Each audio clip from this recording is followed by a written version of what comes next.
We are reaching the end of another year navigating the treacherous wilderness of mirrors that is the world of spying and espionage.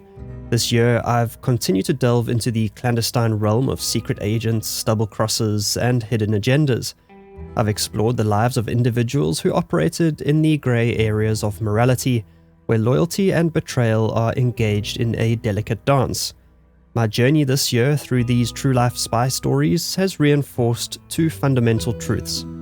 Information remains the most valuable currency in international relations, and the human element, with all its flaws and complexities, remains at the heart of every intelligence operation. In the second volume of my anthology of true-life spy stories, I present to you a curated selection of the videos I have uploaded over the last year. Thank you all for sticking with me this year while I experimented and had a bit of fun on the channel. To new viewers, welcome, and I hope you stick around. With that, let's begin.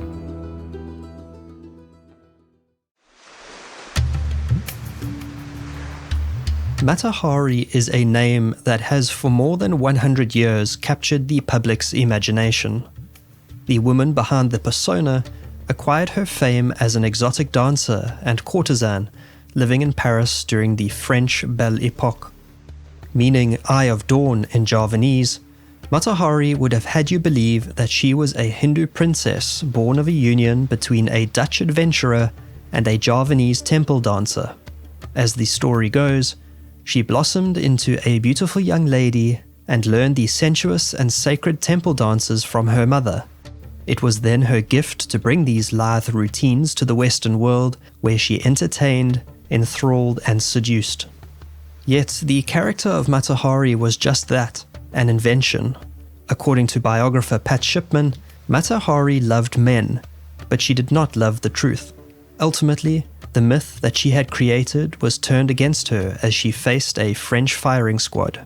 Convicted of being the most lethal and dangerous spy of World War I, it was said that she was responsible for the death of 50,000 French soldiers. Not surprisingly, the true story of Mata Hari, insofar as it can be ascertained, is far different from what both she and the French political elite of her day would have you believe. This is the legend and the truth about Mata Hari, the naked spy.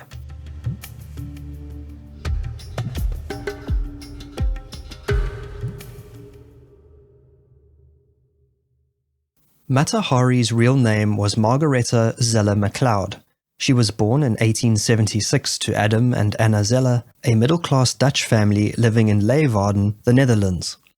The eldest sibling and the only girl among her three brothers, Margaretha's dark hair and eyes and a tawny complexion made her stand out from most of those around her.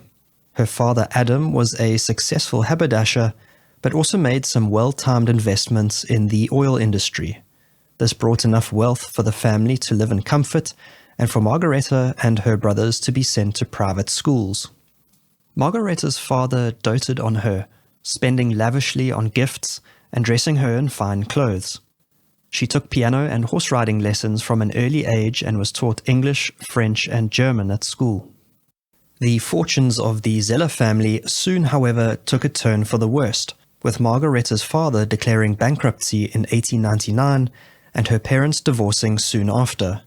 Adam Zeller moved to Amsterdam, with Margaretha and her brothers being left behind to live in a small, cramped apartment with their mother Anna. Sadly, Margaretha's mother died 2 years later of tuberculosis. The four Zeller children were sent to live with various relatives, and the then 15-year-old Margaretha attended a boarding school in Leiden, having aspirations to one day become a kindergarten teacher. This dream was cut short when the school principal took an inappropriate interest in young Margaretha, with the result that she was sent home in disgrace in 1893. The headmaster, a man in his 50s, in a position of authority over minor children, suffered no consequences. Cast adrift, at 16 years of age, Margaretha was sent away to live with yet another set of relatives in The Hague. As a 17-year-old young lady with few prospects for her future, Margaretha was restless and longed for excitement. Hoping for love and adventure, Margaretha responded to a Lonely Hearts advertisement placed in the local newspaper. The advert read, "Officer on home leave from Dutch East Indies would like to meet a girl of pleasant character. Object, matrimony." The officer in question was Rudolph John MacLeod, a Scottish-born captain in the Dutch colonial army. 20 years her senior, Captain MacLeod had for nearly 2 decades been stationed in the Dutch East Indies, which is present-day Indonesia. He posted his advert in the newspaper in 1895 after returning to the Netherlands for a period of sick leave the year prior. MacLeod was intrigued when he received Margaretta's reply, which happened to include a photo. Rudolph MacLeod and Margaretta exchanged a few letters before agreeing to meet at the Rijksmuseum in Amsterdam on the 24th of March 1895. The pair fell instantly in love. Just 6 days after they met, they became engaged to be married. The wedding took place a few months later in July 1895 at the City Hall in Amsterdam, just prior to Margaretta's 19th birthday. After a brief honeymoon in Germany, the couple returned to live in the Netherlands. The marriage was immediately beset with problems, with Rudolph drinking heavily, abusing Margaretta, visiting prostitutes, and having affairs with multiple other women.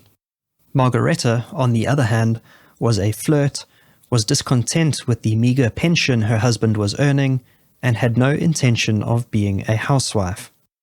Rudolph MacLeod was eventually well enough to return to active military service, and on the 1st of May 1897, he and Margaretta moved to Java in the Dutch East Indies.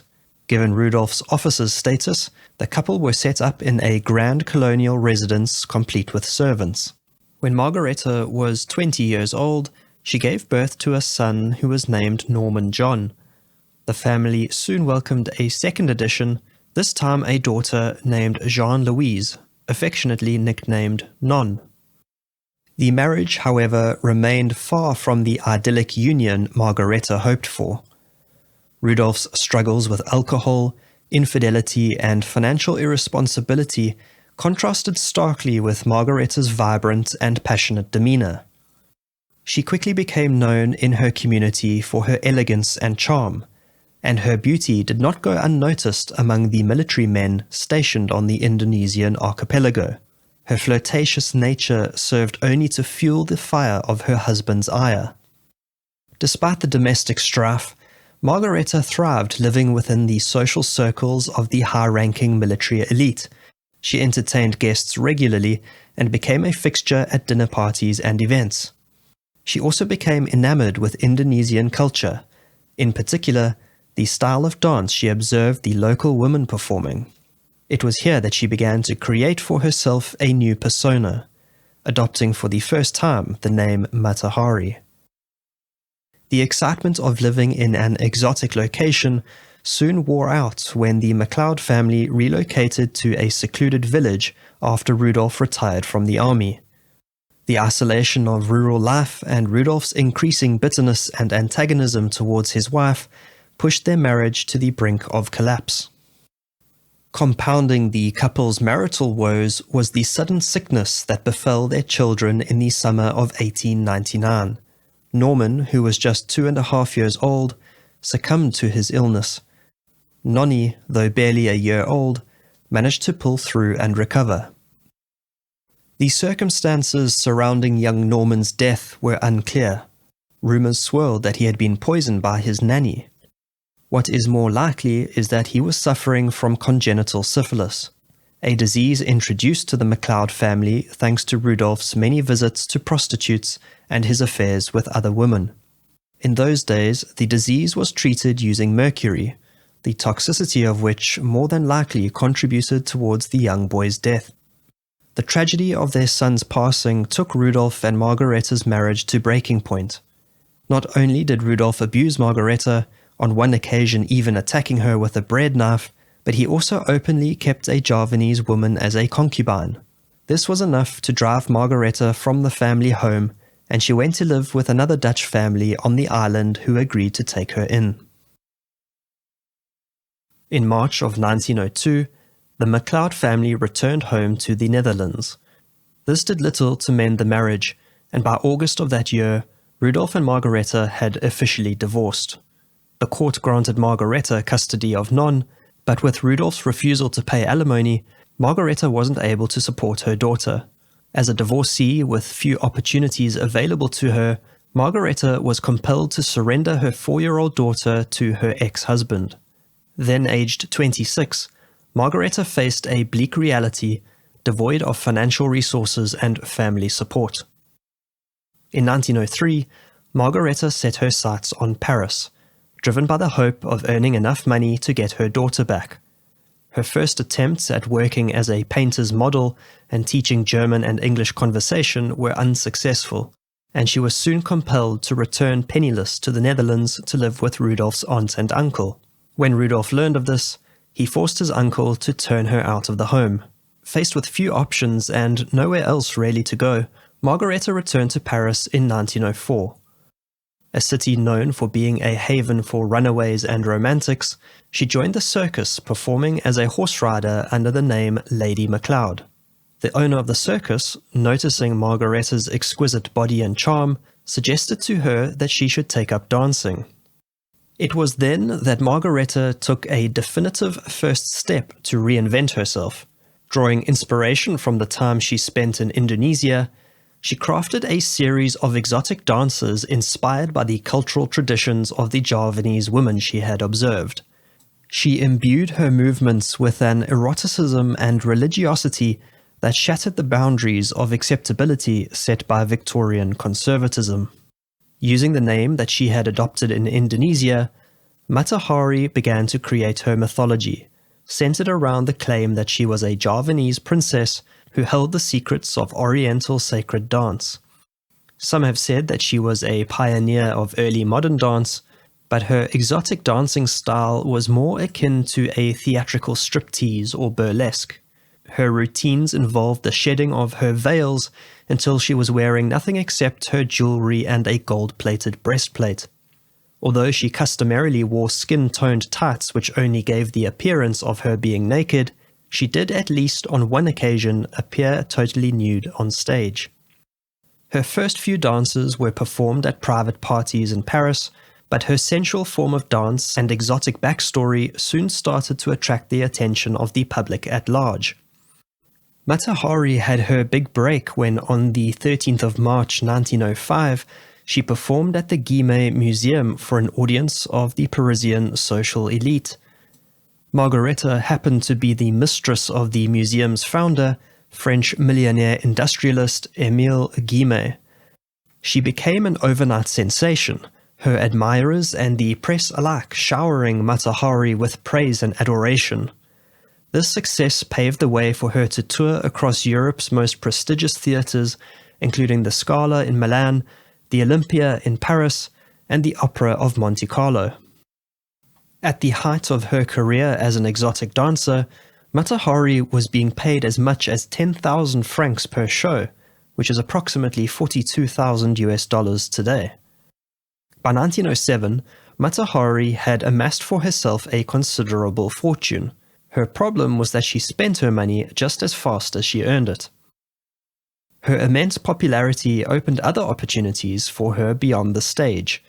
She appeared on the cover of Vogue magazine and became an influencer of consumer products and fashion trends, being paid by well-known designers to wear their clothing at events and parties. Matahari was, however, not the only woman to be casting off her veils on stage. From the theatres of London to New York, she had many competitors and imitators. Most notable among these was Maud Allen. All these performers were in one way or another playing the role of Salome, the passionate, sexually desiring Jewish princess who performed a striptease for her stepfather, King Herod, in exchange for the head of John the Baptist on a platter. While she competed for attention on stage, Matahari's personal life was no less colourful. As her biographer Pat Shipman put it, she left a trail of smitten admirers behind her wherever she went in Europe. With her penchant for flirtation and seduction, the many relationships she had with wealthy military and businessmen supported her extravagant lifestyle. She carefully selected her many courtiers based on their wealth, status, and willingness to spend enormous sums on her upkeep. Among her many benefactors was Lieutenant Alfred Kiepert of the 11th Hussars Regiment in the German Imperial Army. Mata Hari became his mistress after she performed in Berlin. Naturally, Kiepert's wife was none too pleased, forcing her husband to part ways with his courtesan. Kiepert broke off the relationship, but not before famously giving his sweetheart a parting gift in 1909 of 300,000 gold marks, a sum equivalent to approximately $1 million in today's terms. Another man to whom Mata Hari became a paramour was the French banker and stockbroker Xavier Rousseau. He provided for her every want and need, putting her up in a hotel, then a chateau in the French countryside, and finally in a Normandy-style mansion. She lived as Madame Rousseau until the end of 1911. Rousseau turned out, however, to be a spendthrift, squandering not only his own fortune, but that of his mistress as well. Mata Hari and Rousseau ended their relationship when the money on which it was built ran out.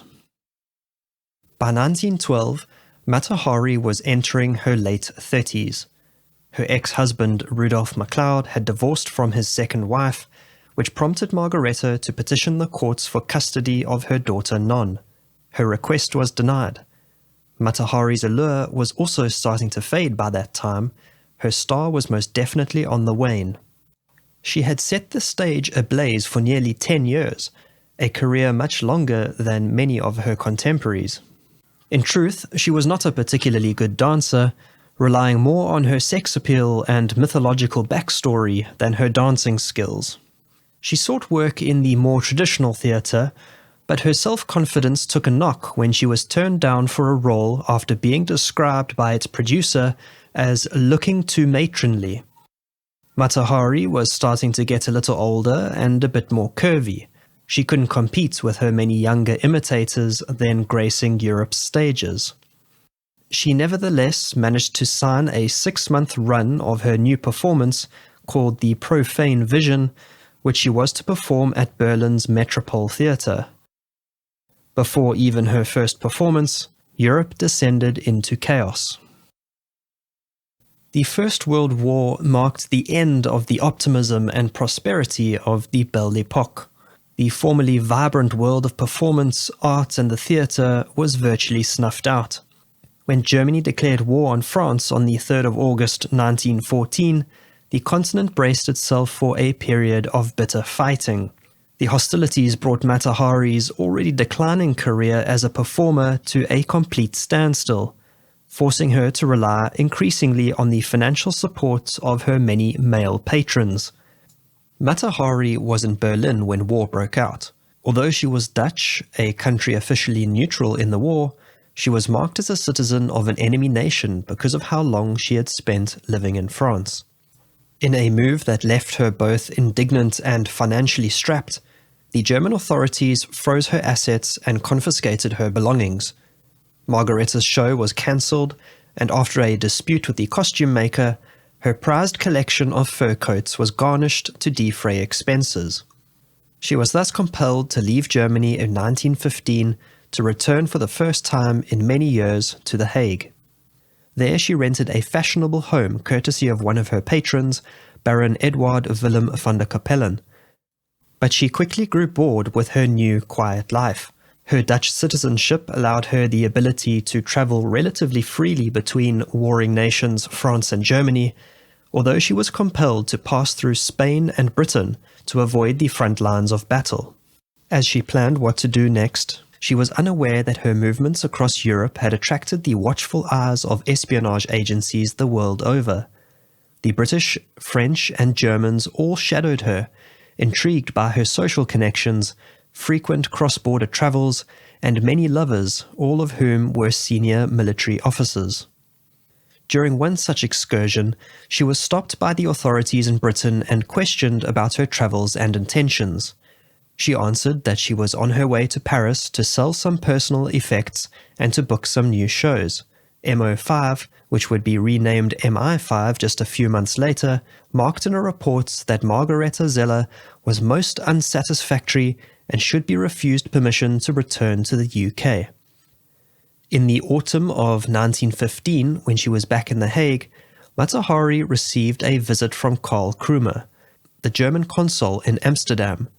He represented the interests of German intelligence, and the purpose of his visit was to persuade Mata Hari to become a spy for the Germans.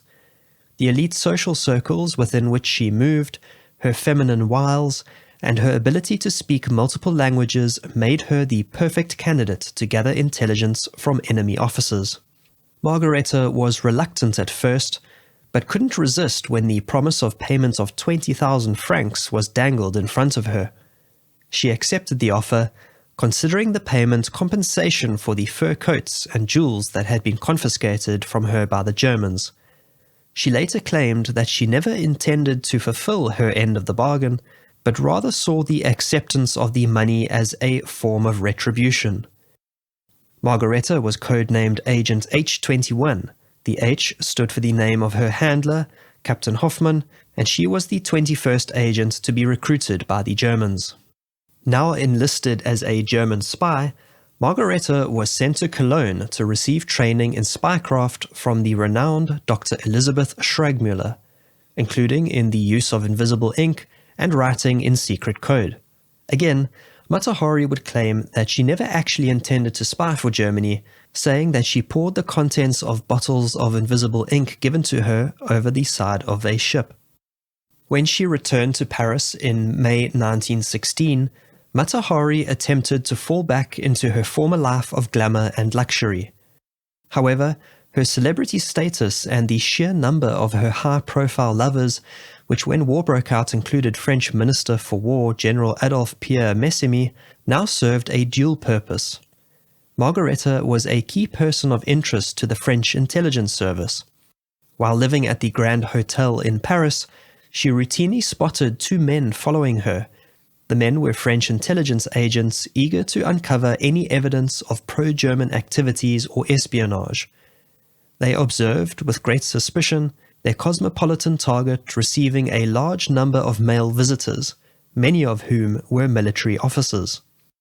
It was during this time in Paris that Margareta met and fell in love with Vladimir de Maslov.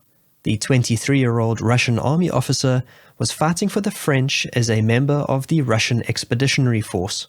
Margareta referred to Maslov affectionately as Vadim, describing him as the one great love of her life. The couple's love affair was cut short when he returned to the front. Vadim was badly injured in a phosphine gas attack while fighting at the Battle of Verdun, losing the sight in his left eye and severely damaging his lungs and vocal cords. He spent many months recovering in a military hospital near the front lines of battle. Mata Hari was determined to spend time with her new love, and so planned to travel to the French town of Vital, which was near to where Vadim was stationed. The pretext for her journey was to seek treatment for her ailing health. The challenge, however, was navigating the bureaucratic and military hurdles required to travel to the spa town, which was situated dangerously close to the lines of battle within a strictly controlled military zone. To her consternation, Margareta was denied the permits necessary to make the trip. She called on the help of a former lover who worked for the local police. He suggested that she seek out a man by the name of Georges Ledoux at the Military Bureau for Foreigners on the Boulevard Saint-Germain. Unbeknownst to Mata Hari, she was being set on a path that would lead to her ruin. She was now moving in a world far removed from the bright lights of the stage where she had once shone so brightly. As she entered the immigration office at 282 Boulevard Saint-Germain, she had no idea she was entering the very heart of the French intelligence service headquarters. It was there during August of 1916 that Margareta found herself face to face with the formidable head of French counterintelligence, Captain Georges Ledoux. He had been closely monitoring her activities following the reports from British intelligence that raised suspicions of Mata Hari being a German spy. The report even said that if Mata Hari entered Britain again, she would be arrested and handed over to Scotland Yard. For Ledoux, the unexpected arrival of Matahari was nothing short of providential. His prime suspect had unwittingly walked straight into his hands. Seizing the moment, Ledoux gained her trust and authorized her travel documents, seeing in her request an unparalleled opportunity either to recruit her as a spy or, more likely, to entrap her. Returning from Vittel after spending time with her beloved Vadim, Margareta resumed her conversations with Ledoux. Driven by money and a desire to secure a future with the Russian captain whom she wished to marry, Matahari agreed to spy for France. What she didn't do, however, was disclose to Ledoux her dealings with Germany. Had she done so, perhaps her story might have ended differently. The assignment given to Matahari by Ledoux was for her to go to Belgium to seduce the Crown Prince of Germany, Wilhelm. Even for a woman of Matahari's repute, this was an audacious, if not impossible task. In exchange, Matahari was promised to be paid a staggering sum of 1 million francs as her fee, which is more than $2.5 million in today's money. Ledoux promised her that the details of her mission and the subsequent payment would be arranged once she arrived back in the Netherlands. With that, Margareta left Paris on the 5th of November 1916. Travelling with a conspicuous 10 trunks of luggage, she proceeded to the Spanish port city of Vigo. From there, she boarded the SS Hollandia, which on the 14th of November docked at the Cornish town of Falmouth. Given the wartime conditions, the British authorities conducted a search of the ship's cargo and inspected the passenger list. When a Madame MacLeod was spotted among the travellers, agents from Scotland Yard promptly arrested her. Despite the protestations of the ship's captain, she was subjected to a strip search by a policewoman, then removed from the ship and taken to London for interrogation. The arrest by the British authorities was in fact a result of mistaken identity. They thought Matahari was Clara Benedicts, a known German agent from Hamburg. While Margareta was subjected to days of questioning by Sir Basil Thompson of the Metropolitan Police, telegrams were exchanged between the British and the Dutch legation as to Matahari's identity. In what was most certainly a bluff, the British said they had received a telegram confirming her identity as the exotic dancer Matahari, and that she was also a confirmed German spy. Matahari then broke, finally admitting to espionage, but on behalf of the French, not Germany. She said she was working for George Ledoux.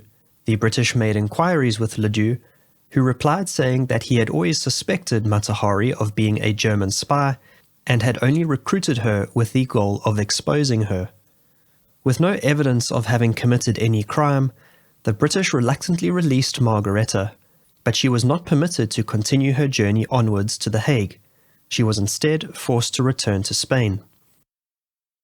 Once back in Spain, Matahari found herself having to improvise in a desperate bid to salvage her increasingly precarious position. She immediately wrote to Ledoux to request new instructions, but received no reply. With her original mission of seducing the Crown Prince proving unattainable, she set her sights on other targets. She looked through the diplomatic register at the Ritz Hotel in Madrid and quickly found the name of a high-ranking German officer. Major Arnold Calais was the German attaché and a formidable figure within the German intelligence network. After making an appointment, she presented herself to Calais as a German ally. As with so many other men, she seduced him. Margareta started feeding Calais what she deemed harmless gossip, in return for which he told her of Germany's plans to land soldiers via submarine on the coast of Morocco to stir up a local revolution against the French. She triumphantly penned a letter to Ledoux, which she sent through the hotel post. She wrote uncoded and in plain ink, her training in spycraft evidently having been forgotten. As a neutral country in the war, Spain was crawling with spies and counter-spies. It was more than likely that hotel staff members were on the payroll of at least one, if not both sides in the war. Mail, especially letters sent by those of high social standing or persons under suspicion, was likely to be intercepted and read before reaching its final destination. Mata Hari was playing a dangerous game and had unwittingly set in motion the final act in her tragic saga. Her letter to Ledoux had been intercepted, and Major Calais was furious when he learned of Margaretta's betrayal. He decided it was time to set an elaborate trap. The German officer dispatched a series of telegrams to Berlin detailing his interactions with Agent H21 and seeking guidance on her compensation. As he knew they would, the communications were intercepted and decrypted by French intelligence, who swiftly deduced that Agent H21 could only be Mata Hari herself. Calais had written his telegrams in a code that was known to have already been broken by French cryptographers the year prior. Mata Hari's web of deceit was quickly unraveling. Concerned about not having received a single telegram from Ledoux since she had arrived in Spain, Mata Hari found herself increasingly isolated. She decided it was time to return to France. She arrived back in Paris on the 3rd of January 1917. For the next few weeks, Mata Hari went about her business in Paris, getting her hair dyed, seeing the dressmaker and her many lovers. But she was sick with worry. Ledoux had still not replied to her letters, and she had not managed to re-establish contact with him. Even worse still, she hadn't received any word at all from her beloved Vadim. Eventually she was reunited with him when he returned to Paris on leave, but was devastated to learn that his superiors had forbidden him from marrying Margareta. He promptly ended the relationship and returned to the Western Front. Heartbroken and feeling a sense of the world closing in around her, Margareta knew that time was not on her side. On the morning of the 13th of February 1917, Margareta heard a knock at her door. Outside room 131 of the Elysee Palace Hotel stood the men sent to arrest her on charges of espionage. Mata Hari was read her warrant of arrest, was allowed to get dressed, and was led away. Margareta found herself confined within the cold walls of the notorious Saint-Lazare women's prison. Her transformation from celebrated star to a common prisoner was a total humiliation. For 6 months, she was interrogated by Captain Pierre Bouchardon, all the while being kept in deplorable conditions in a cold, dank cell. She wrote a great many letters to her network of powerful French military and businessmen, but to no avail. There would be no knight in shining armor coming to save her. Mata Hari persistently denied the charges leveled against her, but her resilience was worn down as the months dragged on. When Bouchardon told her about the telegram sent by Calais, she finally cracked and admitted to having accepted money from the Germans. However, she denied ever having acted against France. Mata Hari thought her confession would serve to exonerate her, but it had the opposite effect. Captain Bouchardon remained unpersuaded of her innocence. In the shadow of the ongoing war, and with French morale at an all-time low and the need for a public victory acute, the truth of the matter became secondary to the desired narrative. Mata Hari had become a pawn in a chess game of statecraft, and she moved across the board as it suited French political objectives. Her role as a spy and the importance she played in the war was greatly exaggerated, serving as a convenient distraction from the country's military and morale crises. There were fears that France was on the brink of collapse under the weight of the exhaustion of war. Perhaps Mata Hari would become the perfect scapegoat. Her reputation as an international woman, an exotic dancer, and a courtesan meant that even before her trial commenced, the scales of justice were irrevocably tipped against her. On the 4th of July 1917, formal charges of espionage were levied against Margareta.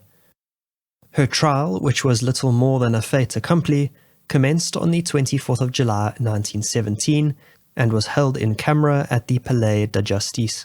Captain Bouchardon, representing the French state, portrayed her as a traitor who had maintained clandestine communications with the enemy, collecting and transmitting vital information to German forces. The prosecution heavily emphasized her frequent travels and her interactions with various high-ranking German officials. The trial lasted only 2 days. Despite the absence of any direct evidence against her, the panel of 7 judges convicted Margareta on all charges. The sentence imposed was death, a verdict that the prosecution said marked her as arguably the greatest female spy of our century, and the cause of the death of as many as 50,000 French soldiers. On the morning of the 15th of October 1917, the inhabitants of the city of Paris were oblivious to the somber proceedings due to take place that day at the Vincennes firing range. It was here that Margareta Zeller was escorted from her prison cell to meet her fate at the hands of a French firing squad. Mata Hari chose to face the soldiers with unbound hands and without a blindfold. As her lawyer and a nun from the prison looked on, she blew a final defiant kiss. As dawn broke, the signal was given, and Margareta was struck by a volley of bullets. A non-commissioned officer then walked up to her already dead body and fired a final bullet into her temple to confirm the execution. The reaction across Europe was a mixture of vindication and sensationalism, with newspapers lauding the execution as a triumph in the unrelenting battle against espionage. In a final act of dispassion, the French state auctioned off Margareta's belongings to recoup the costs of her trial. As nobody came forward to claim her body, it was given to the Paris University Medical School to be used for dissection. Her head was embalmed and, strangely, went missing sometime during the 1950s. It has never been found. Rumors began to circulate that Mata Hari had in fact escaped and was still alive. One story said that she had thrown open her fur coat, her naked body so dazzling the men before her that she was able to run off into the forest. The unfortunate reality for Margareta Zeller was that the tragedy of her life ended that day at the firing range. Margareta's then teenage daughter Non, although having disowned her mother, was devastated to learn of her fate through an article in the newspaper. A few years later, Non suffered a fatal cerebral hemorrhage at the age of 21. The lingering spectre of syphilis, a cruel inheritance from her father, was speculated to be the cause. When Margareta's former husband Rudolf MacLeod was informed of her death by reporters, he remarked, "Whatever she's done in life, she did not deserve that." He died just over a decade later in 1928. Within a mere 2 years following her death, the narrative of Mata Hari's life began to captivate the imagination of writers and filmmakers. The portrayal of Mata Hari as a synthesis of a cold-blooded spy, a malevolent seductress, and a captivating femme fatale proved irresistible material for Hollywood, inspiring a slew of films from the iconic portrayal by Greta Garbo in Mata Hari to Jean Moreau's interpretation in Mata Hari, Agent H21. As the prototypical femme fatale character, Mata Hari is the subject of more books, TV shows, comics, movies, and even YouTube videos than any other spy. It was only in 2017, 100 years after her death, that France declassified and released the transcript of the judgment in the Mata Hari trial, along with an archive of other documents. Much has been written on why Mata Hari turned to spying, with the obvious answer being money. It's quite possible that other factors played a role also.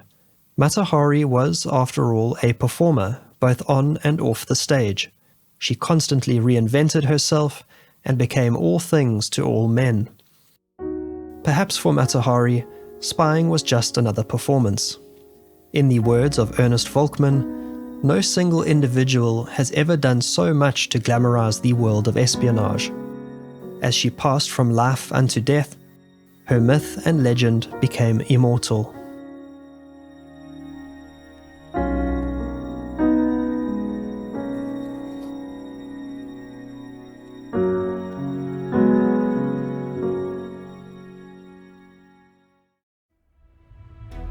Barcelona, 1939.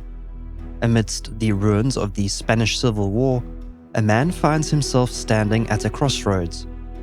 The brutality of the conflict in his own country has left him disillusioned, and the ominous spectre of Nazi Germany looms large over Europe.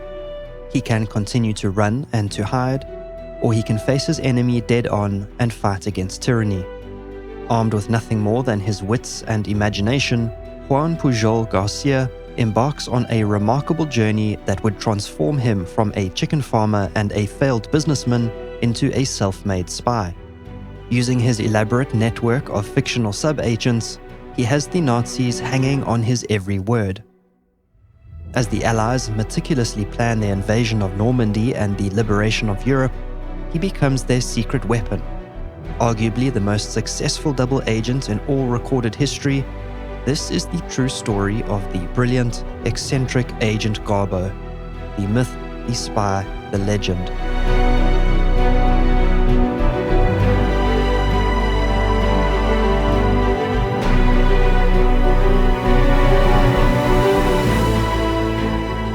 You may be interested to know that I am now posting my spy stories as a podcast called Heroes and Traitors with Philip Thompson. These episodes will be made available for listening on the podcast player of your choice. Please see the link in the description block for more information. Born on Valentine's Day 1912 to a wealthy upper-class family in Barcelona, Juan Pujol Garcia always had a vivid imagination. As a young boy, he would lose himself in his daydreams, on one occasion riding his bicycle through a classroom window as he was too preoccupied with the fantasy playing out in his head. As an unmanageable 7-year-old boy who had been sent off to boarding school, he had no interest in his schoolwork or the strict discipline imposed by his schoolmasters. Pujol grew into an athletic, charming young man. He loved poetry, the outdoors, and sweet-talking the local girls. To his family's disappointment, however, young Pujol dropped out of boarding school at age 15. He took up an apprenticeship at a hardware store where he worked for the next few years. And in his early 20s, he enrolled in an academy where he became a certified chicken farmer. In 1931, at age 21, Juan Pujol completed 6 months compulsory military service as an officer in Spain's 7th Light Artillery Regiment. He hated every minute of it, saying later that he lacked the essential qualities of loyalty, generosity, and honor to be a good member of the military. He was a humanist and a dreamer, his pacifism detesting any and all forms of violence. After leaving the military behind him, he attempted to enter the world of business, buying a series of movie theaters. Each of these ventures failed more miserably than the one before, and thus in 1935, at age 24, he returned to his life on the chicken farm. He was also engaged to be married to young Marguerite, a devout Catholic woman who, although being very kind to Pujol, was unable to ever truly win his heart. Juan Pujol must have thought at this point that he would simply settle into a humdrum, unremarkable existence. However, as 1936 dawned, Spain was headed inevitably towards political turmoil. 5 years earlier, in 1931, King Alfonso XIII fled the country, leaving a power vacuum in his wake that was filled by communist and fascist groups eager to seize power and impose their ideology. Unrest, violence, and instability plunged Spain into a civil war on the 17th of July 1936. Spanish bull rings became the public square for political executions, and bodies began to litter the streets. Pujol was dismayed when he was called up for military service by the Soviet-backed Republicans, his compulsory military service still fresh in his mind. Having no taste for what he considered a fratricidal conflict, he dodged the draft by hiding at his fiancée's house. While he was laying low, Pujol's mother, sister, and her fiancé were captured by the Republican army and charged with being counter-revolutionaries. Things for Pujol then went from bad to worse shortly before Christmas in 1936, when he was discovered in his hideout during a police raid and was taken into custody at the local police station. He stayed there for just a week, being freed in a daring prison break by a local resistance group known as the Socorro Blanco. It was his fiancée Marguerite who had made possible his escape. She also had connections with the right people to provide her beloved Pujol with a safe house in Barcelona. There he lived for a full year, hiding from both sides in the Civil War. The flat he lived in was owned by a taxi driver and was situated in a middle-class area. By the summer of 1937, the taxi driver left with his family, leaving Pujol in total isolation. His only contact with other humans was when a local girl brought him food and supplies, and the hushed conversations he had with his protectors over a radio. As the weeks dragged on, Pujol was growing depressed and emaciated. His isolated living conditions in a small apartment were taking their toll on both his physical and mental health. He knew that he had to escape Barcelona and planned to leave war-torn Spain altogether.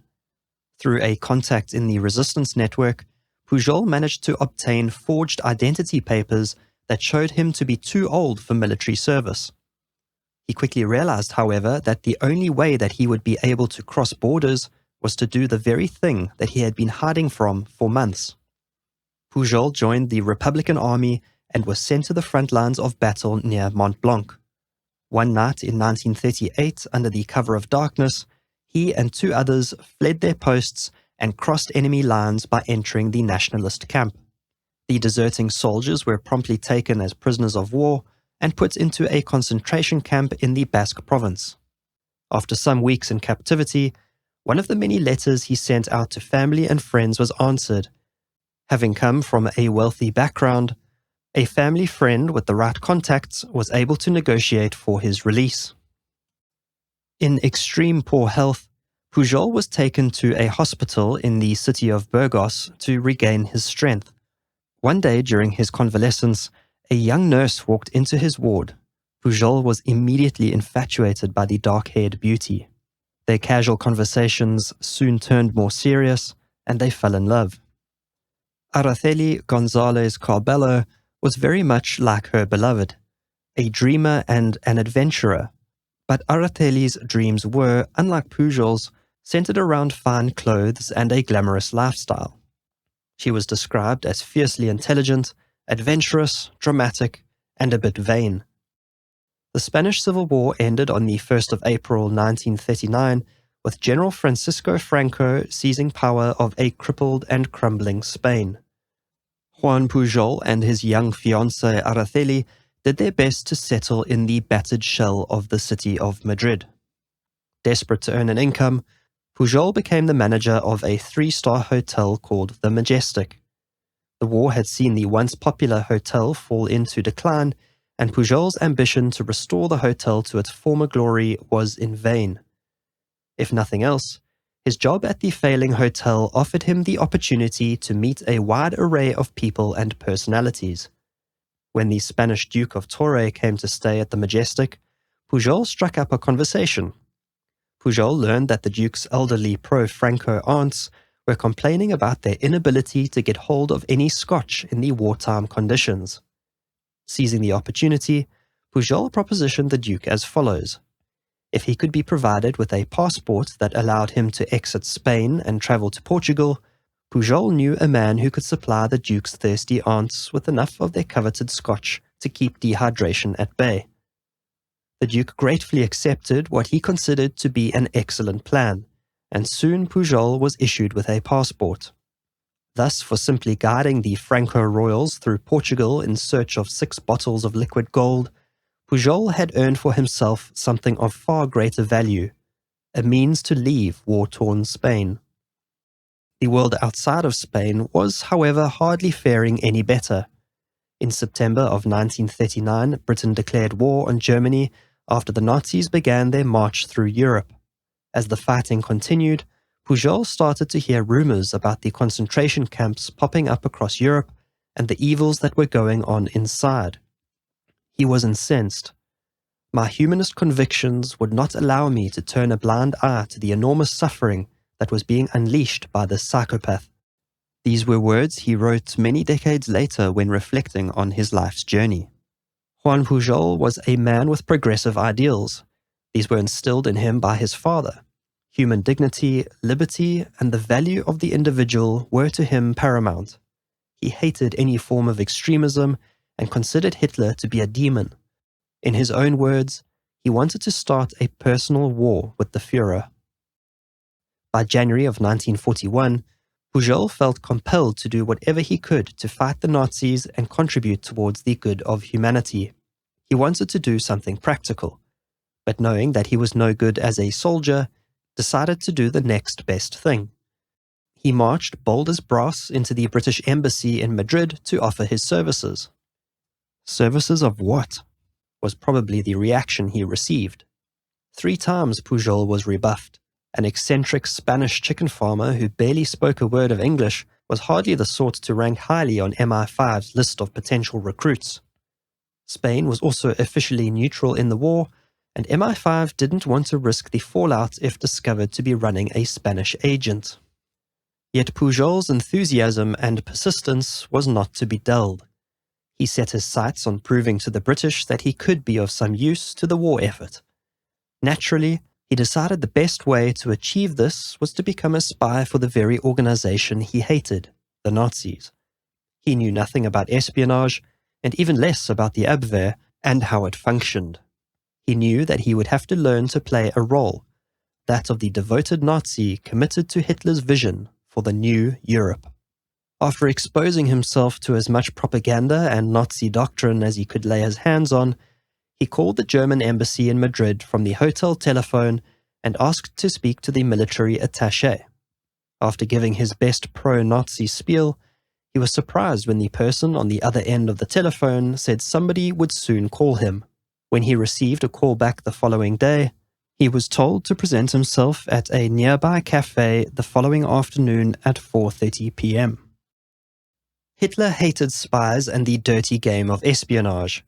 He had very few assets in Britain, and those the Germans had recruited ended up being turned by the British into double agents.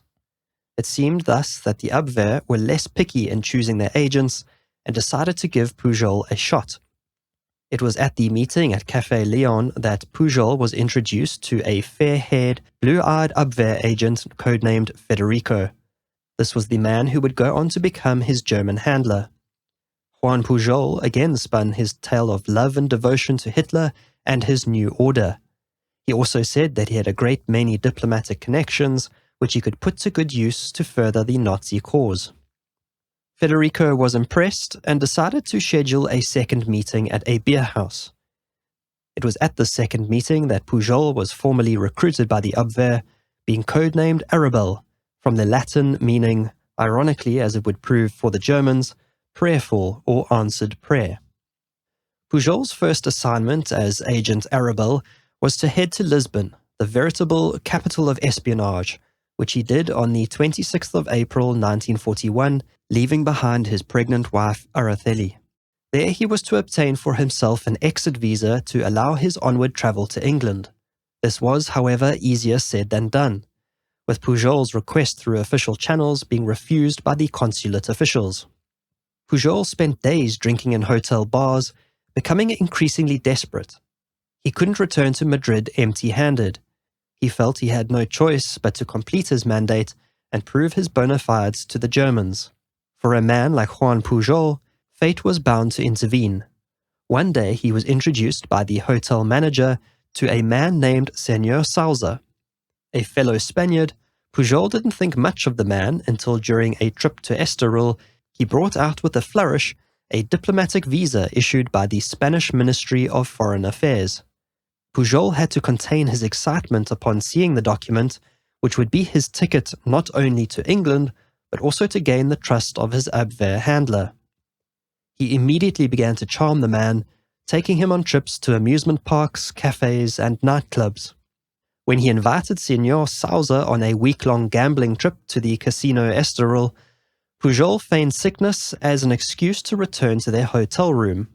He implored his companion to go on. He would catch him up soon enough. Once back in the hotel room, Juan Pujol pulled out the camera he had packed, found the diplomatic visa in Señor Sousa's bag, and quickly took as many photographs as time would permit. With the original visa safely back in its place, Pujol rejoined his new friend at the casino. As soon as the trip was over, Pujol got to work creating a forgery. The con was on, Pujol managing to convince an engraver, a printing shop, and an office supply company to aid him in creating his forged masterpiece.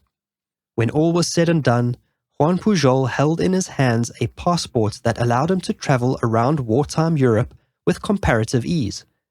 He returned triumphantly to Madrid, confident that his success would prove to the Germans just how useful he could be. He continued to meet with Federico, spinning a tale of how he knew a man in Britain that was looking to convert 5 million pesetas into pounds sterling. If he played his cards right, Pujol said that he could broker a currency deal with the man. Spain was desperate for foreign currency, and this sounded like a good excuse to send Pujol to Britain to spy. When Pujol revealed his trump card, the forged diplomatic visa, the deal was done. Juan Pujol, Agent Arabelle, was given $3,000 in cash, cipher codes, and bottles of invisible ink. In July of 1941, he was told to pack his bags and make his way along with his family to England post-haste. His mission? Build up a network of spies in Britain and start feeding back military intelligence to the Germans. Pujol's first stop on his journey was Lisbon. He thought surely that with all that he had worked for and achieved, the British would welcome him with open arms and whisk him away to London. But alas, his services were again flatly refused when he presented himself at the British consulate. Although dejected, he felt too far deep into his dangerous game to give up. He decided it was time to stop impersonating a spy and to become one for real. In Lisbon, he bought for himself a map of England, a tourist guidebook, and got his hands on a copy of British railway timetables. On the 19th of July 1941, he sent a telegram back to the Abwehr in Madrid in order to convince his handlers that he had made it to England and was making headway in his mission. He even said that he had met a pilot for Dutch airline KLM who had agreed to courier his letters from England to Lisbon, which explained the Portuguese postmarks on his correspondence. Coming up with detailed backstories for what became as many as 27 non-existent spies. He crafted detailed reports of British Army, Air Force, and Navy movements, writing in a bombastic, florid style, turning the most innocuous of information into a compelling narrative. He gleaned the information that went into his stories from nothing more than his maps, propaganda flyers, cinema newsreels, and bits and pieces of information that he picked up from people on the street. He attributed the intelligence he was making up to his network of sub-agents scattered across the United Kingdom. He took credit when he guessed something close to the truth and blamed it on one of his pretend sources when he didn't. In October of 1941, Pujol sent his third letter to the Abwehr. In it, he said that his sub-agent, one William Gerbers, had observed an armada of 5 British ships leaving Liverpool, heading for the island of Malta. The small British Crown colony was a key link in British defences and of strategic importance in the Allied North African campaign. Pujol's fabricated tip-off caused German High Command to redirect its aircraft and naval forces to defend against an attack which never materialized.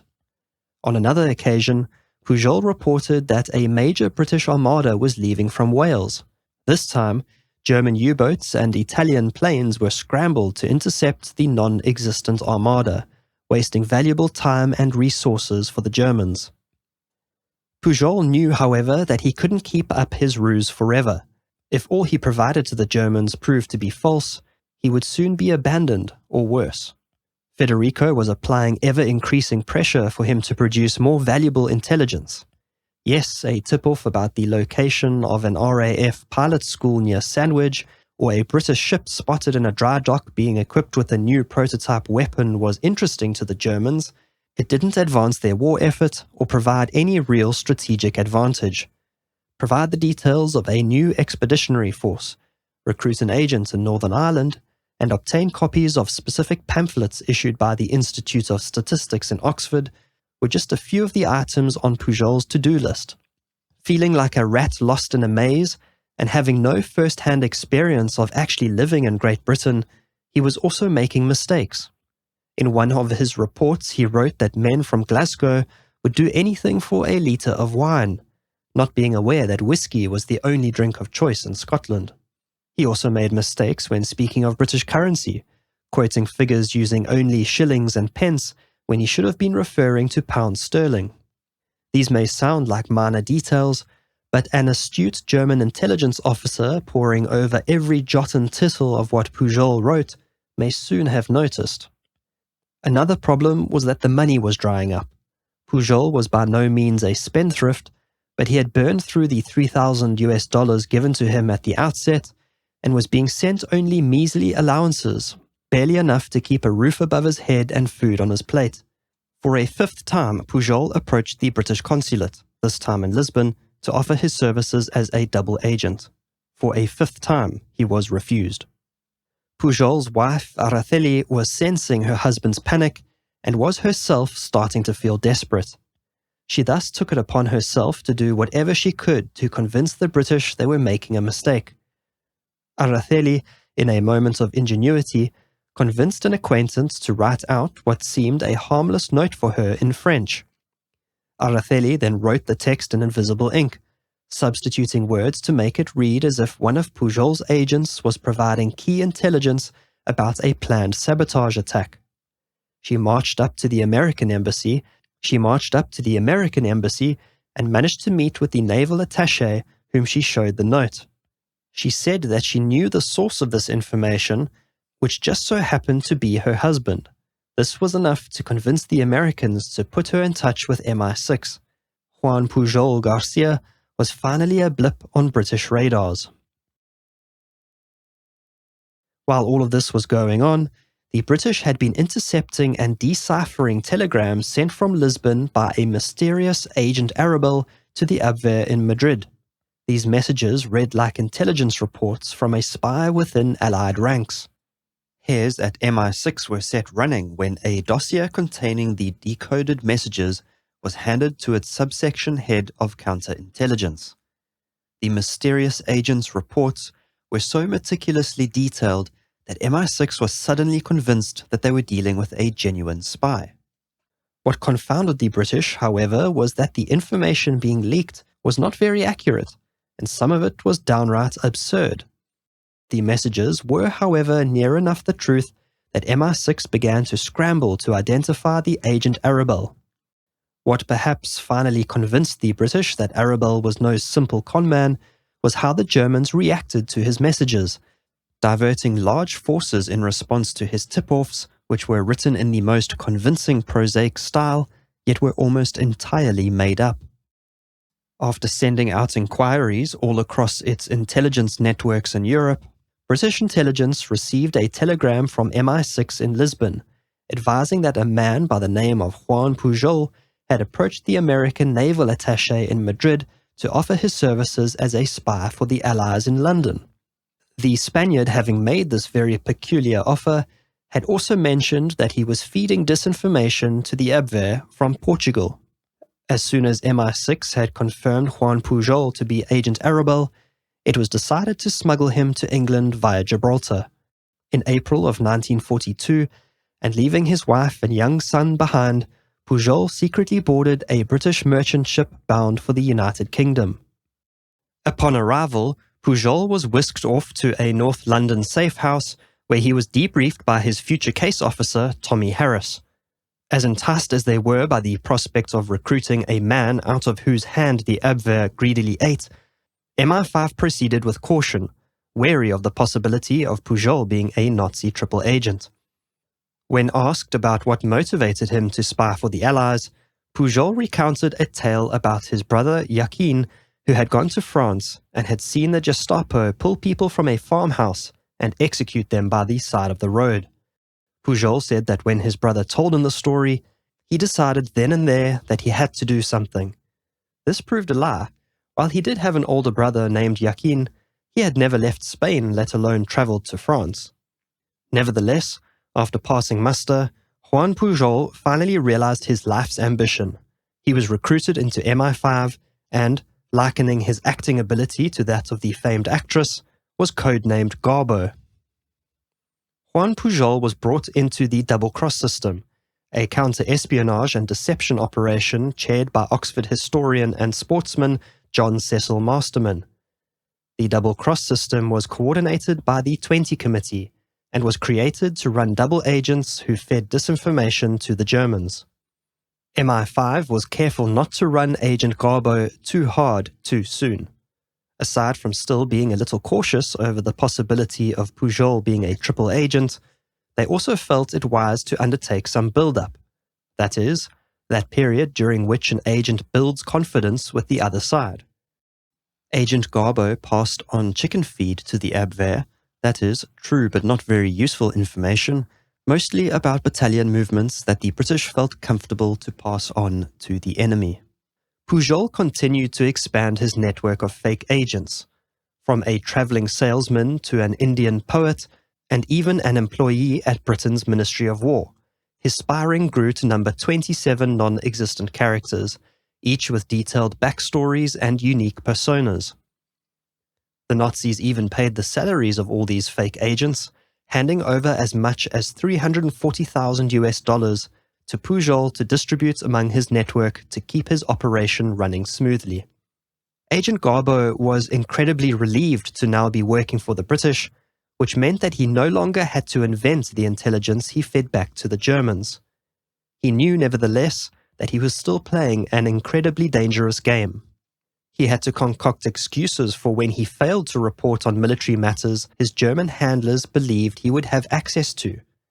For example, when he didn't report on major movements of the British naval fleet, he said that a sub-agent had fallen ill and subsequently died. To give the story an air of plausibility, the British published an obituary for the non-existent dead agent, even paying, at least according to state records, a state pension to his equally non-existent widow. Pujol's first big coup as a bona fide British spy concerned the Allied campaign in North Africa. Both the 20 Committee and Garbo himself knew that they couldn't get away forever with peddling falsehoods to the Germans. To stay in the Nazis' good graces, Garbo needed to provide genuinely good intel. Pujol and MI5 thus devised an ingenious plan. It was decided that Agent Garbo would leak the true details of Operation Torch, being the planned Anglo-American invasion of North Africa, to the Nazis. This would, in theory, have jeopardized the entirety of the Allies' war efforts and cost many Allied lives. However, there was a catch. On the 1st of November 1942, Garbo typed out a coded letter in which he warned the Germans that Allied forces were planning to attack at Algiers and Casablanca. He immediately dispatched the letter in the post. This meant that his letter was both dated and postmarked 1 week prior to the start of Operation Torch. MI5, however, made sure that the letter was delayed as it proceeded through the British censors. On the 8th of November 1942, Allied forces stormed the beaches across Morocco and Algeria as Operation Torch got underway. The following day, on the 9th of November 1942, Pujol's German handler Federico held in his hand his agent's letter. Although bitterly disappointed that it had arrived a day late, he and Nazi High Command believed that their agent Arabelle truly was an oracle. Indeed, they considered him as strong as a 45,000-man army. They wrote back, praising their agent for the information he had provided, even apologizing that it was received just too late. In a show of gratitude and their confidence, Pujol was sent more vials of invisible ink by the Germans, along with 2 new ciphers. Agent Garbo was firmly entrenched as a trusted agent for the Nazis, and he was soon to be given his greatest mission yet. While Pujol was flying high as a British double agent, things were not going so well for him on the home front. In early 1942, and shortly after Pujol's recruitment as a British spy, his wife Araceli and young son were relocated to join him in London.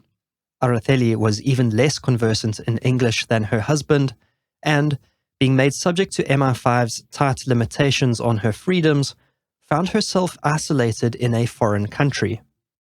Araceli only rarely spent time with her husband, with Juan Pujol spending long days and nights working at MI5's headquarters on Jermyn Street. Also, the bland British wartime diet, characterized, as Araceli said, by too much macaroni, too many potatoes, and not enough fish, left much to be desired. Araceli felt trapped in her small London apartment. She had already proved her own worth as her husband's partner in espionage and resented being excluded from his exciting and important work. As 1943 progressed, Araceli's dissatisfaction intensified, leading to erratic behavior driven by homesickness and a strong desire to return to Spain. Pujol's handler, Tommy Harris, began to notice Araceli's seemingly unbalanced mental state. Things came to a head when on the 21st of June 1943, Pujol and Araceli got into an explosive argument. Araceli threatened that if she were not allowed to return immediately to Spain, she would expose her husband to the Spanish embassy. The stakes were too high for this to be allowed to happen, and the echo of Araceli's threats was heard all the way to the top of MI5 and beyond, to the desk of Prime Minister Winston Churchill himself. Despite MI5's best efforts, Araceli was not to be placated by gifts or reasoning. Agent Garbo's best weapon was deception, and unfortunately, he was compelled to use it against his very own wife. Pujol and MI5 agreed to carry out a ruse. An MI5 agent visited Araceli, telling her that her husband had been arrested and that he had been sent to collect a set of pajamas and a toothbrush. Arrested? Why? She asked.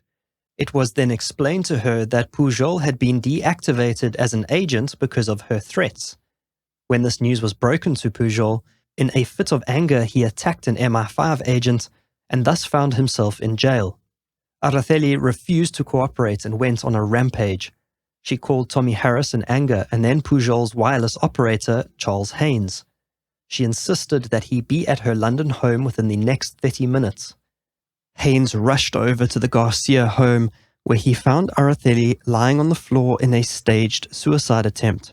She had opened all the gas taps and shut herself up in the home. Araceli was then taken to Camp 20, a British interrogation centre in southwest London, used to house captured German agents. After a brief conversation with her husband, who was dressed in prisoner's clothes, she was sent home and told to await the outcome of his fate.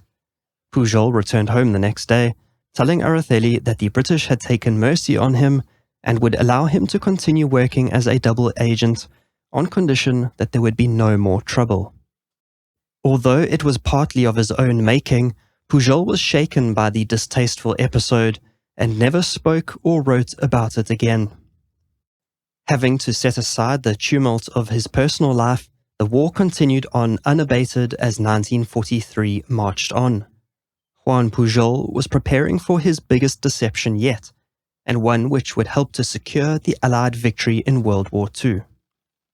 At that stage of the war, the English countryside had become a bustling hub of military activity in preparation for Operation Overlord.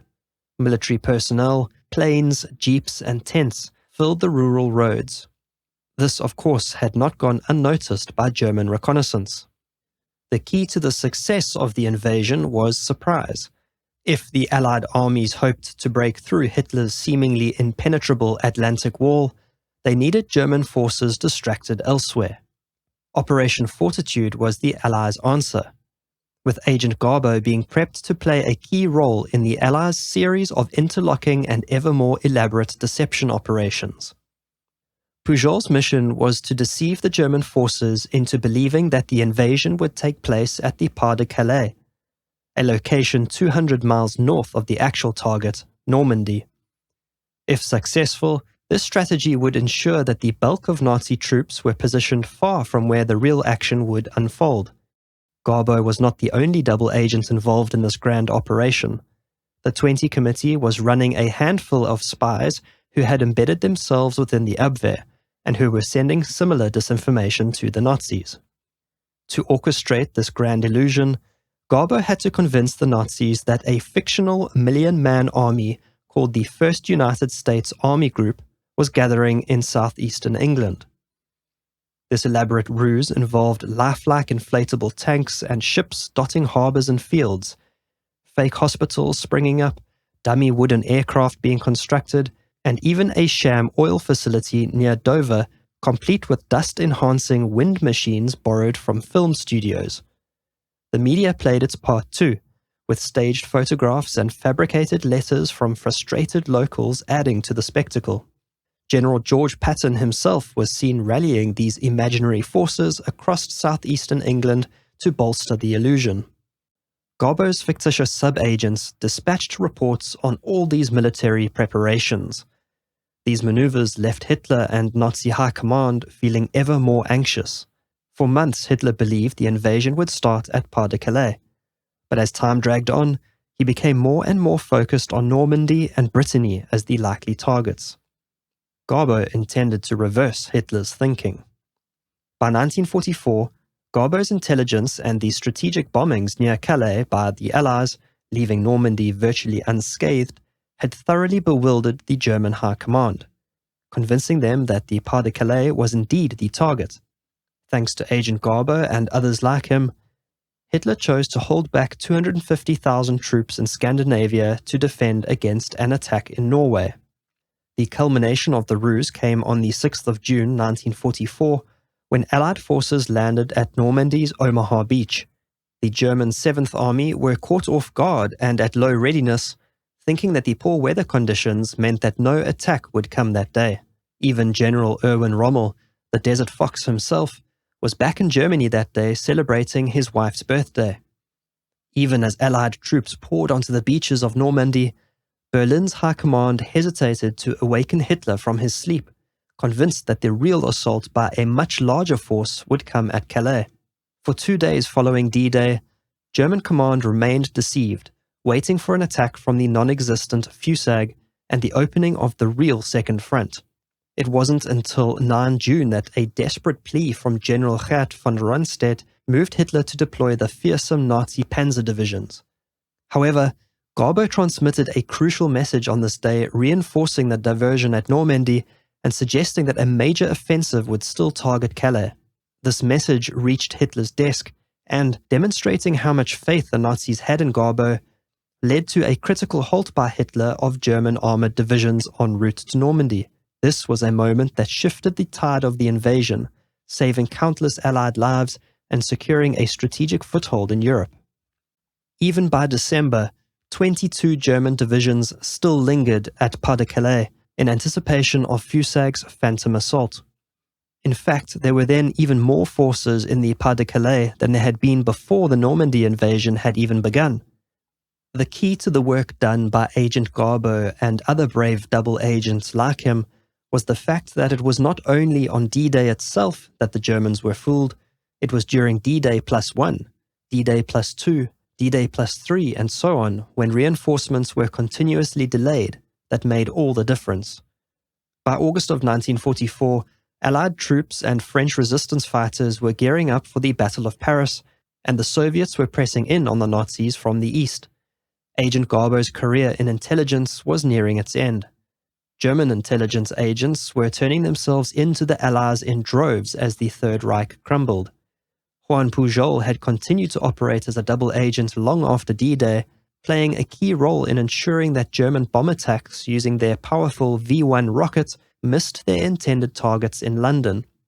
With the Nazis all but dismantled, the British considered running Garbo as a double agent against the new foe rising in the east, the Soviet Union.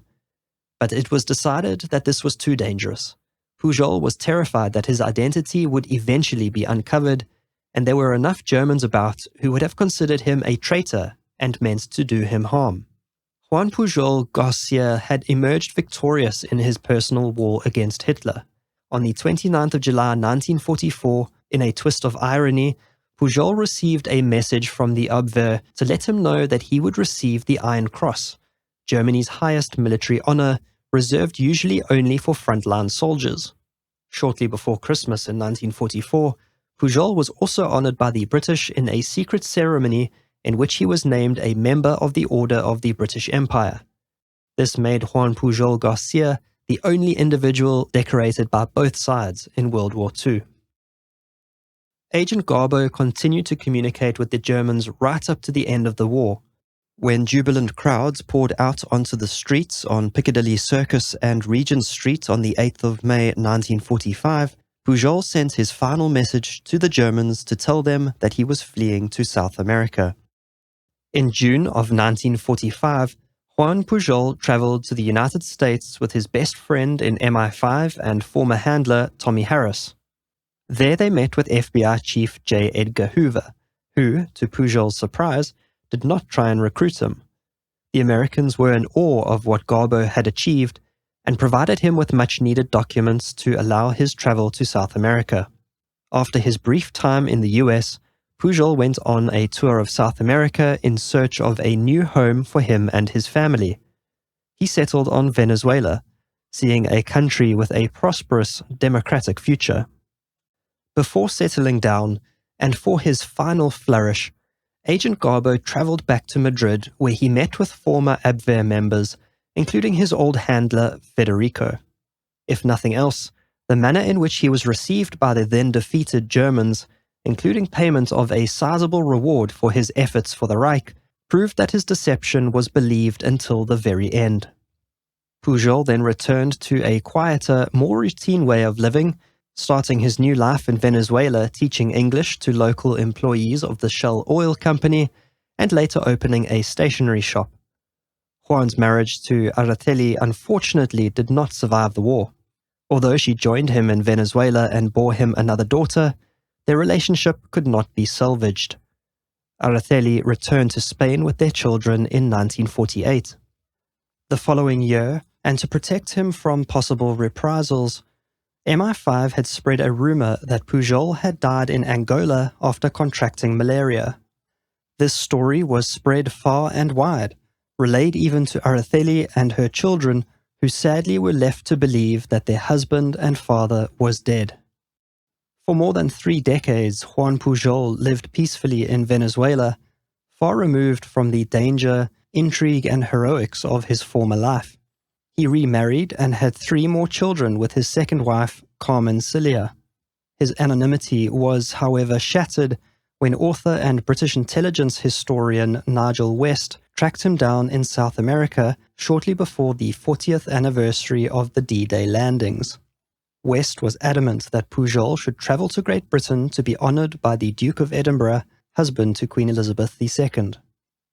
Reluctant, but believing that after so long any Nazi sympathizer who meant him harm was either too old or dead, Agent Garbo finally broke cover and returned to England. There he was formally awarded his MBE, which had been given to him in secret so many years earlier. Juan Pujol also travelled to France, where he faced an emotional reunion with former MI5 colleagues and military veterans at Omaha Beach, where thousands of visitors swarmed the beaches to commemorate the 40th anniversary of the D-Day landings. There, the diminutive Spaniard was celebrated as a hero, including by many of those he had helped save decades earlier. Juan Pujol Garcia, the man who had hoped to fade into obscurity, now had his face plastered across the front pages of newspapers from the United Kingdom to continental Europe. News soon spread to Spain, where his long-lost family were shocked to learn that their husband and father had not died in Angola, but was very much alive. Pujol had a poignant reunion with his family at Barcelona's Hotel Majestic, where the family spent a few hours together. After returning to Venezuela, Pujol would write long, heartfelt letters to his family filled with love and regret for the lost decades. 4 years later, on the 10th of October 1988, Juan Pujol suffered a stroke and died later that day. He was buried in a Venezuelan national park cemetery. His tombstone, among many others in the overgrown graveyard, reads simply, "Remembered by his wife, children, and grandchildren." While the success of the Allied victory in World War II can never be pinned on one single individual, there can be no reckoning of the number of Allied servicemen and civilians alike that were saved by Juan Pujol's actions.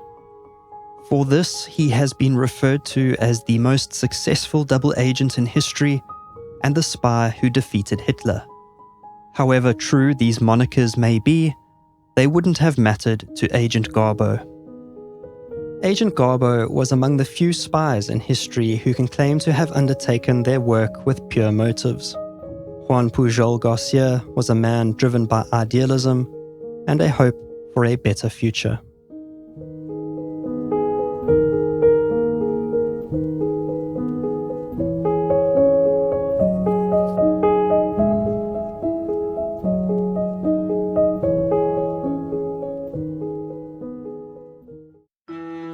The Glienicke Bridge spans the placid water of the Havel River in Germany, connecting West Berlin to Potsdam.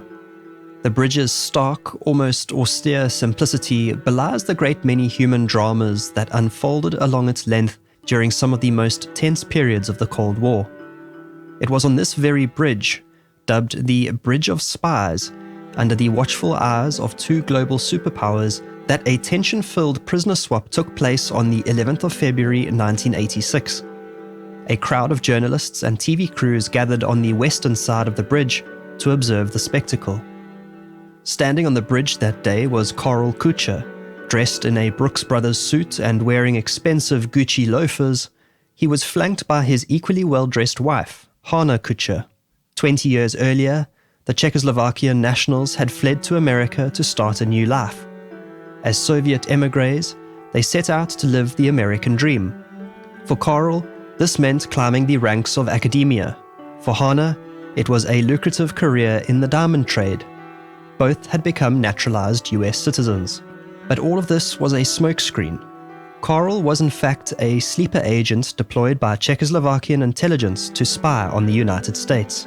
He achieved what no other before him had managed: to infiltrate the CIA as an illegal Soviet spy.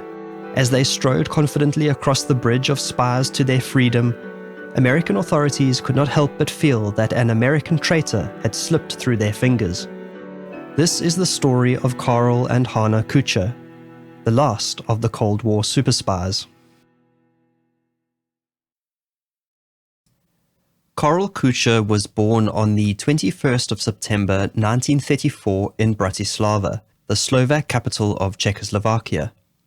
A nation still in its relative infancy, Czechoslovakia was formed through a union after the fall of the Habsburg Empire between Slovakia, Bohemia and Moravia. Karel was the son of Austrian-born Jaroslav. His mother, Irena, was Jewish.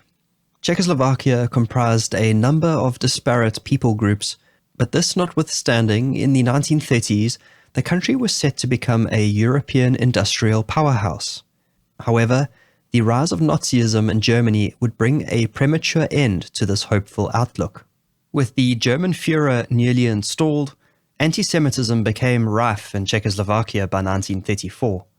The young nation watched on helplessly when, on the 30th of September 1938, Germany, Great Britain, France, and Italy signed the Munich Agreement. This ceded large swathes of Czech land to Germany, including the Sudetenland, which had a large population of ethnic Germans. Adolf Hitler was not appeased, and so continued to absorb more territory and installed a Nazi puppet state in the Protectorate of Bohemia and Moravia. On the 1st of September 1939, the Nazis invaded Poland and thus began World War II.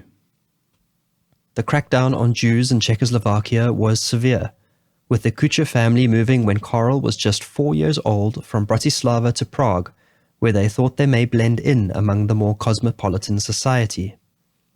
Karel's mother Irena spent the entirety of the war holed up in the family apartment and managed to evade the Nazis. Her parents and two brothers were not as lucky, perishing in the Nazi concentration camps. The liberation of Czechoslovakia began in mid-1944, with the Soviets establishing a provisional Czechoslovak government in April of 1945. As the Soviets moved in, Czechoslovakia was a country ripe for the ideological taking. Karel Koecher, who was 11 years old by this time, had already learned to speak English in addition to his native Czech. Even from this early age, he started to get into trouble. He, along with some other students in his class, protested against the hanging of Stalin's portrait in the classrooms. For this, he was expelled, but since communism had not yet exerted its stranglehold on society, Karel and his peers were allowed back after a successful appeal. In 1949, Karel began attending a French-speaking school in Prague, and it wasn't long before he was fluent in French. While intelligent and diligent, he had a definite anti-authoritarian streak, which came to the fore when he and a group of his classmates conspired in November 1949 to overthrow the communist regime. This was a lofty ambition for a small group of 15-year-old boys, but they nevertheless sought to procure some firearms for the job. The teenage boys, however, were oblivious to the fact that one in their number was an informer for the STB, the Czech state security agency responsible for all intelligence and counterintelligence, both domestic and foreign. When the STB caught wind of the boys' plans, the group was promptly arrested.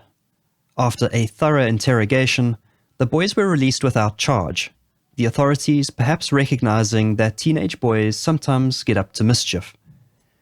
While he managed to avoid prison, young Karel now had an STB file opened in his name. This would haunt him for decades and set in motion his later life as a spy. Czechoslovakia was a country rapidly falling into the hands of the Soviet Communist Party. Stalinist-style political purges were common, and currency reform decimated the savings of countless Czech families. But then, with the death of Joseph Stalin on the 5th of March 1953, there was a glimmer of hope. Through his economic, social, and political reforms, new Soviet leader Nikita Khrushchev released millions of political prisoners from Soviet prisons and secretly denounced Joseph Stalin to party members during his speech at the 20th Congress of the Communist Party. Times in Czechoslovakia remained tough, with President Antonin Tsar Potocki remaining an ardent follower of Stalinism, even erecting the world's largest statue of the man in Prague in 1955. In 1960, the Czechoslovak Socialist Republic was born. With that, its political and ideological transformation was complete. Back on the home front, Karel clashed often with his father, Jaroslav. He was evidently a hard man and routinely denigrated his son. The family was not well off, Jaroslav being forced into early retirement from his position at the post office and the family surviving off a single meager pension.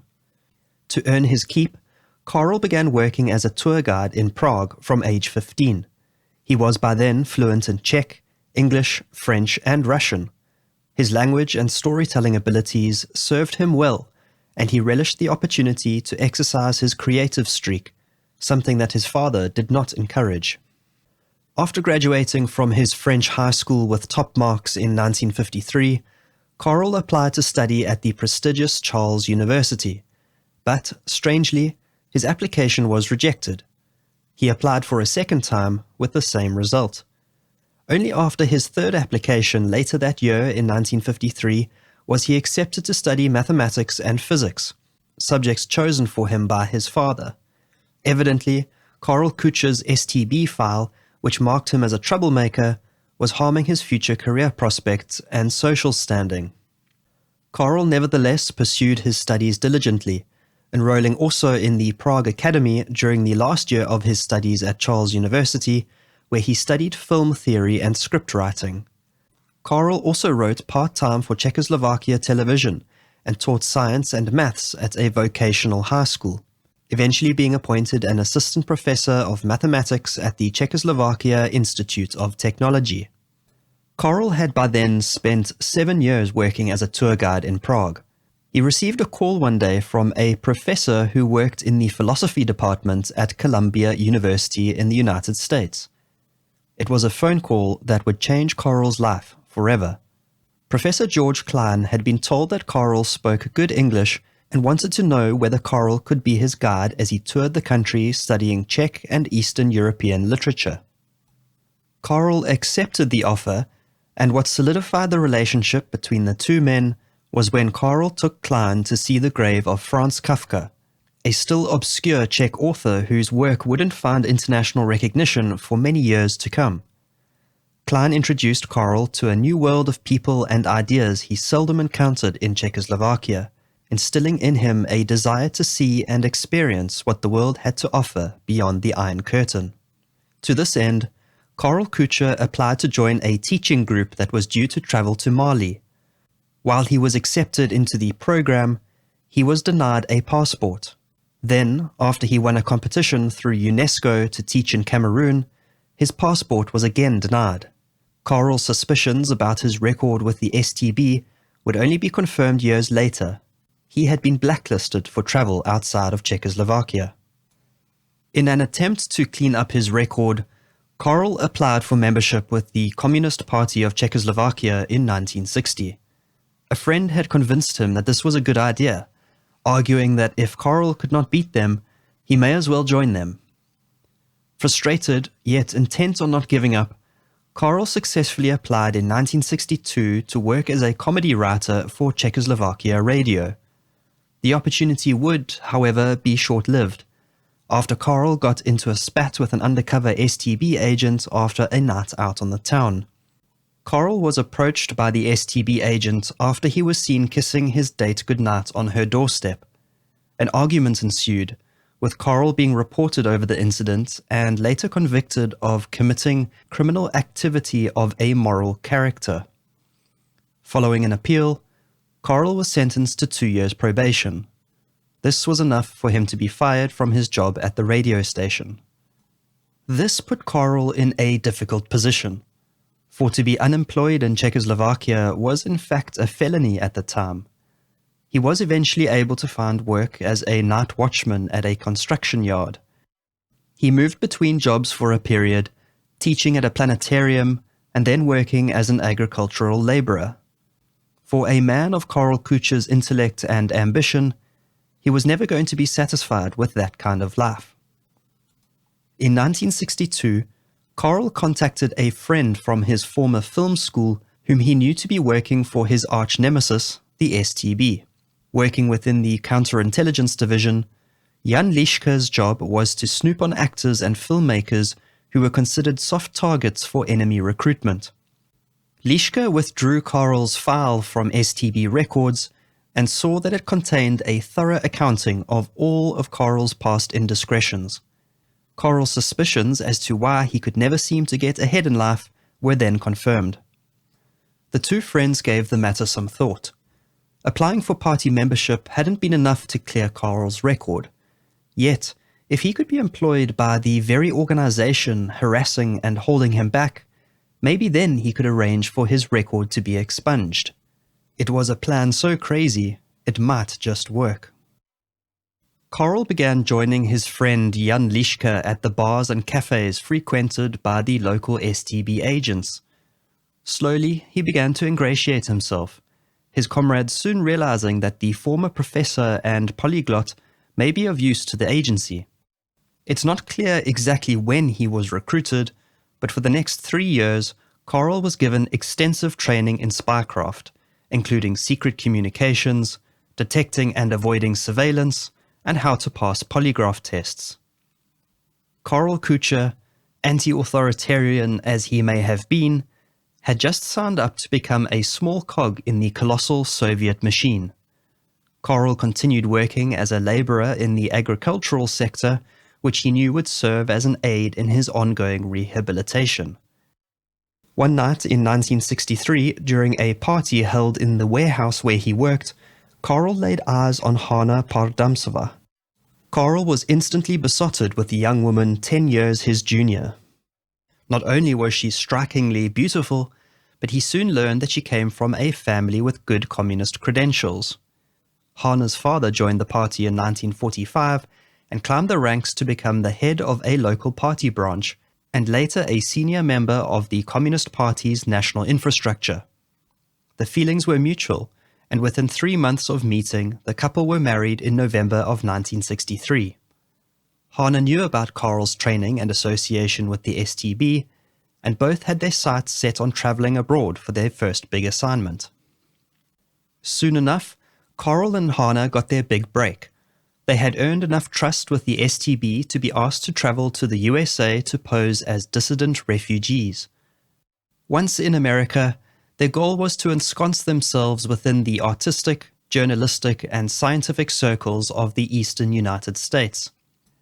From there, they would attempt to work their way into security organizations and gain access to classified materials to feed back to their Czech handlers.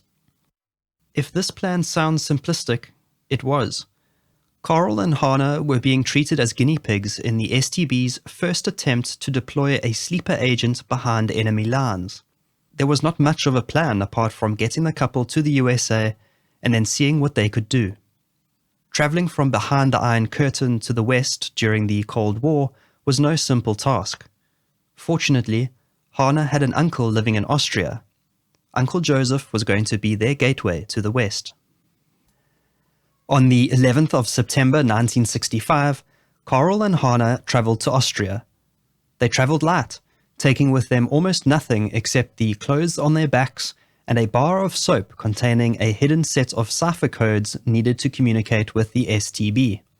As a staunch communist and party member, Hanna's father was indoctrinated into the operation. He served as the conduit through which Hanna would communicate by sending coded messages on postcards. As part of the plan, Karel had confided during a visit from Professor George Klein that he and Hanna intended to defect. He, of course, did not tell him of his true mission.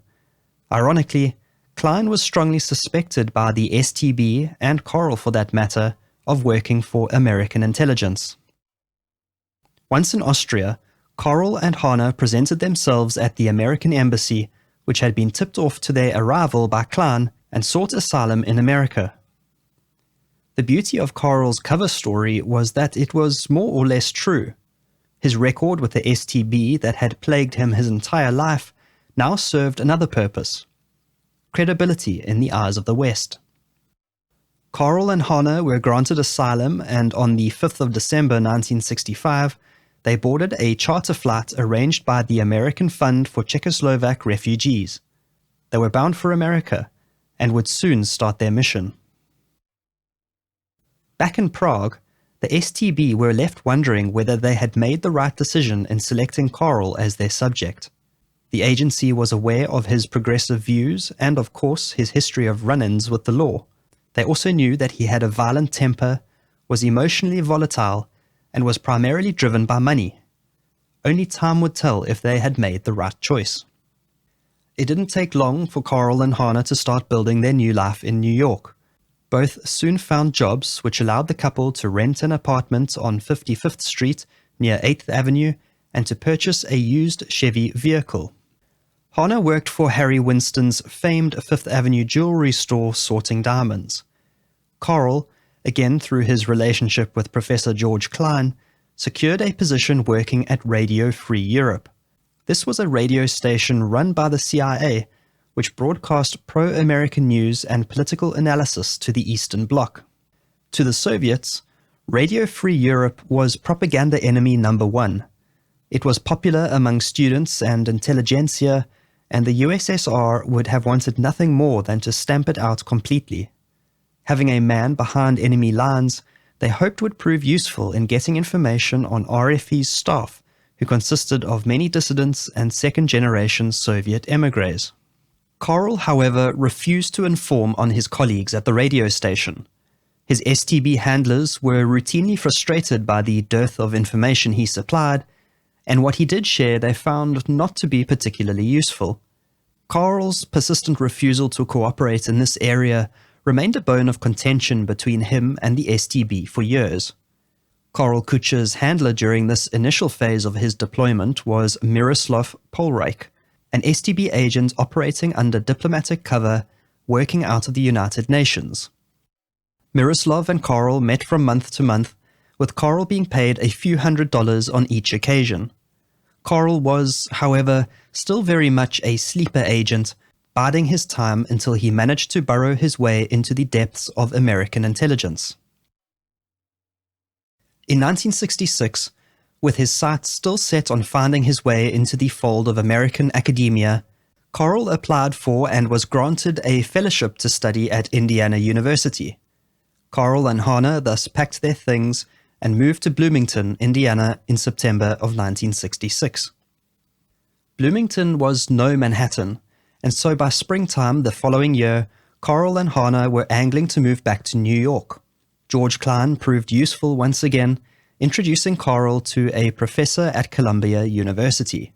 And so, after spending 2 semesters at Indiana, Karel was offered and accepted a position working at Columbia's Russian Institute while he studied for his PhD. This was a think tank headed by Zygmunt Brzezinski, a prominent Polish American who would later serve as counselor to US President Lyndon B. Johnson. Karel was certainly surrounding himself with influential people. Despite their clear progress, the Koechers were feeling the financial pinch, and this caused strain on their relationship. Their jobs didn't pay that well, and they felt leagues behind Karel's peers in academia who had old money backing them up. Little did the Koechers know that events in their home country of Czechoslovakia would soon add to their woes. In January 1968, Alexander Dubček was elected as the first secretary of the Communist Party of Czechoslovakia. This was seen by the people as a hopeful sign for change following years of growing dissatisfaction among Czechoslovaks over economic difficulties and the lack of political freedoms. Dubček's desire was to introduce socialism with a human face. He wanted to democratize the government and increase freedom of the press, speech, and travel. He also had his sights set on a more decentralized economy. All these ambitions represented a significant departure from the strict Soviet-style control that characterized the Eastern Bloc. Dubček's policy of reform, called his Action Program, was viewed with deep suspicion by the Soviet Union and other Warsaw Pact nations. They feared the spread of liberal-minded ideas to their own countries. The tension reached its peak when, in the late hours of the 20th of August 1968, the Soviet Union, along with forces from Poland, Hungary, East Germany, and Bulgaria, invaded Czechoslovakia. The invasion was met with widespread non-violent resistance from the Czechoslovak population, but what became referred to as the Prague Spring was quickly snuffed out. The aftermath of the Soviet invasion was a period of normalization during which the status quo was restored. Soviet leader Leonid Brezhnev removed Dubček from office and engaged in a wholesale purge of government officials and employees, most of whom were replaced by hardline Soviet-style communist lackeys. On the global stage, the West condemned the invasion, seeing exactly how low Soviet tolerance was for any kind of social and political reform. The Cold War divide deepened as Soviet satellite states realized, whether they liked it or not, they were beholden to their superpower Soviet overlords. Back in New York, Karel watched on with disgust. Describing himself in a later interview as a Czech patriot, Karel's primary national loyalty was to Czechoslovakia and his Slovak people, not the Soviet Union. He hated the regime that invaded his country and cared even less to work with anyone installed as part of the new Soviet puppet regime in Czechoslovakia. Karel's STB handler was one such victim of these purges, being replaced by a new man loyal to the KGB. Karel Koecher lost virtually all motivation to continue his work for the STB. He considered defecting, this time genuinely, and to tell all to the FBI. In 1969, he quit his job at Radio Free Europe after the program that he was working on was cancelled. After months of lying low and avoiding contact with his handlers, Karel received a signal to meet with the STB on the 30th of March 1970. Karel did not pitch for the meeting, nor did he the next day at a pre-agreed backup date. For the next few months, Karel went to ground. It was only on the 10th of October 1970 that Karel finally agreed to meet with his new handler. The meeting at the Continental Restaurant did not go as the STB expected, with Karel flying into a rage, yelling at his new handler and threatening him. Despite the fiery encounter, the two men agreed to meet again a few months later. Karel was given a shopping list of documents and information that his bosses wanted to get their hands on. Whether Karel produced the goods would be a true test of his loyalty, which the STB at that point was starting to seriously doubt. In December 1970, when Karel arrived at the next meeting empty-handed, the STB began to lose all hope in their agent. They even considered plans to take him down or sabotage his life in the USA. During this tense period, Karel even paid a visit to the FBI in November and told them that he had been approached by Czech intelligence. Karel reasoned that if he came clean and offered to turn double agent, he would avoid prosecution and be allowed to remain in the US. The FBI, being more interested in the mafia at that point in time, didn't take Karel up on his offer and took no further action. On the 21st of September 1971, Karel became a naturalized United States citizen. Hana's application was delayed given her firm family links to the Czech Communist Party, but her citizenship was granted the following year. While the STB considered how best to cut off their agent for good, they had no idea that Karel was on the verge of his biggest break yet. Growing increasingly frustrated with his job prospects, Karel visited the job placement office at Columbia University, where he expressed an interest in working for the US government. Given his proficiency in Czech and Russian, it was suggested that he apply to join the CIA. And so, in April 1972, and armed with letters of recommendation from Klein and Brzezinski, this is exactly what Karel did. The CIA was desperate to find men like Karel who spoke Russian and other Eastern European languages, and he was thus a shoo-in for a position. Apart from the regular interview process, there was one other small hurdle to overcome: a polygraph test. But for a man like Karel, this was no big issue. He was a physicist by profession and had been trained by the STB to pass lie detector tests through control of his physiological responses to questioning. Karel took the test and passed with flying colors. In February 1973, Karel Koecher moved to Washington, D.C., where he began working for a secretive branch of the CIA's Soviet East European Division. There he was tasked with listening to recordings of secretly taped conversations between the CIA's Soviet targets. Given his ongoing uneasy relationship with the STB, Karel hadn't even told his handlers the reason for his move to Washington. Czech intelligence was rather stunned when they found out, and word quickly filtered up the chain of command to the KGB. Suddenly, there was a lot of interest in Karel Koecher. The STB had to face the fact that, as volatile as their agent was, he had managed, entirely on his own, to infiltrate the Central Intelligence Agency. Against all odds, Karel Koecher had succeeded, and the STB's sleeper agent was about to be activated. With his top-secret security clearance, Karel began to feed critical information back to his handlers.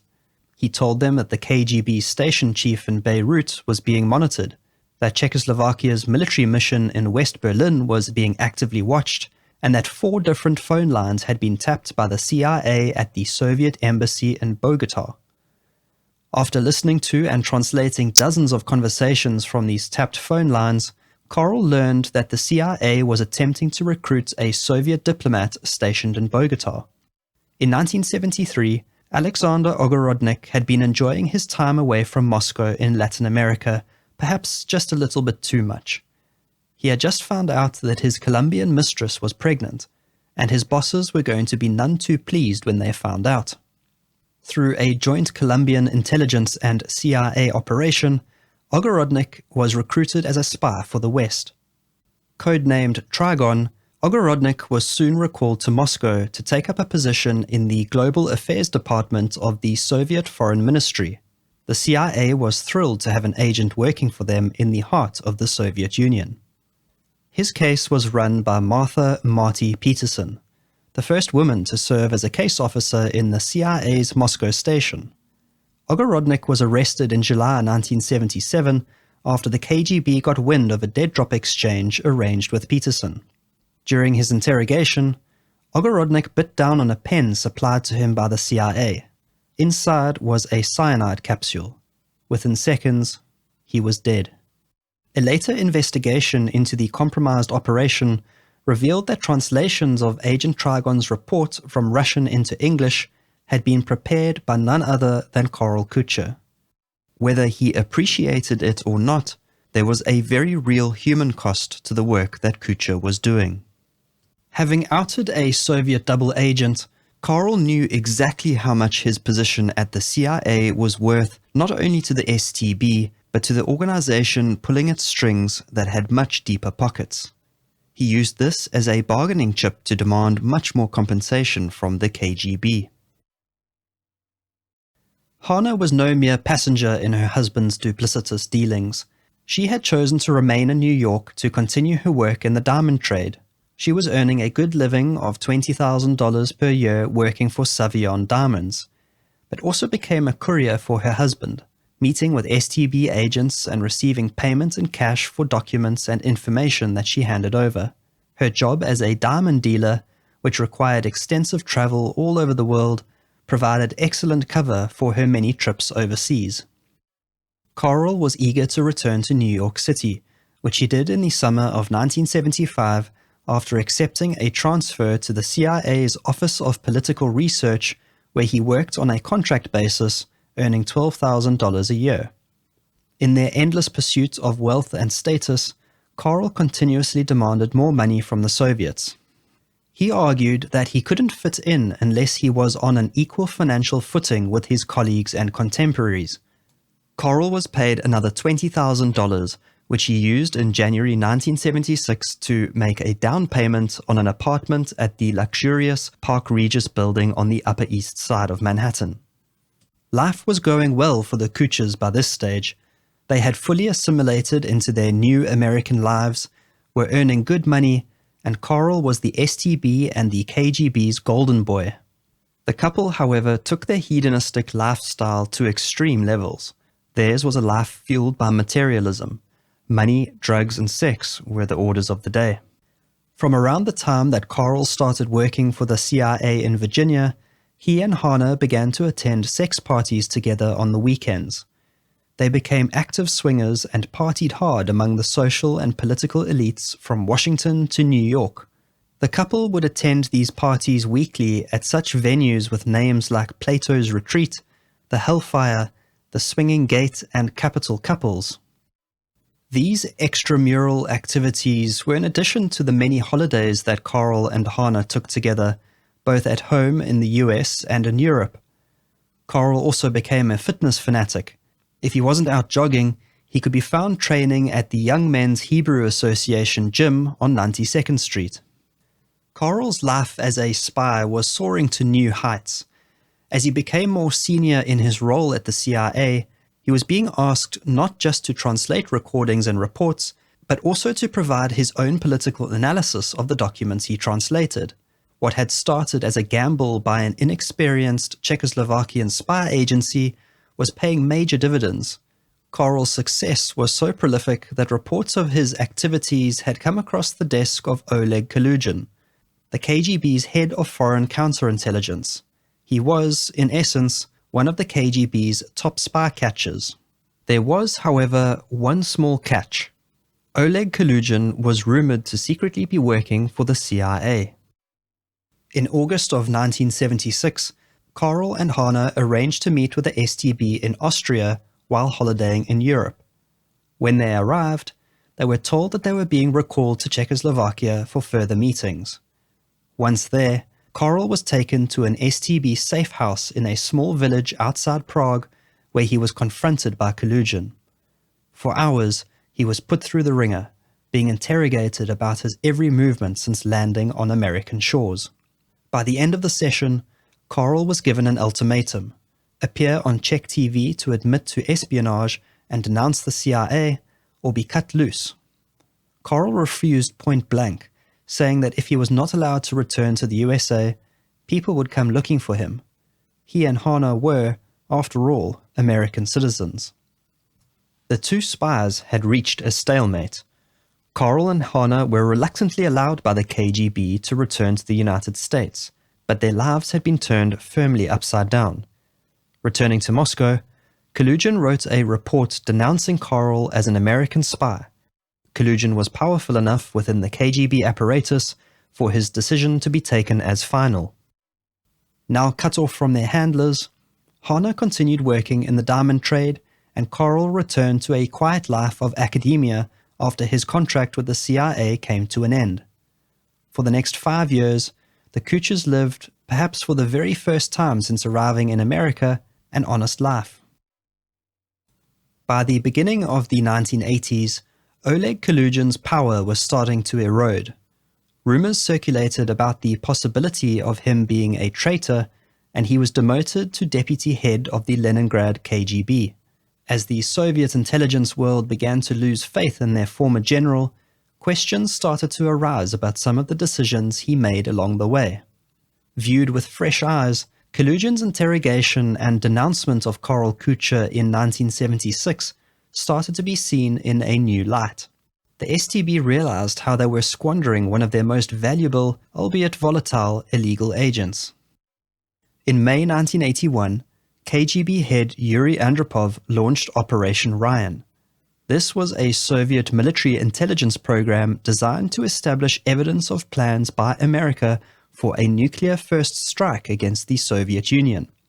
The new Reagan administration did little to quell Soviet fears, with Ronald Reagan's Star Wars speech in 1983 sending tensions to new heights. The Soviets needed all information on the ground as they could gather, and so plans were soon put in place to try and patch things up with Karel. An STB agent by the name of Jan Fiele was tasked with reactivating Karel as an agent.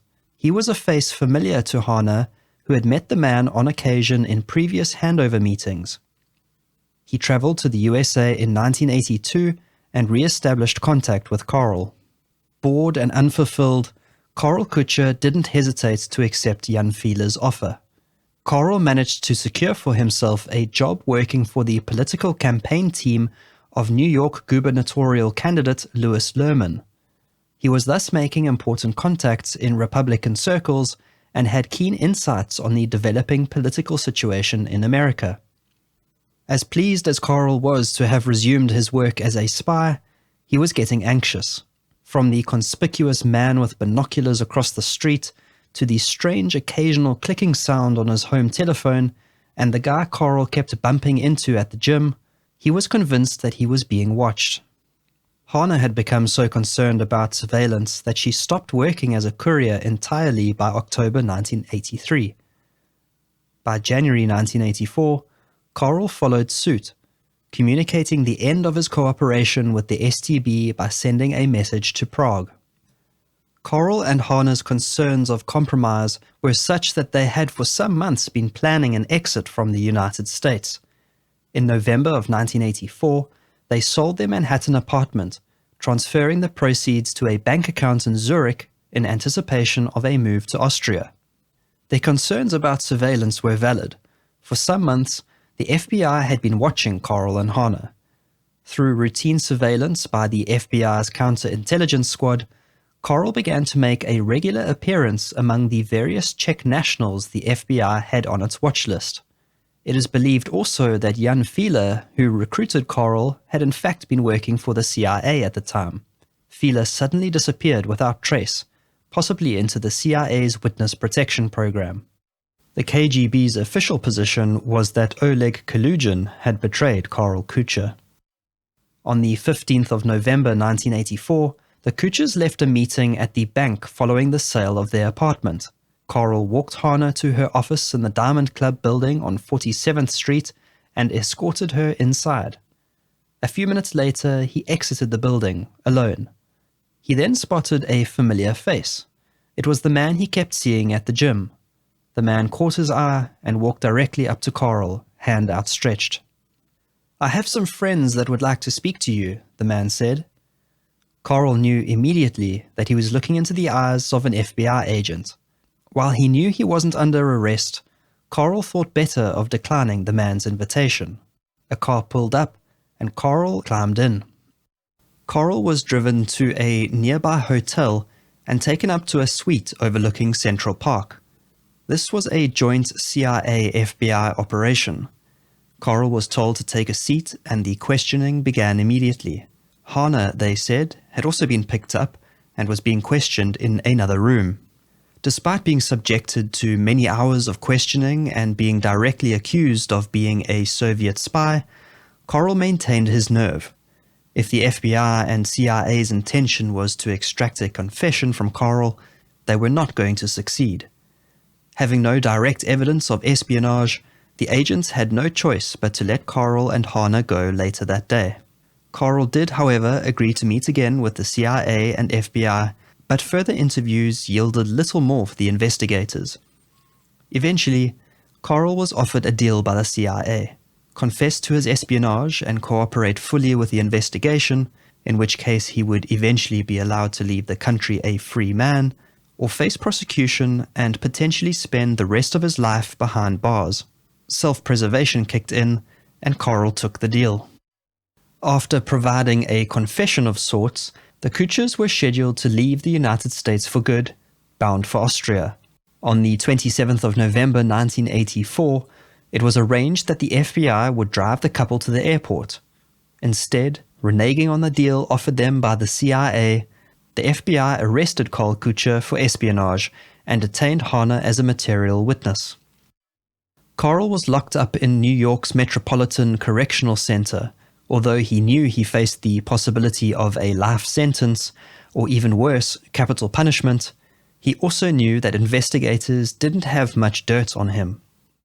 As the matter wore on, Hane ended up spending 4 months in jail after being charged with contempt of court for refusing to testify before a grand jury.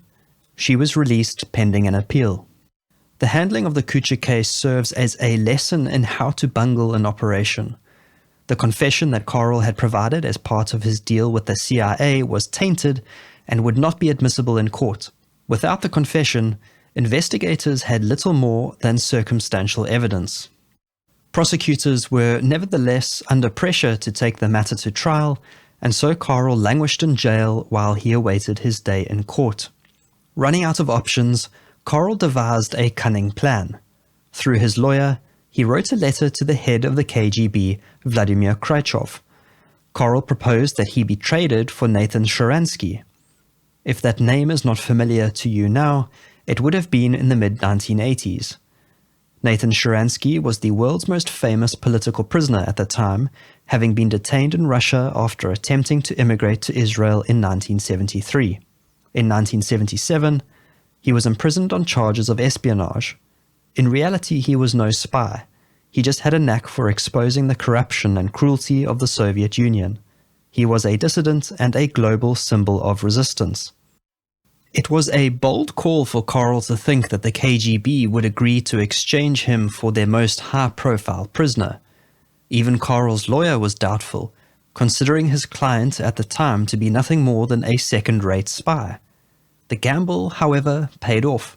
Whether the KGB truly valued Karel Koecher as one of their most effective spies, or merely saw the exchange of Sharansky as a public relations and propaganda stunt, we will never know. What we do know is that arrangements were soon made for a grand prisoner swap along the famous Glienicke Bridge. For American prosecutors, the prisoner exchange was to be the silver lining on an otherwise very dark cloud. Put simply, Karel's investigation and prosecution had been botched.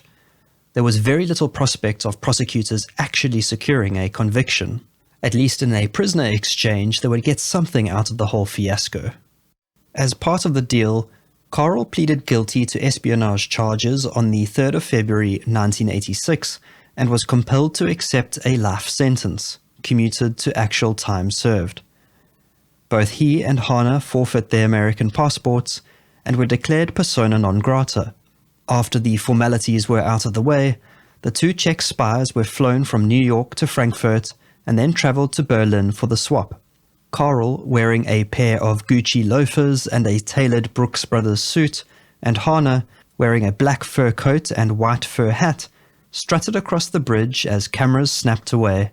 Sharansky crossed the bridge in the other direction, along with various other political prisoners swapped that day. Karel and Hane entered the gold Mercedes-Benz owned by famed spy lawyer Wolfgang Vogel and were soon whisked away across the border. Karel and Hane received a hero's welcome when they returned to Prague.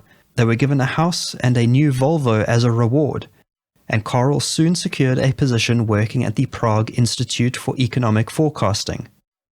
Hanna started working as a translator for the British Embassy in Prague. Eventually, however, her employer caught wind of her former life as a spy, and she was terminated. Karel and Hanna's acclaim as national heroes did not survive the fall of the Soviet Union. As the hammer and sickle flag was slowly lowered from the Kremlin on Christmas Day 1991, the Koechers became nothing more than relics of a former era. Karel and Hanna remain living in the Czech Republic in relative obscurity today. Their humdrum existence a far cry from their hedonism-fueled lives of old. Ultimately, Karel Koecher was left questioning whether, in the grand scheme of things, anything he did truly made any difference. That's it. I mean, a man's life, okay, so it was exciting in a way, but you want to see some accomplishment. You really made a difference. I don't know, what a difference did I make? What did I accomplish? I don't know if I would do it again.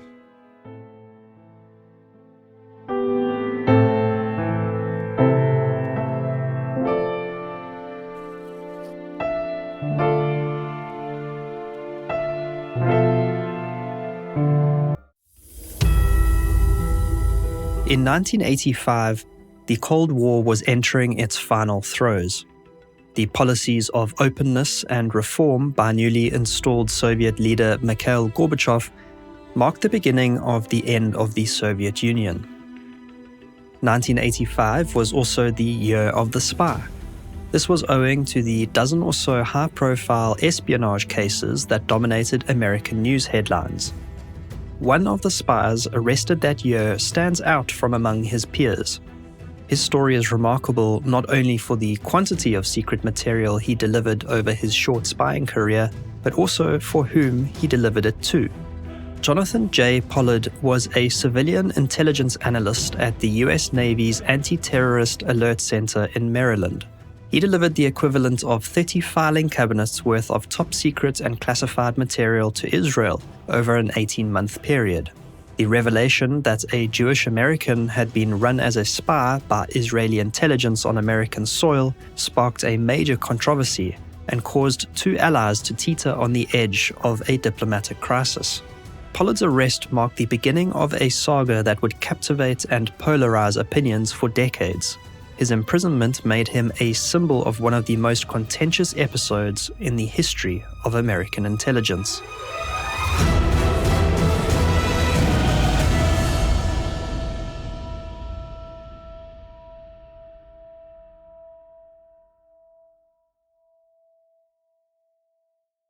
Born on the 7th of August 1954, Jonathan Pollard was the youngest of three siblings. His father, Dr. Morris Pollard, was an accomplished microbiologist. Just prior to Jonathan's 8th birthday, his father accepted a position at Notre Dame University, and the Pollard family moved to South Bend in Indiana. Jonathan was an intelligent child who always had his nose in a book. He was teased, bullied, and beaten up at school, which he attributed to anti-Semitism. These circumstances led his parents to enroll him at a private Hebrew day school.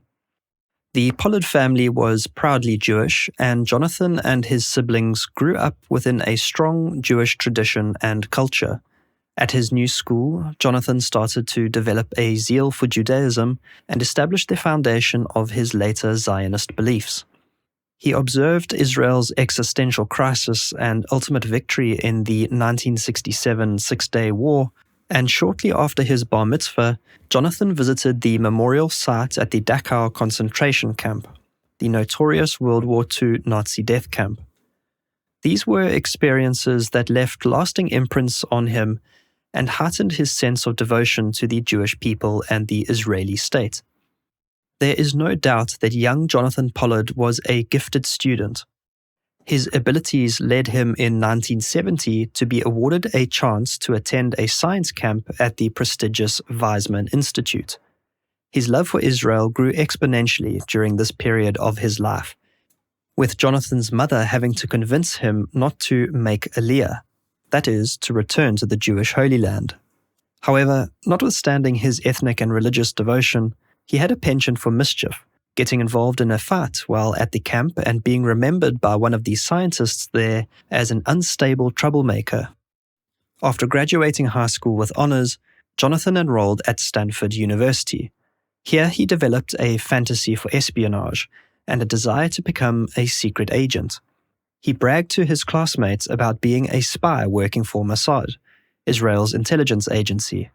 This was, of course, an outright lie, and just one of many examples of Pollard's compulsion to lie and spin tales of grandiose delusion. He took the story so far as to refer to himself as Colonel Pollard in his college yearbook. He graduated from Stanford with a political science degree and was then accepted into the Fletcher School of Law and Diplomacy at Tufts University in Boston. There he attended for 2 years, flunking out after failing to complete several courses. Pollard had, however, by that stage, already decided that he wanted to pursue a career in intelligence. Pollard applied for a graduate fellowship position with the CIA, and as part of the interview process was required to take a polygraph examination. During the test, he admitted to using Thai sticks and hashish, and to smoking marijuana about 600 times during his university career. Understandably, he was turned down for the position. Undeterred, in 1979, Pollard applied to become an intelligence analyst for the U.S. Navy Field Operational Intelligence Office located in Suitland, Maryland. The position required top-secret and sensitive compartmented information security clearances. While Pollard had to undergo an extensive background information check, a polygraph test was this time not required. The check included a general request to other intelligence agencies for any information they had on record. The CIA, however, citing privacy concerns, declined to release the information they held on Pollard, including the results of his polygraph test. Had it done so, this story may have ended here. Pollard passed the background check and was given the job and assigned to the Naval Ocean Surveillance Information Center, where he monitored shipping traffic. Only a month or two into his job, Pollard approached one of his superiors with a proposal. He said that he had a contact in the South African government and that he could use this connection to run an operation against the then apartheid government. Pollard boasted to his superior that his father worked for the CIA and was the station chief at the American Embassy in South Africa. This was, of course, another brazen lie. The technical director to whom Pollard had made the proposal knew this to be false and recommended to the head of the agency that Pollard be terminated immediately since he was still serving his probationary period. Remarkably, the opposite occurred, with Pollard being assigned to a secret task force called Task Force 168, which collected human intelligence for the Navy. Pollard was distrusted by his superiors in TF 168, who began to second-guess the appointment. It was decided that a ruse would be pulled in order to compel Pollard to sit through a polygraph exam. He was told that he was being recruited as an agent to pursue his South African connection, but that he would have to pass a polygraph test first. When the test was administered, Pollard displayed bizarre behavior, shouting, gagging, and repeatedly running to the bathroom in between questions. Pollard was a nervous wreck, and after hours of attempting to question him in vain, the examiner had to abandon the test. While the test itself was inconclusive, the examiner stated categorically that Pollard should never be used as a double agent, nor should he be granted access to any sensitive or top-secret information. As a result, then Director of Naval Intelligence Rear Admiral Sumner Shapiro directed that Pollard be moved to a new position in the organization and one in which he would not require TS or SCI security clearance. Although still holding a secret security clearance, Pollard was incensed. He considered his higher clearance a status symbol, and one which he wore as a badge of honor. He reverted to playing the professional victim, blaming the Navy for being anti-Semitic and sidelining him for this reason.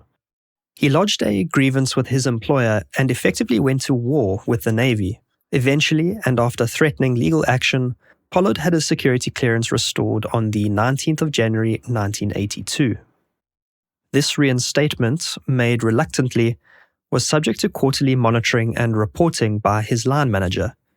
These reports said that Pollard's performance was exemplary. and that he was making a valued contribution to the NICS's mission. Eventually, however, and after personnel changes, the reporting and monitoring stopped.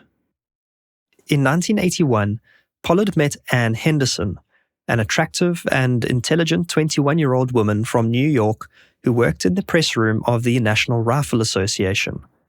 The two soon fell in love and in 1982 moved in together in an apartment in Arlington, Virginia. Then followed a series of further red flags which were either missed or ignored by the Navy. These included Pollard getting into financial trouble and nearly being evicted from his apartment for failing to pay rent. After moving to the DuPont Circle area of Washington, D.C. in 1982, Pollard and Anne regularly smoked marijuana and took cocaine at various parties. On another occasion, Pollard had applied for a new position that opened up within the Navy. He arrived to the interview late and disheveled. He spun a story about his girlfriend Anne having been kidnapped by members of the Irish Republican Army, and that he had spent the weekend running around the Washington area negotiating for her release. Needless to say, Pollard didn't get the job, but the incident was never reported up the chain of command. Whether these incidents were not appropriately reported or were simply chalked up to personal eccentricities, Pollard continued to climb the bureaucratic ladder and was noted as being an intelligent and hard-working analyst. Yet J. Pollard was discontented. He grew increasingly concerned over the security position of his ethnic home, Israel. As a nation, Israel has since its creation in 1948 faced the unenviable position of being surrounded by enemies. Despite a series of US presidents describing the relationship between Israel and the USA as a special friendship, Pollard believed that his country of birth was not doing enough to protect its ally. Friendly relations between Israel and the USA suffered a setback in June of 1981 when the Israeli Air Force executed a coordinated attack against Osirak in Iraq, a nuclear reactor facility. The operation was a major success, with Saddam Hussein's nuclear capabilities completely neutralized. However, the US and other nations considered the move a violation of international law. For a period after this event, US intelligence began to withhold certain information from its Israeli ally for fear that it would act on it in a similar fashion. It would take 2 years for the countries to formally restore their strategic channels of communication, with US President Ronald Reagan signing an agreement with Israel concerning bilateral information exchange in 1983. Pollard, however, believed that the US was not keeping up its end of the bargain and was withholding information relating to key aspects of Israeli national security. He considered his options and was torn between, on the one hand, immigrating to Israel and taking with him what information he could carry, or, on the other, remaining as an analyst in the US and using his security clearance to provide classified material to Israel. Needless to say, he opted for the latter option, which had the added benefit of allowing him to live out his fantasy of being a secret agent. Circumstances would soon allow Jonathan Pollard to pursue his goal. On the 18th of April 1983, a lone suicide bomber drove a truck filled with explosives into the US Embassy in Beirut, killing 63 people. Then, 6 months later, on the 23rd of October 1983, a Hezbollah terrorist drove a truck packed with TNT into the US Marine Amphibious Unit compound at Beirut International Airport. The detonation killed 220 Marines, 21 other service members, and injured another 100 people. In response to these attacks, the Naval Investigative Service established a new intelligence unit called the Anti-Terrorist Alert Center, or ATAC. Pollard was initially transferred for a 6-month period to ATAC, and then on the 14th of October 1984 was hired as a permanent employee. The ATAC was designed to have computer links to all the US military intelligence collection commands. Pollard found himself, therefore, with virtually unlimited access to all highly classified information stored within the CIA, NSA, and FBI databases, among others. He was also given a courier card, which allowed him to carry classified materials on his person anywhere in the Washington, D.C. area without fear of being searched. For an aspiring double agent, Pollard could have chosen no better place. It was around this time that Pollard was contacted by a friend of his, Stephen Stern. Stephen was a wealthy New York stockbroker. The two men would discuss business opportunities and the current state of affairs in Israel. During one such discussion, Stephen mentioned to Jonathan that he had attended a conference where he listened to a speaker by the name of Colonel Aviem Sela. The colonel was studying for his PhD in New York at the time, and Stern wanted to make an introduction. Pollard knew exactly who Colonel Sela was, an Israeli war hero and a national icon. He was in fact the fighter pilot that led the 1981 attack on Osirak and had also gained fame for shooting down as many as 90 Syrian MiG fighter planes in the 1982 war in Lebanon. Pollard knew immediately that this was his golden opportunity to offer his services to Israel. He gratefully accepted the invitation and immediately rushed to tell his girlfriend Anne about the good turn of events. Pollard had only just started working at his new position at ATAC when one evening he received a telephone call from Colonel Sela. The two men arranged to meet at the Washington Hilton Hotel in May of 1984. Despite all his military accomplishments, Aviem Sela was no spy runner. He had no experience in human intelligence or espionage, but knew that he was dealing with a potentially delicate matter. Through a civilian contact stationed at Israel's New York consulate, Sela got in touch with Lakam, an Israeli agency tasked with gathering scientific intelligence. This was an agency much smaller in scale and reach than Israel's more well-known intelligence centers, Mossad and the Shabak.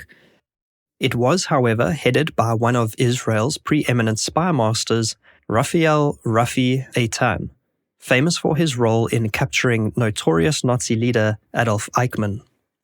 Eitan gave his blessing to Sela for the meeting to go ahead, but advised that he proceed with caution. Walk-ins always had to be treated with circumspection. Who knew? Pollard may have been a plant by one of its rival intelligence agencies. Yet even if he wasn't, the fallout, should Israel be discovered to even be considering spying against its closest ally, would be catastrophic.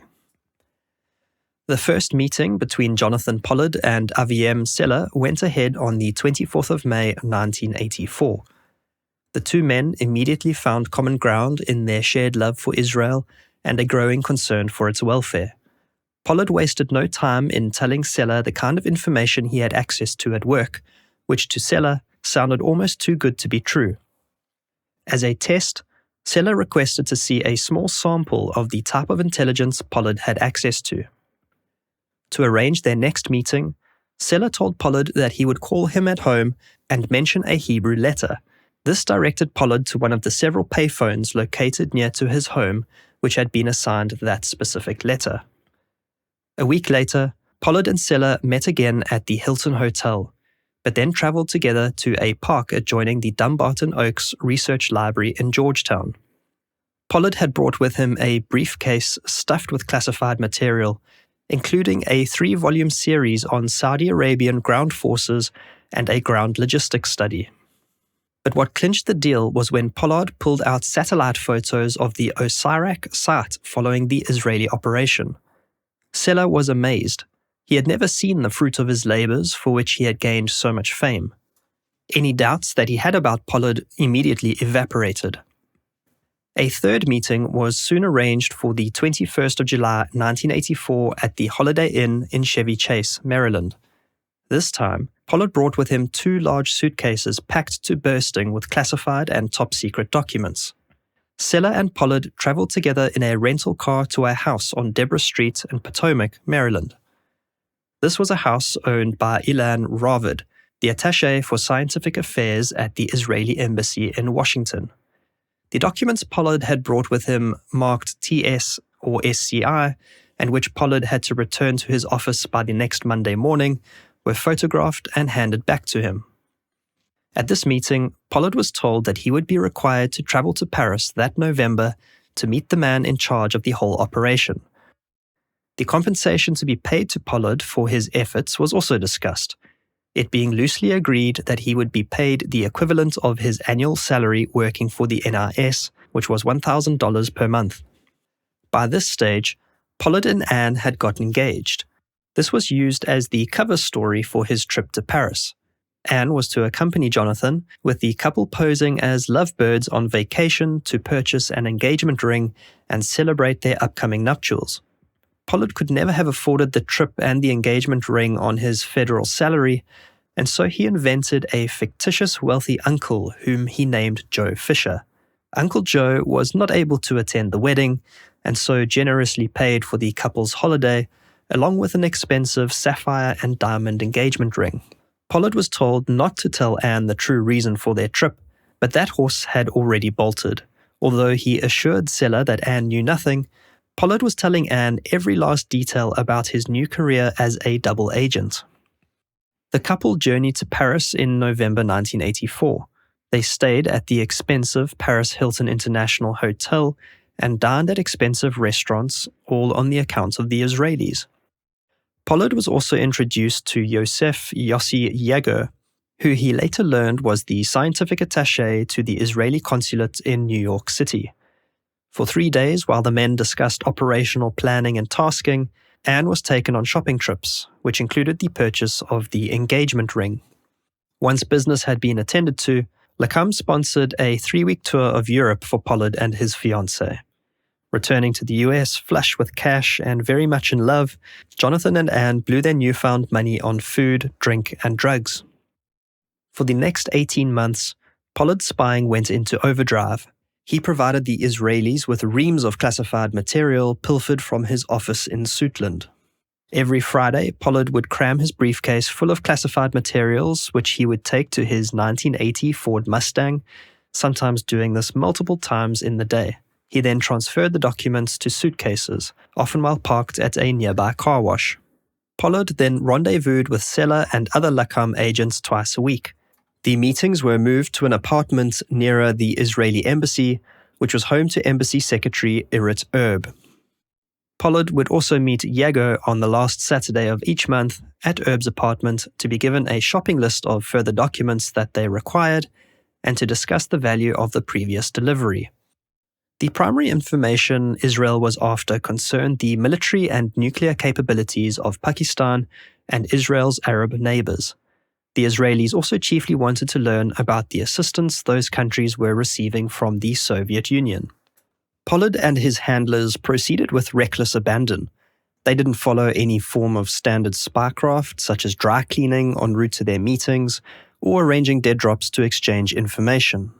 They assumed nobody would ever suspect that the Israelis had recruited an American spy, and they were exactly right. On one occasion, in January 1985, Pollard returned to his office after hours to remove multiple boxes filled with secret documents. Given his courier card, he was not questioned by the on-duty security guard, who even placed a block to stop the door from closing behind Pollard as he went to and from his car. Several Xerox machines were installed at the Israeli apartment to copy the most sensitive documents which Pollard had to return to his office. As the operation ramped up, Rafi Eitan decided it was time to replace Colonel Zeller with a seasoned spy runner. Enter Uzi. The man whose true name was Yaakov Nimrodi was an international arms dealer and well-versed in the art of espionage. He was charged with being Jonathan Pollard's new handler. In the summer of 1985, Jonathan and Anne made a second overseas trip, this time to Israel. Pollard was growing ever more anxious as he met with his handlers in Tel Aviv. It was the year of the spy, after all. American spies and double agents were being rounded up left, right, and center. The members of the Walker spy ring had just been arrested in May of 1985. Pollard worried that he would be next. He was devastated to learn that Rafi Eitan intended to continue the operation for another 10 years. In convincing a nervous Pollard to sign up to this deal, his compensation was increased to $2,500 per month. He was also promised an Israeli passport and was told that to secure his eventual retirement in Israel, $30,000 would be deposited annually into a Swiss bank account for the next 10 years. He also didn't have to worry about his upcoming wedding in Venice and European honeymoon. That too would be paid for. Finally, Pollard was given assurances that he would be taken care of if he was ever discovered. After all, Israel and the USA were close allies. and a small matter of spying between friends was nothing a little bit of quiet diplomacy couldn't sort out. Somewhat assuaged, and with dollar signs in their eyes, Jonathan and Anne set off for Venice, where they were married on the 9th of August 1985. They then enjoyed a lavish honeymoon across Europe and London, returning to the United States as husband and wife a few weeks later. Jonathan Pollard immediately picked up where he left off, stealing every secret document he could lay his hands on. While sense would dictate that Pollard would have tried to keep a low profile, he couldn't resist telling tall tales to his colleagues. On one occasion, he spun another story about Anne being kidnapped, this time from a gun show, and that she was being held hostage in a nearby motel. To another colleague, Pollard claimed to have been taken prisoner in Damascus and tortured by the Syrians. He boasted about having a degree in advanced mathematics and continued to spin the false story of his father working for the CIA. His work performance began to drop, and this combined with his persistent fibbing resulted in Pollard being given a verbal warning. He was also quick to flaunt his security clearance to impress anybody who cared to listen. On several occasions, Pollard handed classified documents to people in his social circle. This included copies of economic and political analyses, which he gave to 2 investment advisor friends. He also wanted to get into the arms trade, just like Uzi. He tried to pass secret materials to Kurt Lobeck, a freelance journalist covering the Soviet-Afghan War, whom he tried to enlist in an arms trafficking scheme. Given his careless approach and constant braggadocio, Pollard's luck in remaining undetected was bound to only last for so long. On Friday, the 8th of November 1985, a co-worker spotted Pollard removing documents marked TS SCI from the office. This in itself ought not to have raised suspicions given Pollard's courier card, but the co-worker overheard Pollard earlier in the day saying that he intended to destroy the documents which he had requested in error. Only a few minutes later, the co-worker spotted Pollard handing the same bundle of documents to his wife Anne outside the building in the parking lot. This incident was reported up the chain of command, eventually making its way onto the desks of NIS and FBI investigators. Pollard's concerns had been realized. Vigilance and security awareness within military and naval intelligence was heightened in the wake of the Walker-Whitworth espionage case. Pollard was also observed to be showing unusual interest in matters in the Middle East, whereas his role related to intelligence gathering and analysis in the Americas and the Caribbean. He was acting erratically and his work standards were continuously dropping. He generally gave the impression of being a disgruntled employee. The FBI were concerned enough to start an investigation. They authorized the installation of pinhole cameras around Pollard's office cubicle. He was watched round the clock and was followed when leaving the office parking lot. The NIS's own internal investigator, Ronald Olive, was also put on the case. The surveillance would have paid off had somebody been monitoring the video feed on the morning of the 15th of November 1985. The cameras were not watched for a crucial 3-minute period when Pollard stuffed as many as 3,000 pages of classified material into his briefcase. Nevertheless, investigators knew that Pollard would likely attempt to leave the office the following Monday with another bundle of classified documents. This is when they intended to close in. On Monday, the 18th of November 1985, plans were afoot to intercept Jonathan Pollard at the end of the workday. He was seen on the hidden cameras packaging a bundle of classified documents. As he approached his car carrying the package, he was intercepted by 2 FBI agents. There wasn't enough evidence to arrest Pollard at that stage, and so investigators needed him to speak to them voluntarily. He was asked to return inside to answer some questions. Appearing confused, Pollard thought better of refusing and agreed to return inside. Then followed an interview that would last long into the night. Pollard had an answer for everything and admitted nothing. His story was that he was in fact wanting a second opinion on the classified documents from an analyst friend working for another US intelligence agency. The FBI agents were trying to get Pollard to agree to a permissive search of his apartment. They had no warrant and were at that stage entirely dependent on Pollard's cooperation. As minutes turned to hours, the investigators realized that they couldn't hold Pollard for much longer. He wasn't under arrest and was free to leave at any time. He also wasn't budging from his position of denial and avoidance. He was due that night to meet Colonel Seller along with his wife for dinner. Pollard requested to phone Anne to let her know that he was running late. This he did, telling Anne over the phone to go on without him and that she should take the cactus, you know, the one that they had bought for their friend's birthday, and not to forget the wedding album. This was Pollard giving his wife Anne a pre-agreed code to let her know that he was in trouble.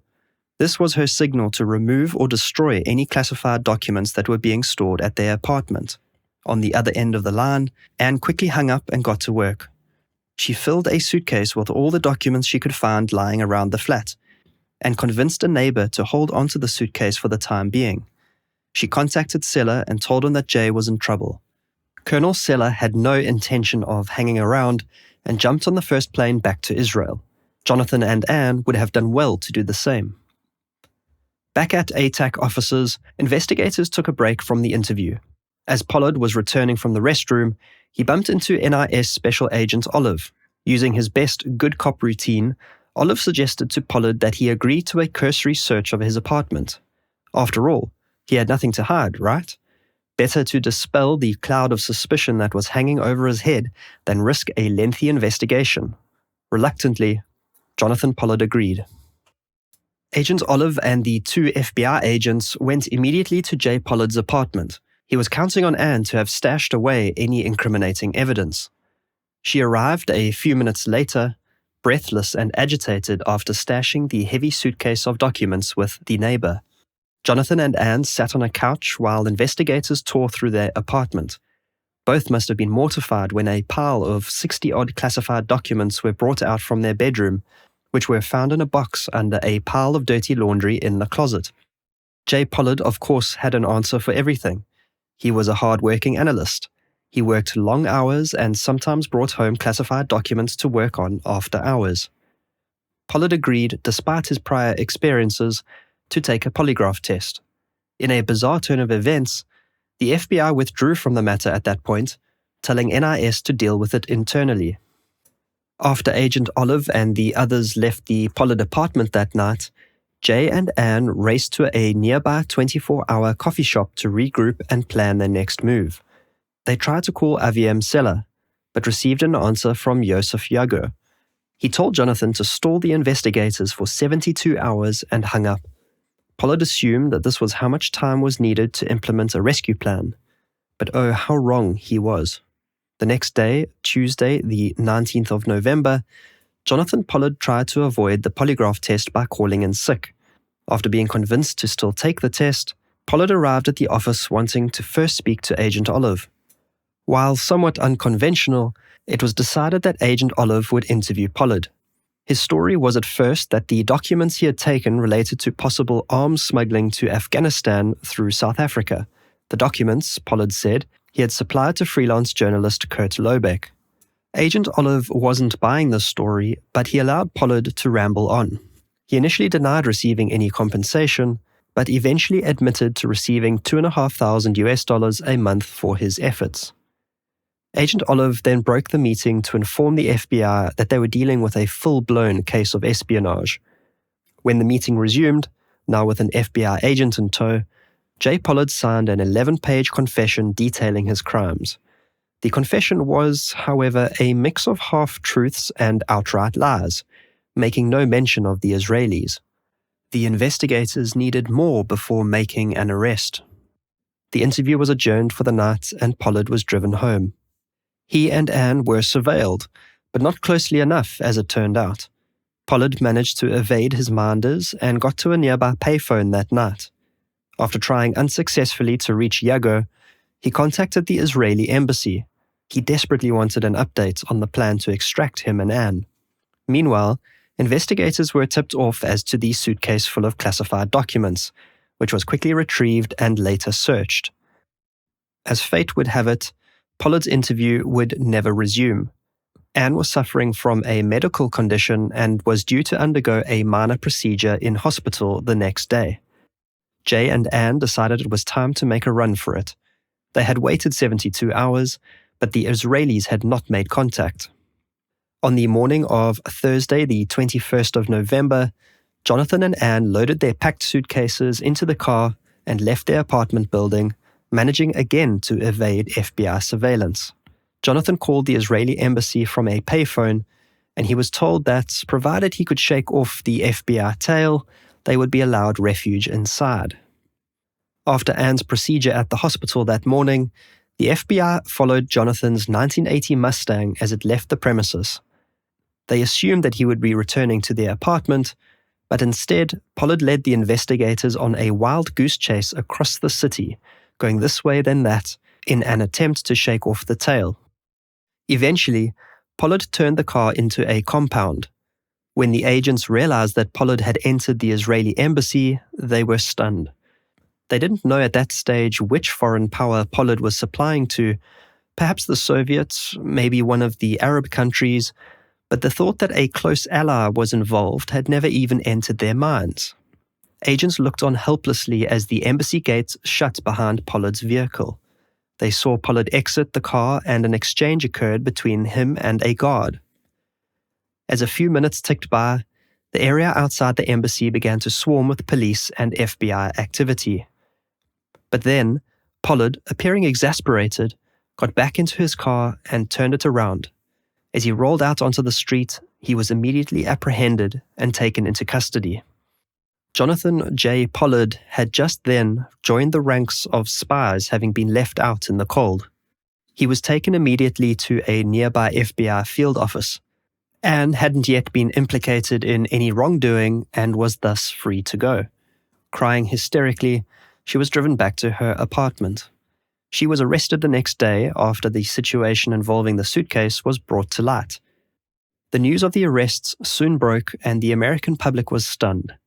Yet another double agent had been discovered in the so-called Year of the Spy. The scene was thus set for a period of tense relations between the US and Israel. For the first 3 days following Pollard's arrest, Israel remained strangely silent. Much to the US State Department's chagrin, the Israelis immediately withdrew Yossi Yago and Ilan Ravid from the Israeli embassy to avoid them being subjected to questioning. The American public were growing accustomed to learning about Soviet spies, but how could a small Middle Eastern state that was meant to be an ally have penetrated US intelligence? Hotly debated was the question of whether those with dual national loyalties should be permitted to work in US national security. Only on the 24th of November 1985 did Israel's foreign ministry release a statement. All that was said was that any act of espionage against the United States stood in total contradiction to Israeli policy. There was a promise of cooperation, with Israeli Prime Minister Shimon Peres promising to return any classified material that had been received from Pollard. Apart from this, Israel's leadership remained silent. All the while, US intelligence scrambled to establish how long Pollard had been a spy and the extent of the damage he may have caused. When Israel finally did break cover a few days later, its official position was that Pollard had been run as a rogue operation without the knowledge or consent of the highest echelons of Israeli political leadership. With tensions simmering, the US demanded more answers. The US Justice Department sent a delegation to Israel where those involved in the Pollard affair were interviewed in a secret location near a Tel Aviv military base. Those interviewed were promised immunity from prosecution in exchange for a full debriefing. The Israelis handed back only 163 documents they had received from Pollard, which was only a tiny fraction of the total number. Back in the United States, Jonathan Pollard was feeling bereft and abandoned.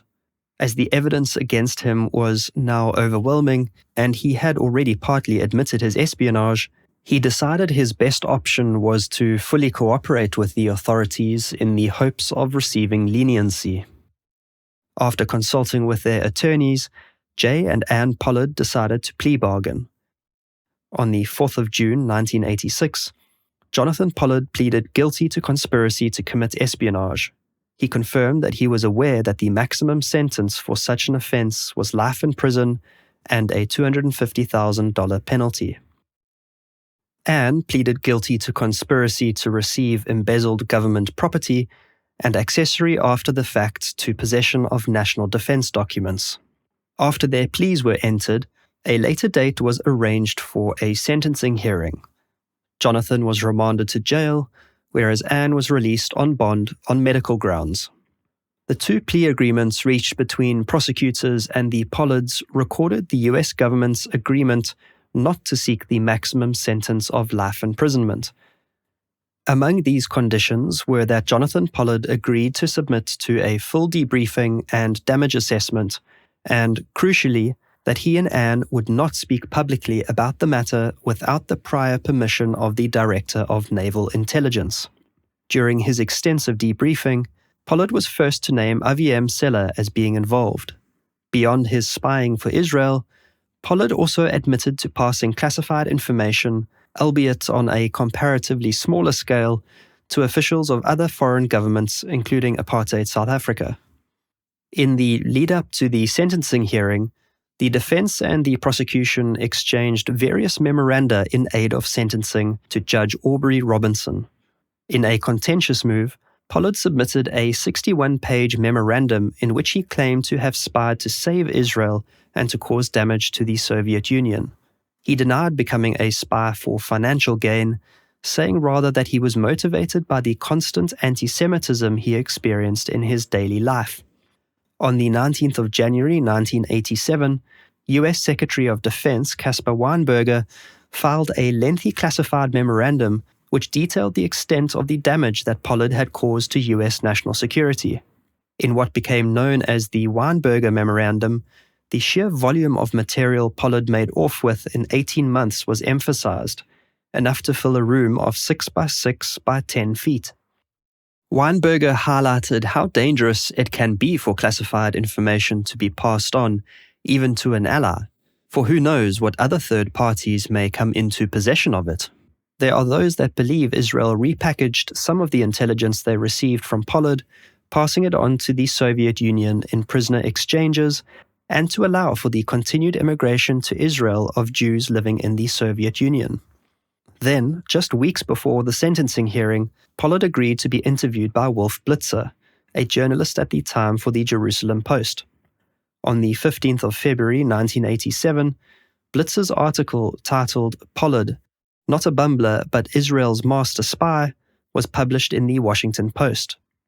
The article included details of classified materials Pollard had disclosed to Israel, including satellite photos of the Palestinian Liberation Organization headquarters in Tunisia and information concerning the military capabilities of various Arab nations.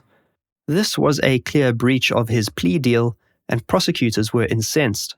They chose not, however, to file papers with the court advising of Pollard's reneging of the plea agreement. To make matters worse, Anne appeared on CBS's 60 Minutes on the 1st of March 1987, where she was interviewed by investigative reporter Mike Wallace. This was just 3 days prior to the sentencing hearing. The interview, intended by Anne and Jonathan to curry favor with the public and justify their actions, backfired spectacularly. Following the Blitzer interview, Defense Secretary Weinberger filed a supplementary memorandum in which he summed up his view of the harm caused by Pollard.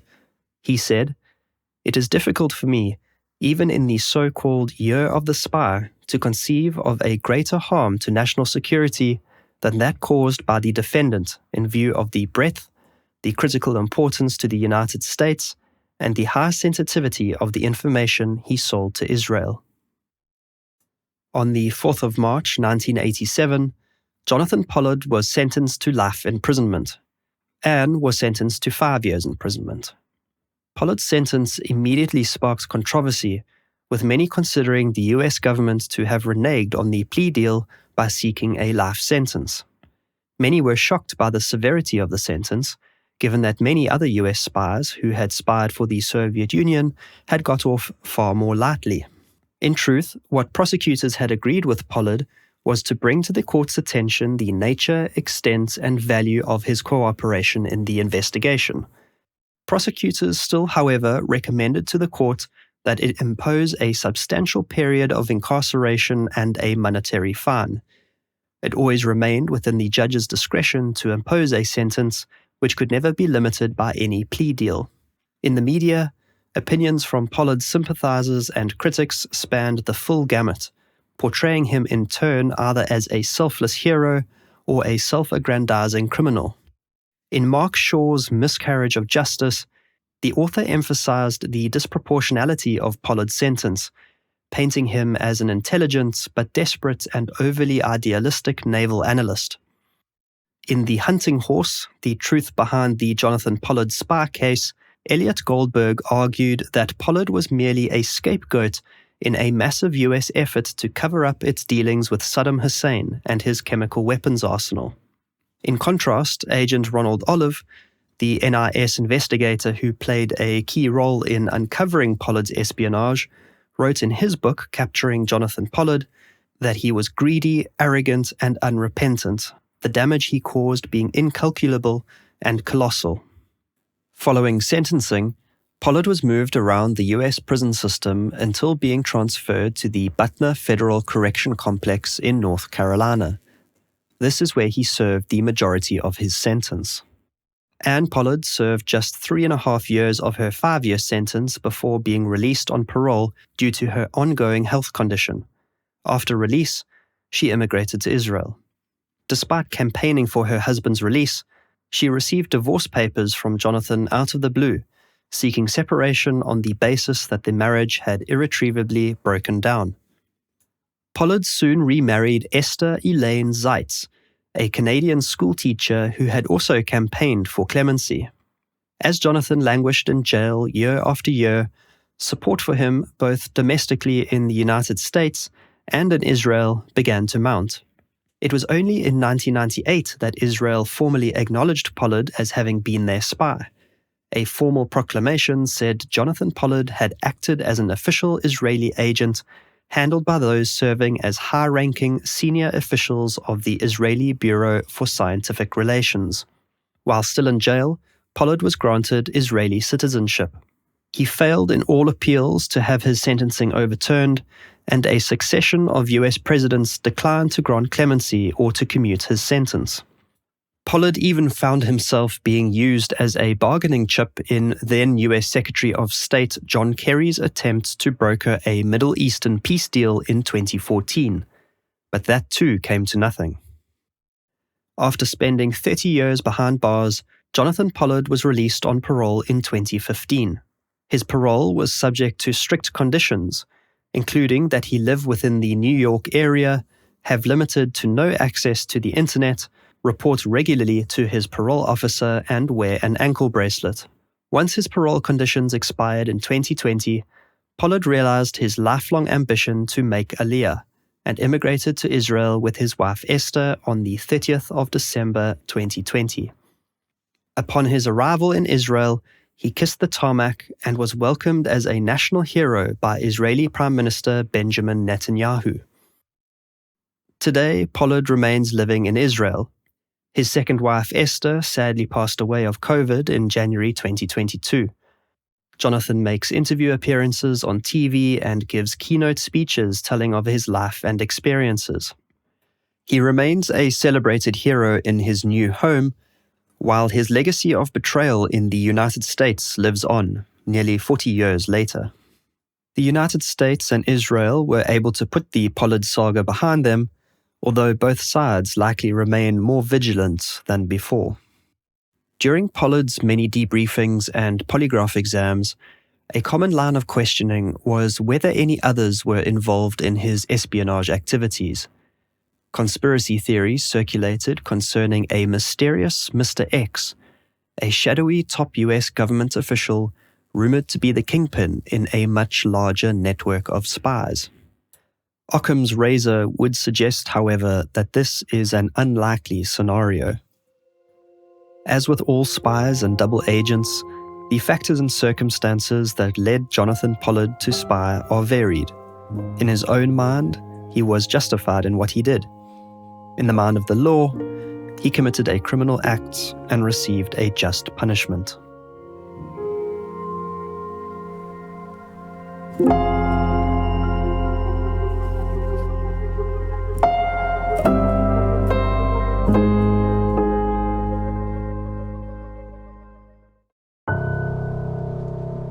cold winter air bit at Nicholas Shadrin's face as he stepped out into the dimly lit streets of Vienna. It was 6:30 p.m., and the city was cloaked in the quiet hush of a winter evening. The former Soviet naval captain turned American double agent had left his wife back at their hotel room, assuring her that he wouldn't be long. As he approached the steps of a centuries-old church, its spire visible from the nearby US consulate, a shiver of unease ran down his spine. This was his second meeting with the KGB on this trip, and a rendezvous to which he had become accustomed. But this time, something about it felt different. Two men emerged from the shadows, their faces familiar, yet their expressions inscrutable. Shadrin nodded in recognition, a thin layer of tension hanging in the air. Without a word, they gestured towards a dark sedan idling at the curb. The car door opened with a foreboding creak, and after a moment's hesitation, Shadrin slid into the back seat. The door closed behind him with a finality that echoed in the stillness of the night. As the sedan pulled away, the lights of the US consulate glimmered in the distance, but there was no one there to see him off. His CIA handlers had opted for no protective surveillance. The car disappeared into the labyrinth of Vienna's streets, and with it, Nicholas Shadrin vanished, never to be seen again.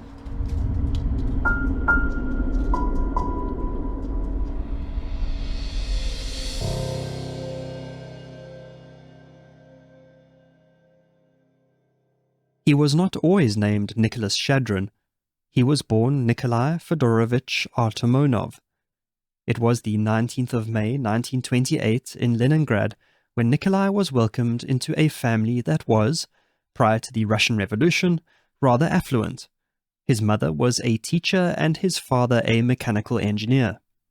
Baptized into the Russian Orthodox Church, young Nikolai enjoyed a loving home life.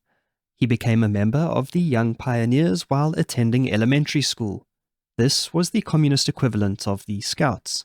An avid reader, Nikolai excelled at school, and in 1941, when he turned 13, was selected to attend a prestigious naval secondary school on Vasilyevsky Island, the largest of the St. Petersburg Islands. From that moment, Nikolai had his sights set on becoming a naval officer. He and his family had first, however, to survive the Second World War and the Axis siege of Leningrad, which started in September 1941. By the time that the Soviets succeeded in lifting the siege in January of 1944, Nikolai had lost his beloved pet dog, a German shepherd that was a casualty to the war effort, where dogs were trained to run at German tanks with explosives strapped to their backs. During the impossibly tough years of the war, Nikolai's father had to trade in virtually all his remaining valuable possessions to feed his family.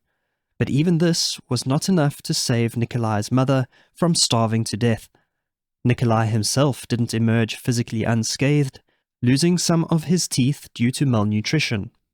Having survived the horrors and hardships of World War II, Nikolai completed his secondary education and had the honor of enrolling in 1945 in the Frunze Naval Academy. There he majored in subjects such as radio electronics, weaponry, and naval science. He went on to graduate in the 15th percentile of his class in 1949, which is the same year that he became a member of the Communist Party. Nikolai felt a strong sense of national pride, particularly in the immediate aftermath of the war, and was fully confident in the ability of Joseph Stalin to lead his people. However, the seeds of resentment for the Soviet regime, which later turned to hate, were firmly planted in him from an early age.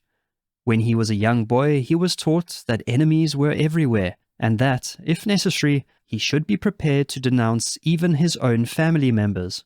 He witnessed arrests in the streets, and friends and neighbors suddenly disappeared, usually into the NKVD torture chambers.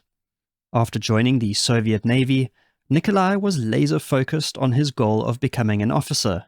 His rise through the naval ranks was nothing short of meteoric. within 3 years becoming the deputy commander of a destroyer. In September of 1955, by the age of 27, Nikolai Artemonov was promoted to commander of a Soviet Red Banner Baltic Fleet destroyer, becoming the youngest Russian ever to hold such a position. His ship was specially selected to represent the Soviet Union on official tours to Copenhagen, Malta, and England. He was indeed the archetypical new Soviet man, hard-working and austere, intellectually and physically fit, and committed to the communist cause and ideals. While Nikolai held a deep love for Mother Russia and its rich history and cultural heritage, he was growing quietly resentful of the Soviet system. Building on his experiences as a youth, he then heard with dismay of the quashing of the 1956 Hungarian Revolution and the brutal stamping out of the unrest in Poland. It would not be long before the resentment would be such that Nikolai would turn his back on the Soviet Union for good. By October of 1958, Nikolai's ship was assigned to Gdynia in Poland, where he worked with the Polish Navy in training Indonesian sailors, the Soviet government being a strong financial and ideological backer of the Indonesian regime. Just 1 month into his new assignment, Nikolai met a beautiful, young, dark-eyed woman with whom he would almost instantly fall in love. Blanka Eva Gora, a recently qualified dentist and the daughter of an officer in the Polish Merchant Marine, was soon wooed by the dashing 6'2" ambitious young Russian commander. Within a few short months, the couple were engaged to be married. There were, however, 2 problems. Nikolai Artemonov was already married, and Eva Gora had absolutely no intentions of leaving Poland to live in the Soviet Union. The first obstacle, Nikolai said, was easily overcome. He was estranged from his wife, and he knew senior members of the party that would consent to his divorce and remarriage to Eva. The second problem proved a more difficult hurdle. Eva was adamant that she would never step foot in the Soviet Union, let alone settle there for the rest of her life. As much as Poland was under the sphere of influence of the Soviet Union, the Poles generally harbored deep-rooted animosity towards the USSR, stemming from centuries of Russian attempts of subjugation. For Eva, a move east was totally off the cards, her father being utterly dismayed that his daughter was even associating with a Soviet in the first place. But Nikolai's love for Eva, and how much he had grown to detest the Soviet Union, led him to propose a plan that was as bold as it was dangerous. As the couple sat in the back seat of Nikolai's private limousine on the way to celebrate the commander's 31st birthday, he lowered his voice and asked Eva a question. Would she be prepared to flee from Soviet-controlled Poland and start a new life with him in the West? Eva, although giddy with excitement, faced her decision with understandable trepidation. Their journey would be fraught with danger. If they were caught, they would surely be imprisoned, or worse. For Nikolai, it meant giving up an illustrious career in the Soviet Navy. For both of them, it meant surely never seeing their families again. Eva didn't have much time to consider Nikolai's proposal. He was due to return to the Soviet Union within a few short weeks. If her decision was a yes, Nikolai needed 24 hours' notice to make final preparations. A few days later, Eva made her decision. She would go with her love to the West. Nikolai's plan to escape Poland would take all his skills and talents as a seaman. One of the privileges he enjoyed as a Navy commander was access to his own personal 22-foot motor launch, which was used to ferry him from ship to shore. This would be the vessel the couple would use on their journey west. Using only the stars and a simple compass, Nikolai carefully plotted his route across the Baltic Sea to Sweden, studying the currents and the crisscrossing routes of both the Polish and Soviet ships. Planning to make landfall at the island of Åland on the southeastern coast of Sweden, the journey would take 24 hours, half of which would be in the daylight, and thus even more perilous. On the beautifully clear evening of the 6th of June 1959, the couple embarked on their escape. They had to take with them a young Russian sailor named Popov, who was assigned to operate the motor launch that night. Nikolai told him that they intended to go out on a fishing trip, which justified the packing of provisions and extra gasoline. Sending Popov below, and armed only with his prized pistol, Nikolai aimed his boat towards the Gulf of Danzig and set off. By 11 p.m., the boat had entered the open waters of the Baltic Sea, and the weather had erupted into a squall. With the confused Russian sailor below deck, Nikolai expertly navigated his boat, avoiding all Soviet and Polish ship patrols, and the next evening landing the boat just half a mile away from its intended target on the shores of Åland. After disembarking, the trio walked along the coast until they stumbled upon a small fishing village where they were greeted and taken in by the locals. Nikolai had no intention of using his high station to barter for himself a better position in the West. He viewed his exodus as requiring a clean slate. As such, he entered Sweden in a civilian business suit, leaving his Navy uniform along with his treasured pistol behind on the motor launch. Nikolai managed to get the fisherman to hail a taxi for him. Then he, Eva, and the utterly confused Russian sailor Popov were taken to a small local police station. Eventually, a member of the Swedish Navy was called to speak with Nikolai. Commander Sven Rydstrom spoke Russian and struck up an immediate rapport with the new defectors. Nikolai and Eva were transferred to a larger police station and then on to a Stockholm safe house. Arrangements were made for Popov, the then terrified Russian sailor, to be sent back home. It was only after Nikolai and Eva made landfall that the Soviet Navy realized that their star commander and his Polish girlfriend were missing. The KGB immediately launched an extensive but quiet investigation, knocking on the doors of every family member, friend and acquaintance to try to establish what had happened. As the news of Artemonov's defection and his brave voyage across the Baltic spread across Sweden and then the world's media, the Soviets did all they could to hush the matter up, with no reporting of the incident occurring in Soviet newspapers or other media. Nikolai's weeks-long interrogation by the Swedes ended with the acceptance by the authorities that he was a bona fide defector and not playing a KGB spy game. The problem was, Sweden was in close proximity to Soviet satellite states, and was no place for a Russian defector to settle. Nikolai and Eva needed to be moved elsewhere. The couple hadn't given much thought to where they would go, their focus being only the escape. Commander Rydstrom suggested England, but Eva proposed the United States, where she believed she would be able to practice dentistry. Rydstrom expressed reservations about this idea, saying that the Americans could at times be just as callous as their Soviet counterparts, should it serve their own goals. The commander's warning notwithstanding, it was Eva that initiated communication with the USA after approaching the American embassy in Stockholm. Of course, the American authorities immediately indicated their interest in welcoming Artemonov to the United States as a defector, and so it was on the 1st of August 1959, after the necessary paperwork had been shuffled around, that Nikolai and Eva continued their journey west. They flew in secret aboard a cargo plane from Stockholm to Frankfurt, where they were housed in the CIA's defector reception center. This was not an altogether pleasant experience for them. Nikolai and Eva became increasingly anxious after being compelled to take numerous polygraph tests, the results of which were never disclosed. For 3 weeks, Nikolai had to endure endless interviews and psychiatric evaluations. Eventually, however, their good faith was accepted, and they were cleared to be transferred on to the United States of America.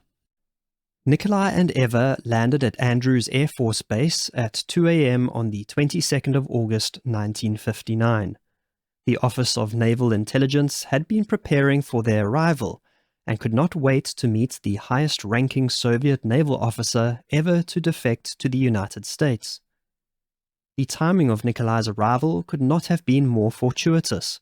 The Soviet Navy was undergoing its largest ever fleet buildup, such that there were concerns that its navy would soon rival that of the USA. While Nikolai Artemonov brought with him not a single document, What he did have was knowledge that was vast and current. He knew the technical capabilities of the Scory-class destroyer that he had commanded like the back of his hand, and was privy to the latest in Soviet naval tactics, weaponry, and communications systems.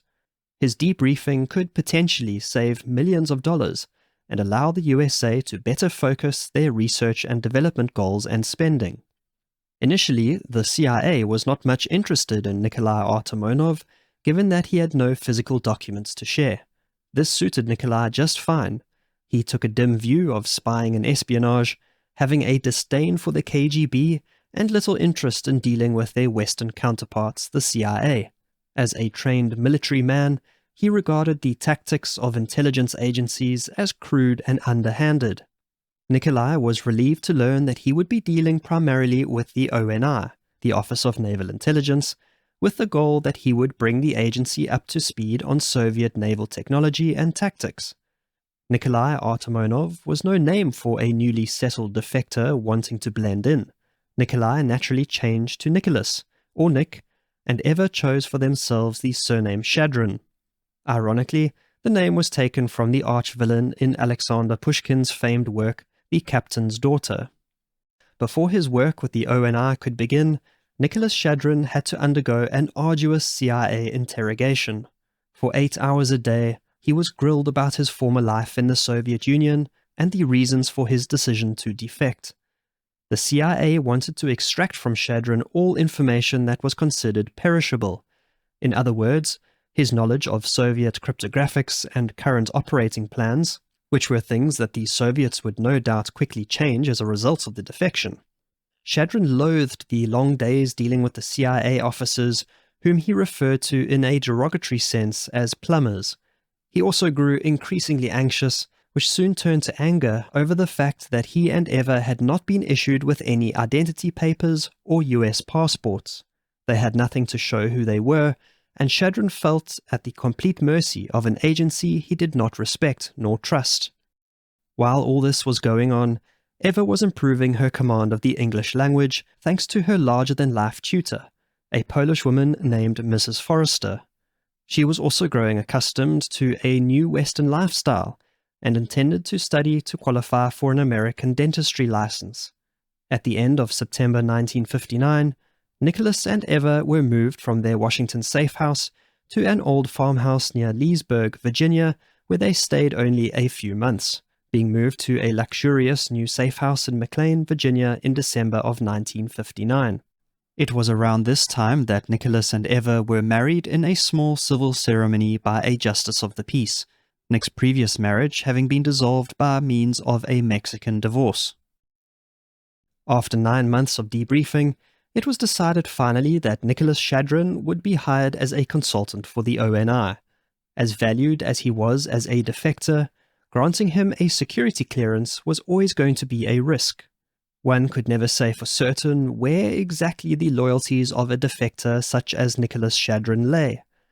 While authorization for him to commence work with the ONI was given, he was not granted any security clearance. Hoping that he would soon enough demonstrate to his superiors that he could be trusted with US state secrets, Shadrin got to work as a consultant and intelligence analyst. Nicholas Shadrin had been paid a lump sum by the CIA for the lengthy debriefing, which he used as a down payment on a new home for him and Eva in Arlington, Virginia. Life was starting to settle down for the Shadrin family, or so it seemed. It wouldn't be long before his journey, which should have remained a fairly straightforward case of defection, would take a sharp twist and turn to rival even the most thrilling of spy novels. In September of 1960, Nicholas Shadrin was preparing to appear before a subcommittee of the House Un-American Activities Committee.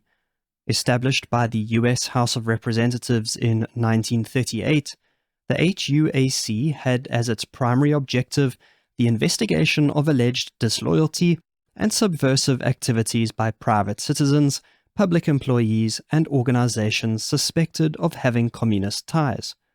In short, it was a tool used by the USA to counter the communist propaganda emanating from the Soviet Union and to combat the spread of communism in American society.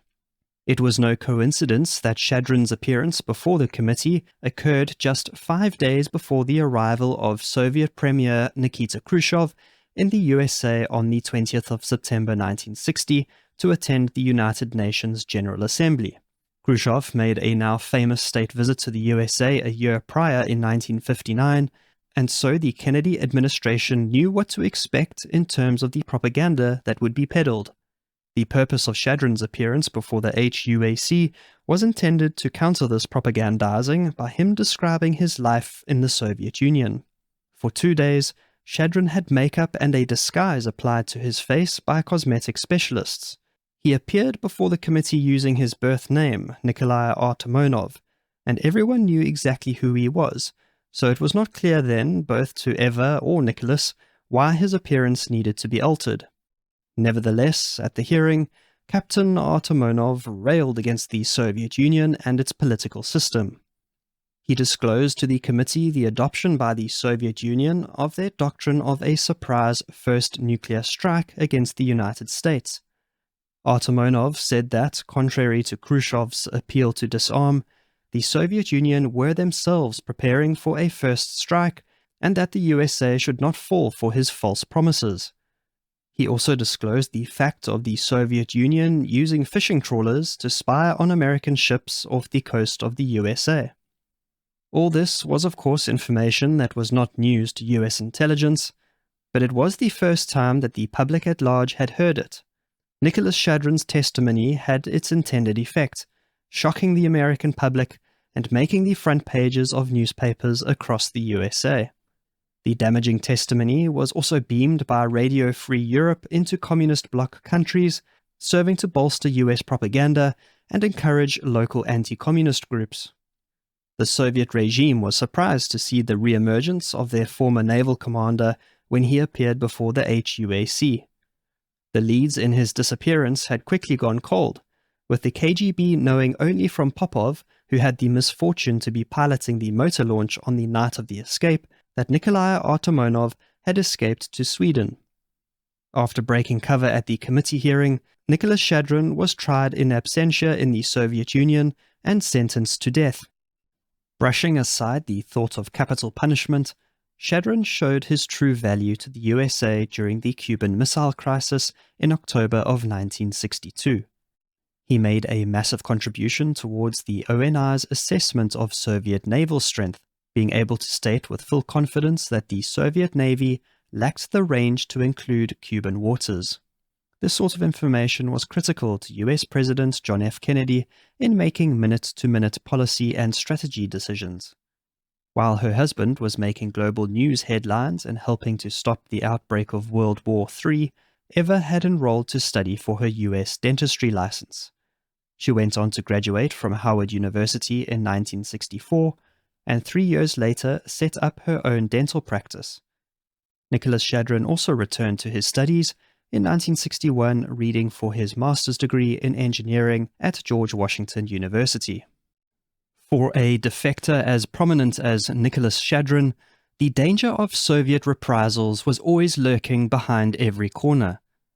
Not long after his bombshell testimony at the HUAC, Lieutenant Commander Lev Vitorin, a man whom Shadrin knew well from the Naval Academy, arrived in Washington to take up the position of Assistant Naval Attaché to the Soviet Embassy.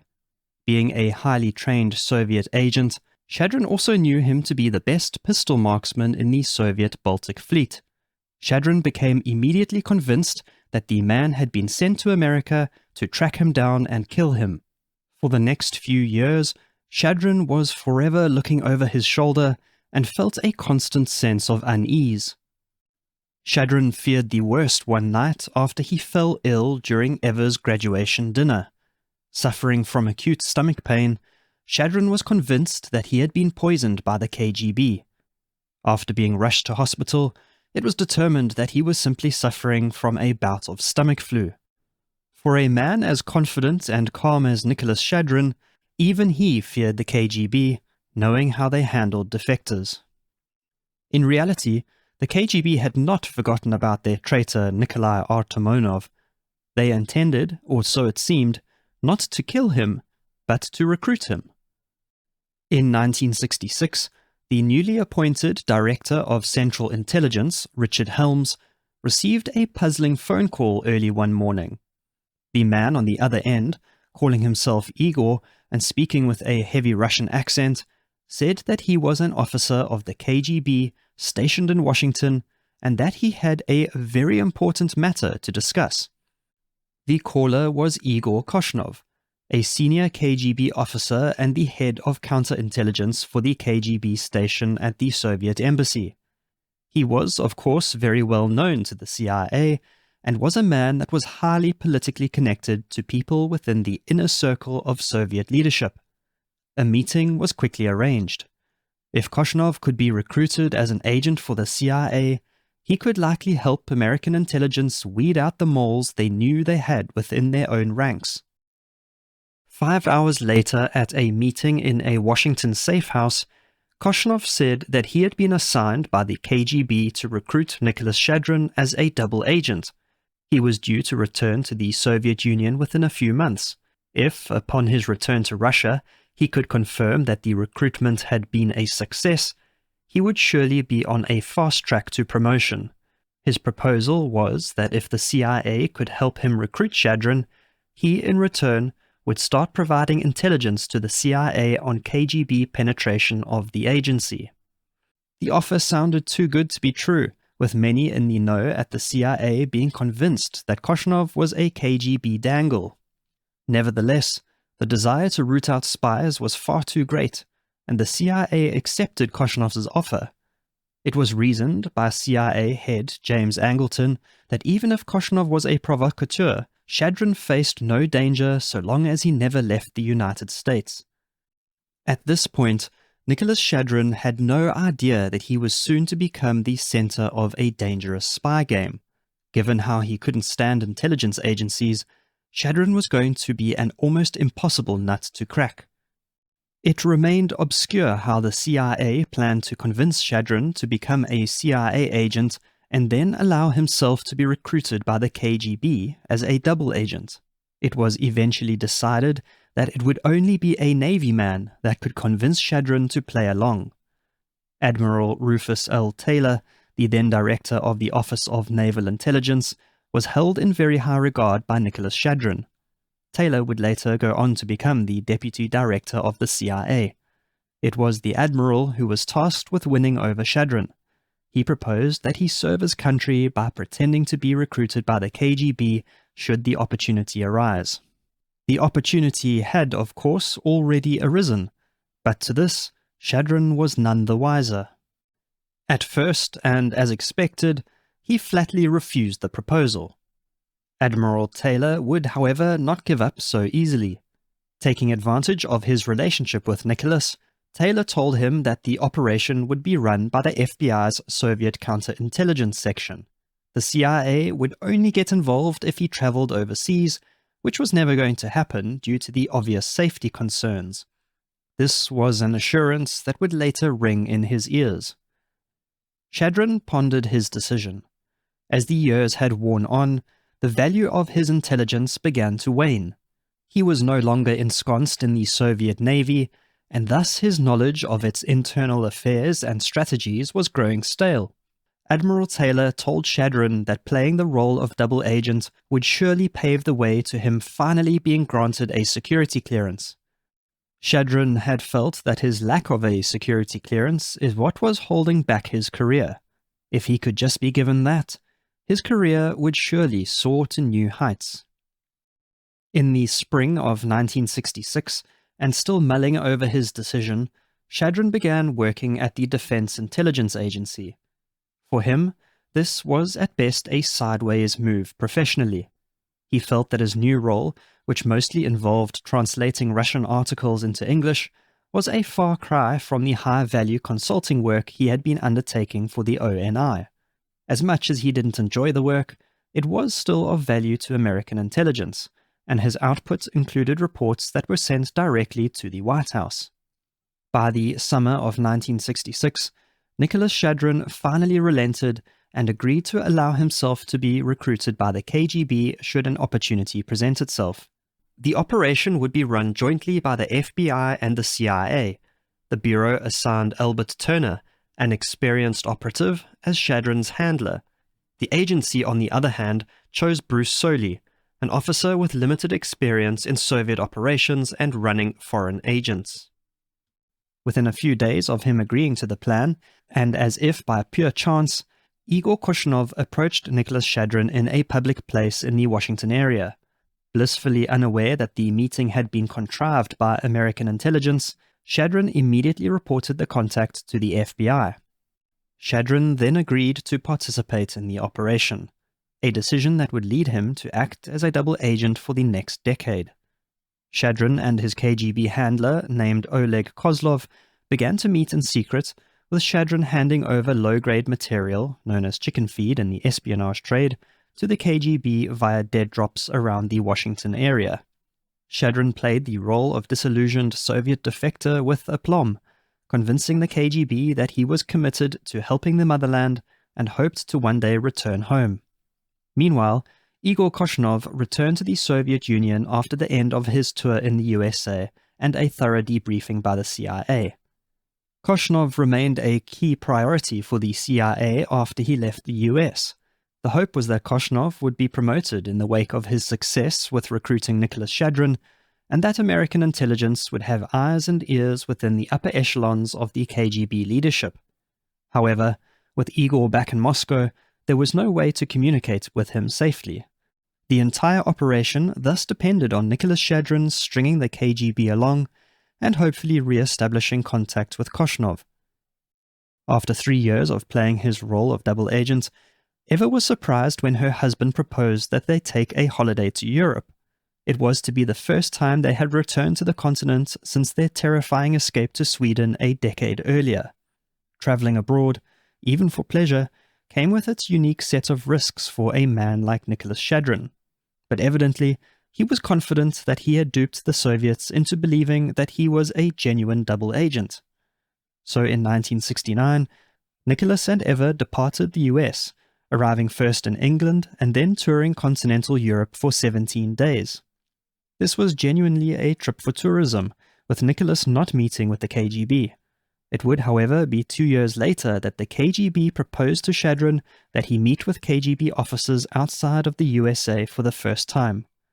The chosen location for the meeting was Montreal in Canada. Although outside of the US, Canada was close enough to home to offer Shadrin some level of comfort as to his personal safety. The trip went ahead in September of 1971. As soon as Eva and Nicholas had dropped their bags at the Hotel Bonaventure, Nicholas said that he needed to attend a business meeting, and that he wanted to get it out of the way so that they could enjoy their holiday. He handed his wife a note on which was written a number to call if he did not return from his meeting. Eva knew nothing about her husband's decision to work for the FBI, and thus was unaware of the potential danger he was heading into. As it turned out, Shadrin met with the KGB without incident, and the Shadrin family completed their tour of Montreal. Growing ever more confident, Nicholas and Eva traveled again to Europe in September of 1972. This time, their travels included a stopover in Vienna, the veritable beating heart of Cold War espionage. After the successful meeting in Montreal, the KGB invited Shadrin for another in-person meeting. Shortly after the couple's arrival in Vienna, Nicholas again told his wife that he had some business to attend to, but this time he would be staying the night. He handed Eva a sheet of paper with a number to call should he not return the next morning. As he had promised, Nicholas returned the next morning, clean-shaven and in good spirits. Exactly what happened at the meeting in Vienna is either not known or still classified. What is certain is that he met with KGB officers, but unfortunately, the man who he truly wanted to see, Igor Korshunov, was not present. What most likely occurred was that Shadrin received fine treatment at a villa where he may even have been granted a high rank in the KGB as a reward for his years of dedicated service. It is also thought that while in Vienna he received special training from the KGB in the operation of several high-tech spy communications devices, including a burst transmitter. When he returned stateside, his KGB handler, Oleg Kozlov, arranged for Shadrin to receive one of these transmitters along with a code book for sending secret transmissions delivered by diplomatic pouch. Although Shadrin had not managed to meet with Koshnov, the trip was still regarded as a success. The FBI and CIA truly believed that their agent was steadfastly trusted by the KGB. Whether or not this was the case will forever remain an unanswered question. What the Soviets wanted out of the engagement could have been any number of things. Perhaps they believed that Nicholas Shadrin could climb the ranks of American intelligence and be a key agent in place. On the other hand, if the KGB had only pretended to take the bait and intended at some stage to reel their traitor in, it would send a message to any potential future defector about how the KGB always gets its own back. It was expected that, given how successful Shadrin's trip to Vienna had been, his operation would soon start ramping up. However, the opposite occurred. A few weeks after the trip, Shadrin's handler was recalled to Moscow. With that, the minuet with the KGB suddenly ceased. Throughout 1973 and 1974, Shadrin had no further contact with the Soviets, and it seemed his operation was withering. It was only in the summer of 1974 that the Soviets suddenly reconnected with Shadrin via a series of telephone calls and then a cryptic note delivered to his home. The contact did not, however, result in any meetings or exchanges of information. In an attempt to get the operation back on track, the FBI directed Shadrin to request another high-level meeting with the KGB, sending him once again into the lion's den in Vienna. After being in transit for 18 hours, Nicholas and Eva Shadrin arrived at the Hotel Bristol in Vienna at 3 p.m. on the 17th of December 1975. After refreshing themselves, they went from their third-floor room down to the hotel bar for a drink. A few minutes later, Nicholas told Eva that he would have to leave for a business appointment at 5 p.m. He explained that the man he was to meet was a Russian who had been working for the USA for the last 25 years. He was going to meet the man on the steps of a large church building directly across from the United States consulate. Not to worry, he said, it was perfectly safe. Eva still had no idea of what her husband had truly got himself into. When 5 p.m. arrived, Nicholas left for his meeting. Eva went for a walk around the beautiful streets of winter Vienna. When she returned to the hotel just over an hour later, she received a telephone call from a woman named Anne Martin. Eva knew Anne as an acquaintance of her husband.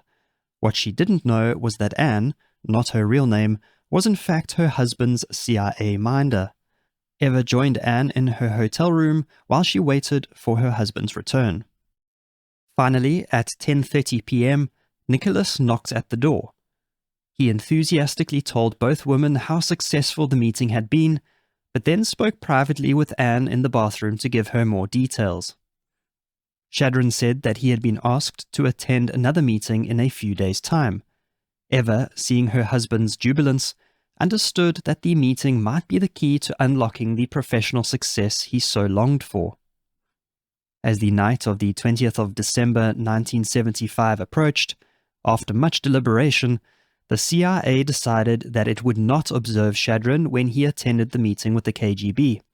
The possibility of counter-surveillance spotting them couldn't be chanced.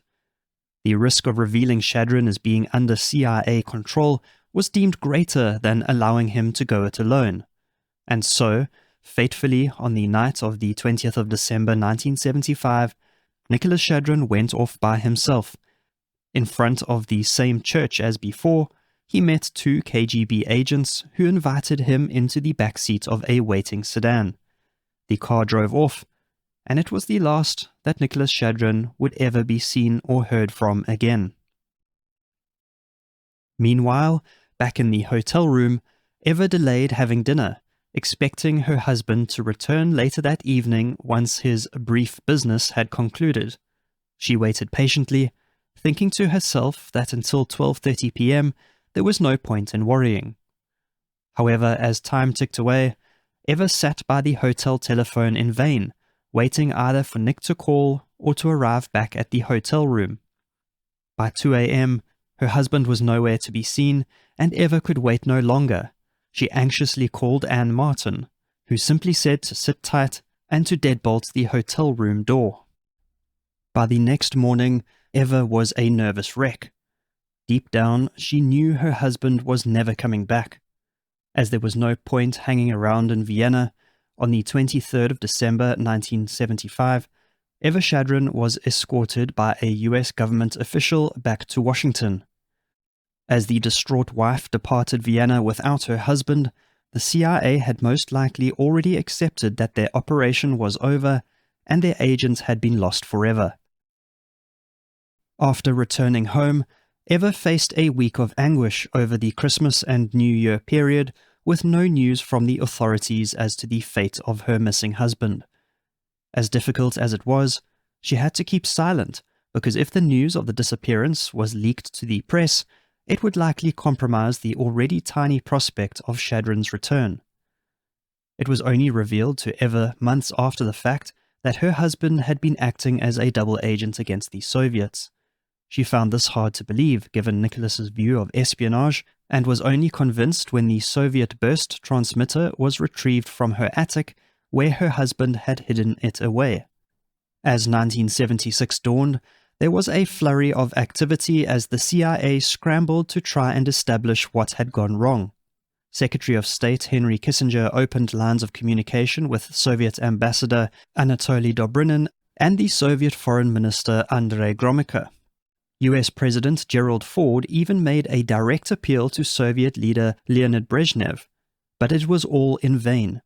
To whomever they spoke, the answer was always the same. The Soviet Union had no knowledge of the matter and had not seen Nicholas Shadrin in Vienna on the 20th of December 1975. Within the CIA, two factions were developing. In one camp, there were ongoing suspicions about the former Soviet commander. His dramatic escape from Poland across the Baltic Sea to them seemed a feat even too great for an experienced naval captain. This group was convinced that Nicholas Shadrin was a KGB plant all along and had played them for a fool. Those in the other camp remained steadfast in their view of Shadrin's genuine good faith. There was just no way that he could have been playing triple agent.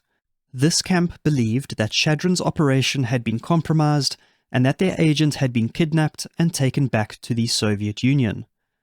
The only question was whether Shadrin was still alive or had been taken to the basement of the Lubyanka building to receive the customary traitor's treatment. The CIA managed to communicate with Igor Koshnov on the issue, who said that he too was none the wiser. He said that he had helped to arrange the meeting the night of his disappearance, but had no idea what fate had befallen Nicholas Shadrin. As the months dragged on, it seemed the mystery would never be resolved. Despite the arrival on western shores of a number of other Soviet defectors, none had any insight as to what had happened to Nicholas Shadrin. Then, in March of 1976, famed East German lawyer Wolfgang Vogel emerged to say that he had it on good authority that Nicholas Shadrin was alive and that the Soviet Union would consider his return in a spy swap. Ultimately, however, the hope that Vogel had engendered was false. In the midst of arranging a negotiation meeting, his authority to speak on behalf of the Soviet Union in brokering a deal was abruptly withdrawn. By the time the story made its way to the press 7 months later, there had been no further leads or clues. For nearly a decade, the disappearance of Nicholas Shadrin remained a total mystery. This suddenly changed in 1985 when a senior KGB colonel, Vitaly Yurchenko, defected to the United States. Among the information he shared during his debriefing was the untimely fate of Nikolai Artemonov. According to Yurchenko, it was the KGB's plan all along to lure Shadrin to Vienna, abduct him and return him to the Soviet Union for his criminal sentence to be carried out. He said that in the struggle that ensued in the back seat of the sedan he entered that fateful night, a KGB agent had accidentally administered a fatal dose of chloroform to Shadrin while attempting to sedate him. Following this revelation, and on the 27th of October 1985, 2 FBI agents arrived on Eva Shadrin's doorstep to break the news of her husband's death. While the FBI's stance was that the fate of their agent was then established beyond a reasonable doubt, it was anything but. Yurchenko, in a remarkable turnaround, flew back to the Soviet Union where he was welcomed as a hero. A shadow was thus cast over everything he had told US intelligence during his debriefing. 3 years after Yurchenko's revelations, another CIA source claimed that Nikolai Artemonov was spotted alive and well at the funeral of the former head of the Russian Navy. The general consensus today, however, is that the truth was as told by Yurchenko, that Nicholas Shadrin was accidentally killed by the KGB. In all, the handling of the Shadrin operation was a total disaster from the start, with seemingly no justification for having placed the man in harm's way. After Koshnov was recalled to Moscow, there was very little gained from Shadrin's continued exchanges with his KGB handler Kozlov. Indeed, nobody at the CIA seemed to remember what the quid pro quo in the relationship was meant to be.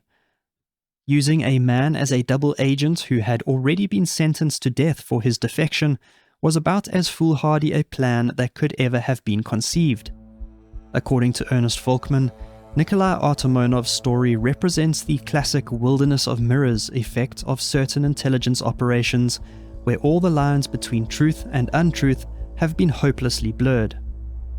Today, a portrait of Nicholas Shadrin hangs on the Patriots Memorial Wall within the Defense Intelligence Agency. In 2019, Eva Shadrin attended a ceremony where her husband was finally honored for his bravery in serving his adoptive nation, the United States.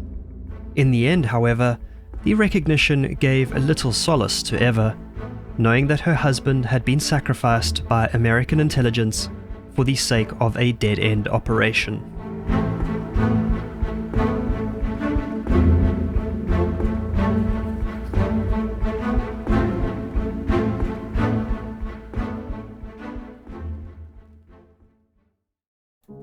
The art in espionage is the ability to hide in plain sight, and the greatest of spies are the ones you never learn about. This statement rings true in the case of Anthony Blunt. His life seemed predestined for greatness. A Cambridge graduate with familial ties to the royal family, he was the very picture of establishment respectability. His brilliance as a polymath, fluency in multiple languages, and renown as a world-class art historian made him virtually untouchable, and he knew it. Beneath his veneer of aristocratic refinement lurked a secret that would shake Britain to its very foundations. For decades, Blunt operated as a Soviet spy as a member of the so-called Cambridge Five. His position in MI5 and then within the court of the British royal family granted him unprecedented access to top-secret information at the most critical junctures of World War II. It took 34 years before Blunt's treachery was finally revealed by British Prime Minister Margaret Thatcher. As shocking as his betrayal was to the British public, a new hypothesis suggests that he may have also been handing secrets to the Nazis, which prolonged the war and cost thousands of Allied lives. Labeling Anthony Blunt as the most dangerous spy in history, as some have done, may seem hyperbolic, but when considering the information he had access to, and thus the power he held to influence the strategic balance of power, it may be true.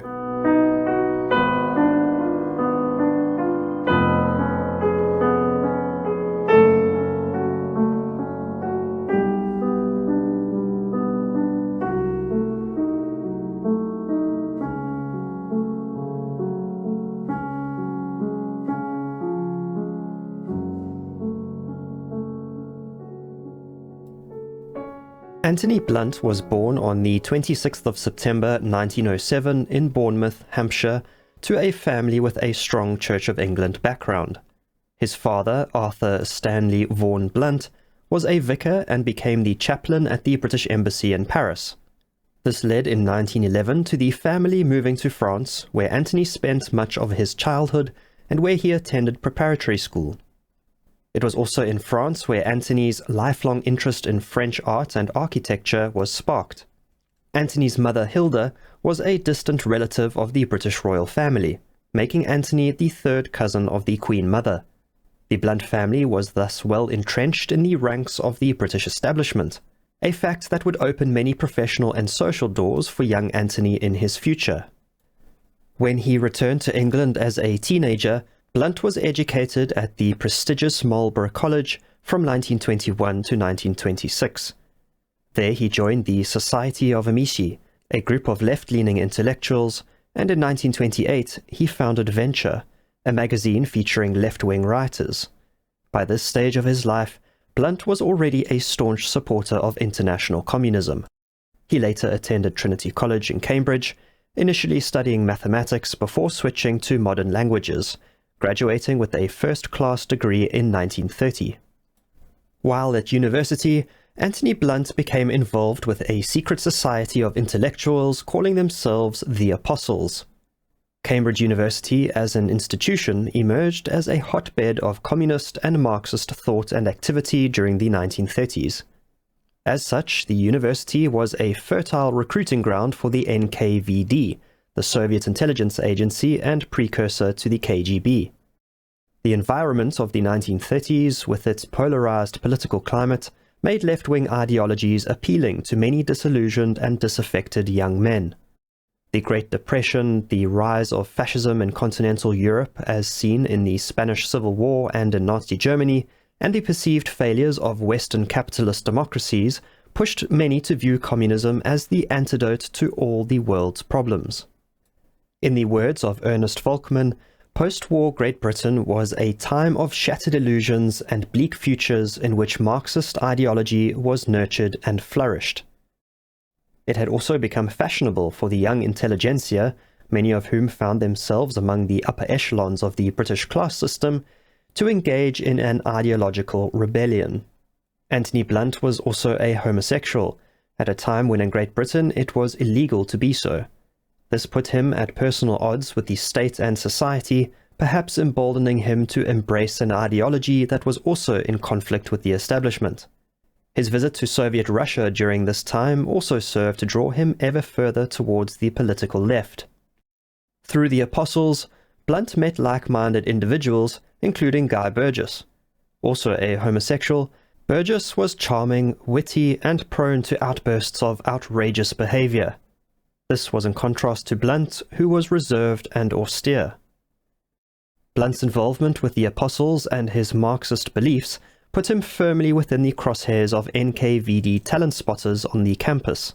Former Roman Catholic priest and Soviet intelligence officer Theodore Marley initiated contact with Blunt and ultimately recruited him to work for the NKVD. This occurred either in 1933 or 1934.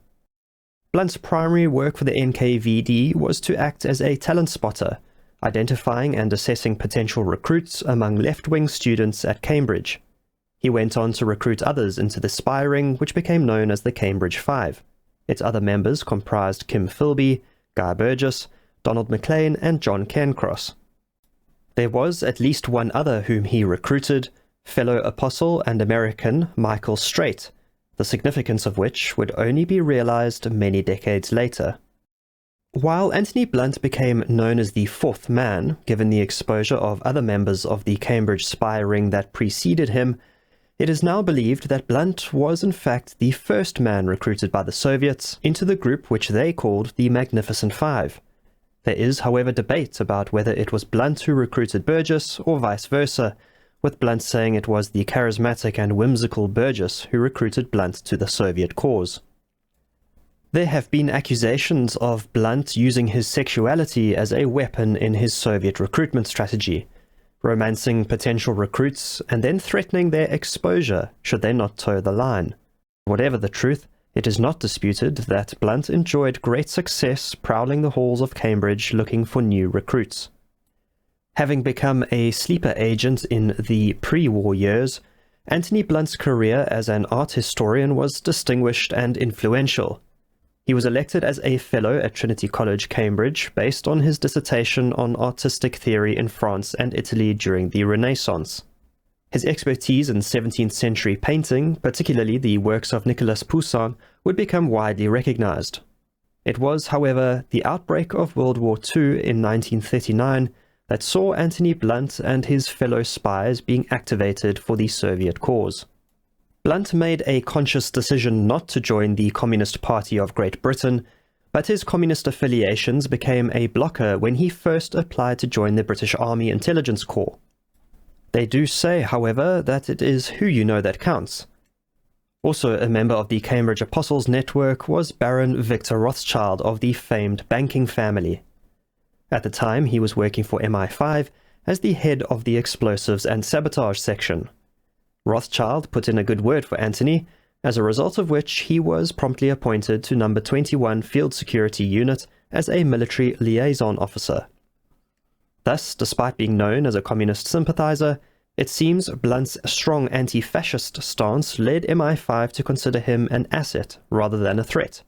By December 1939, Blunt had attained the rank of captain and was stationed in Boulogne, France, as part of the British Expeditionary Force. He found his role to be distinctly dreary, and he wondered whether he was being punished for his past political affiliations. His military service was, however, short-lived, as he was among those evacuated during Operation Dynamo. Back in England, Anthony Blunt felt a renewed sense of commitment to anti-fascism.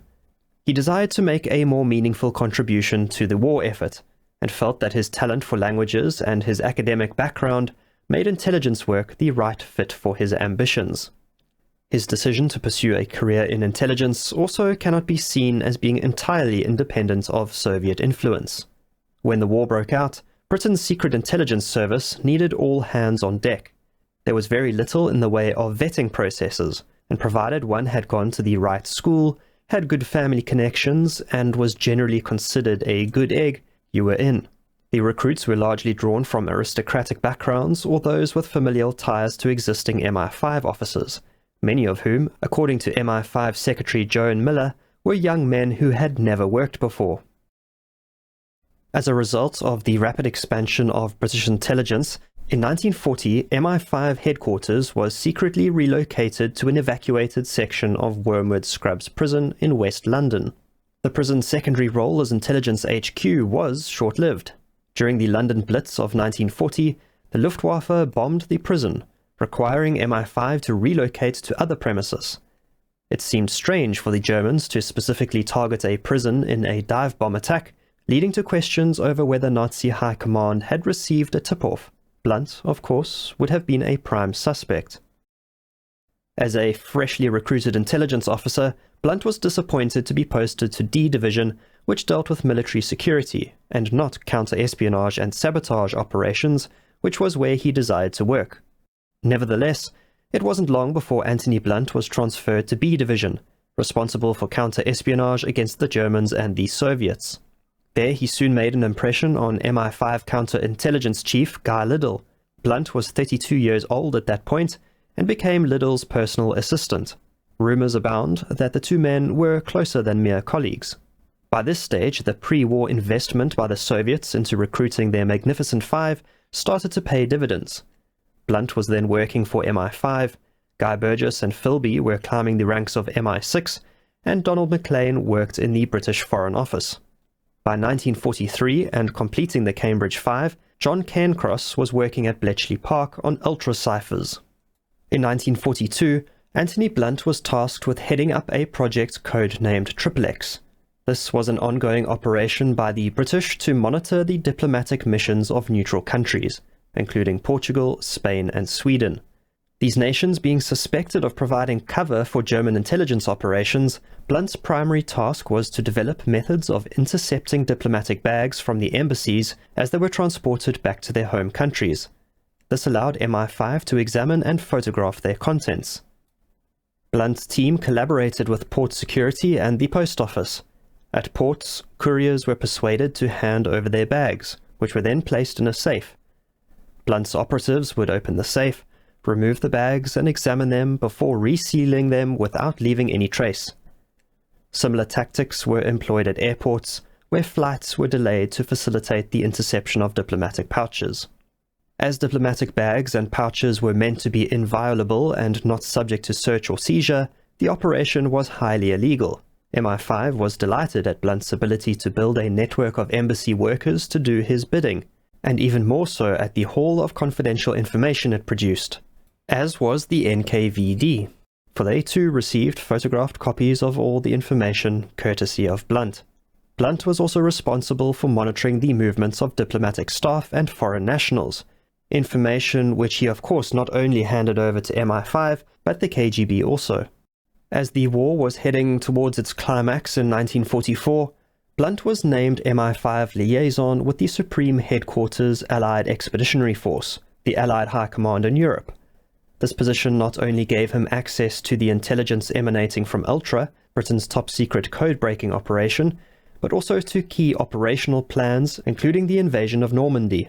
Blunt was assigned to a planning group responsible for putting the finishing touches on Operation Fortitude, the Allies' grand plan to deceive Hitler into believing that the invasion would happen at Calais, not Normandy. As a matter of course, Blunt passed on everything he knew about Fortitude, as well as all ultra-intelligence that came into his possession. This was derived mostly from intercepted and decrypted Wehrmacht radio traffic emanating from the Eastern Front. This was information that was invaluable to the Soviets. From the contents of diplomatic telephone conversations, deciphered diplomatic telegrams, to agency gossip and intelligence from embassies across Europe, Blunt supplied Soviet intelligence with no less than 1,771 documents between 1941 and 1945. One of Blunt's key contacts and suppliers of top-secret materials was stationed at Bletchley Park. Fellow spy ring member John Cancross helped to pass on secret information regarding British code-breaking intelligence against the Germans to the Soviets. This breach was particularly significant given the sensitive nature of the work conducted at Bletchley Park. One may think that passing on intelligence to the Soviet Union, which was after all then an ally, was not so egregious an offence. However, even then, it was an uncomfortable truth that the marriage was one of convenience born out of a need to defeat a common enemy. Ultra-intelligence, Operation Fortitude, and the planned Normandy landings were top secret and highly compartmentalized. Much of the intelligence and planning was withheld from the Soviets for multiple good reasons. Blunt had a desire to see a communist revolution in his own country and would have had few qualms about Great Britain being defeated in war if it served as the birth pangs of a new communist utopia. Anthony Blunt's involvement with Soviet espionage is well established, but new research suggests that he may have also been involved in one of the most damaging espionage operations of World War II, the betrayal of Operation Market Garden. This ambitious Allied offensive, launched in September of 1944, with 40,000 paratroopers being dropped behind enemy lines, is today still regarded as one of the greatest airborne invasions in military history. It had as its aim to capture key bridges in the Netherlands, including that at Arnhem, and to pave the way for a rapid advance into Nazi Germany. However, the operation was a disaster, with more than 17,000 Allied troops lost in what became one of the final defeats of the war for the Allies. As well as bringing an abrupt halt to the Allied advance, the failure of Operation Market Garden also paved the way for Stalin's troops to first reach Berlin. Had this not happened, the Iron Curtain, which split Europe in two, may have only been a theory of alternate history enthusiasts, rather than a grim reality that shaped global geopolitics for decades. The hypothesis by author Robert Verkake links Blunt to a mysterious figure known as Agent Josephine, a Nazi spy who passed critical intelligence about Operation Market Garden to the Germans. Josephine's warnings allowed the German forces to anticipate the Allied attacks and prepare an effective defense. The identity of Josephine has long been a subject of speculation, but these recent findings suggest that Blunt may have been the spy. In mid-1943, the codebreakers at Bletchley Park first started intercepting communications signed off by the mysterious Agent Josephine. The decoded communications were described by one MI5 officer as being the best illicit intelligence derived by the enemy from this country which he had ever seen. British intelligence soon identified Josephine's handler, a German lawyer by the name of Karl-Heinz Kramer, who operated out of the German embassy in Stockholm. And guess who was put in charge of investigating and identifying the mysterious mole on behalf of MI5? None other than Anthony Blunt himself. As Blunt made initial inquiries and possibly ran interference in Britain, MI6 had a man in Stockholm, Peter Falk, who was doing his own investigating. Falk managed to recruit the housekeeper for the Kramers, who had taken a strong dislike to Mrs. Kramer. Using a pat of cold butter to create an impression of the key to Karl Kramer's safe, MI6 were able to create a duplicate. Copies of documents found in the safe revealed extraordinarily sensitive information relating to the Allied war effort, information that could only have been obtained from somebody high up in the intelligence ranks in Britain. Peter Falk immediately returned to England with copies of the documents. On the 23rd of December 1943, he met with Anthony Blunt at the Reform Club to discuss his findings. After saying that he was greatly concerned about British and America's plans for post-war Europe falling into Soviet hands via Kramer, Blunt is said to uncharacteristically have lost his temper, first suggesting that the documents were fake, and then saying categorically that there was no possibility that information was being leaked to the Soviets. Blunt left the club that night with the documents in hand, having promised to investigate further and report to his superiors at MI5. There is no evidence that he ever did so. When Blunt did finally identify a possible suspect, he singled out a loose-lipped Swedish diplomat named Frank Serval as the mole. However, even after Serval's arrest, intelligence continued to flow to the Nazis, raising suspicions that Blunt had protected the real source, himself. The possibility that Anthony Blunt was also working as a spy for Nazi Germany presents a new radical reinterpretation of his legacy. Robert Verkake believes that it was Blunt himself who was Josephine, and that his role in sabotaging Market Garden aligned with both Nazi and Soviet interests. The theory suggests that by helping to thwart the Allied advance into Germany, Blunt may have been furthering the Soviet goal of controlling Eastern Europe. Had Operation Market Garden succeeded, Allied forces in all likelihood would have reached Berlin before the Soviets, altering the post-war balance of power. By ensuring the failure of the operation, Blunt may have been advancing Stalin's territorial ambitions. The argument goes that the reason that Blunt did not also compromise the Normandy invasion was because the opening of a second front in Europe also served Soviet interests. While it is an interesting theory, British intelligence agencies remained divided over the existence of Josephine, with some dismissing her, or him, as a mere fabrication or codename for various covert agents of the time. The notion that Anthony Blunt may have been both a Soviet and a Nazi spy would mark him as one of the most treacherous figures in modern history.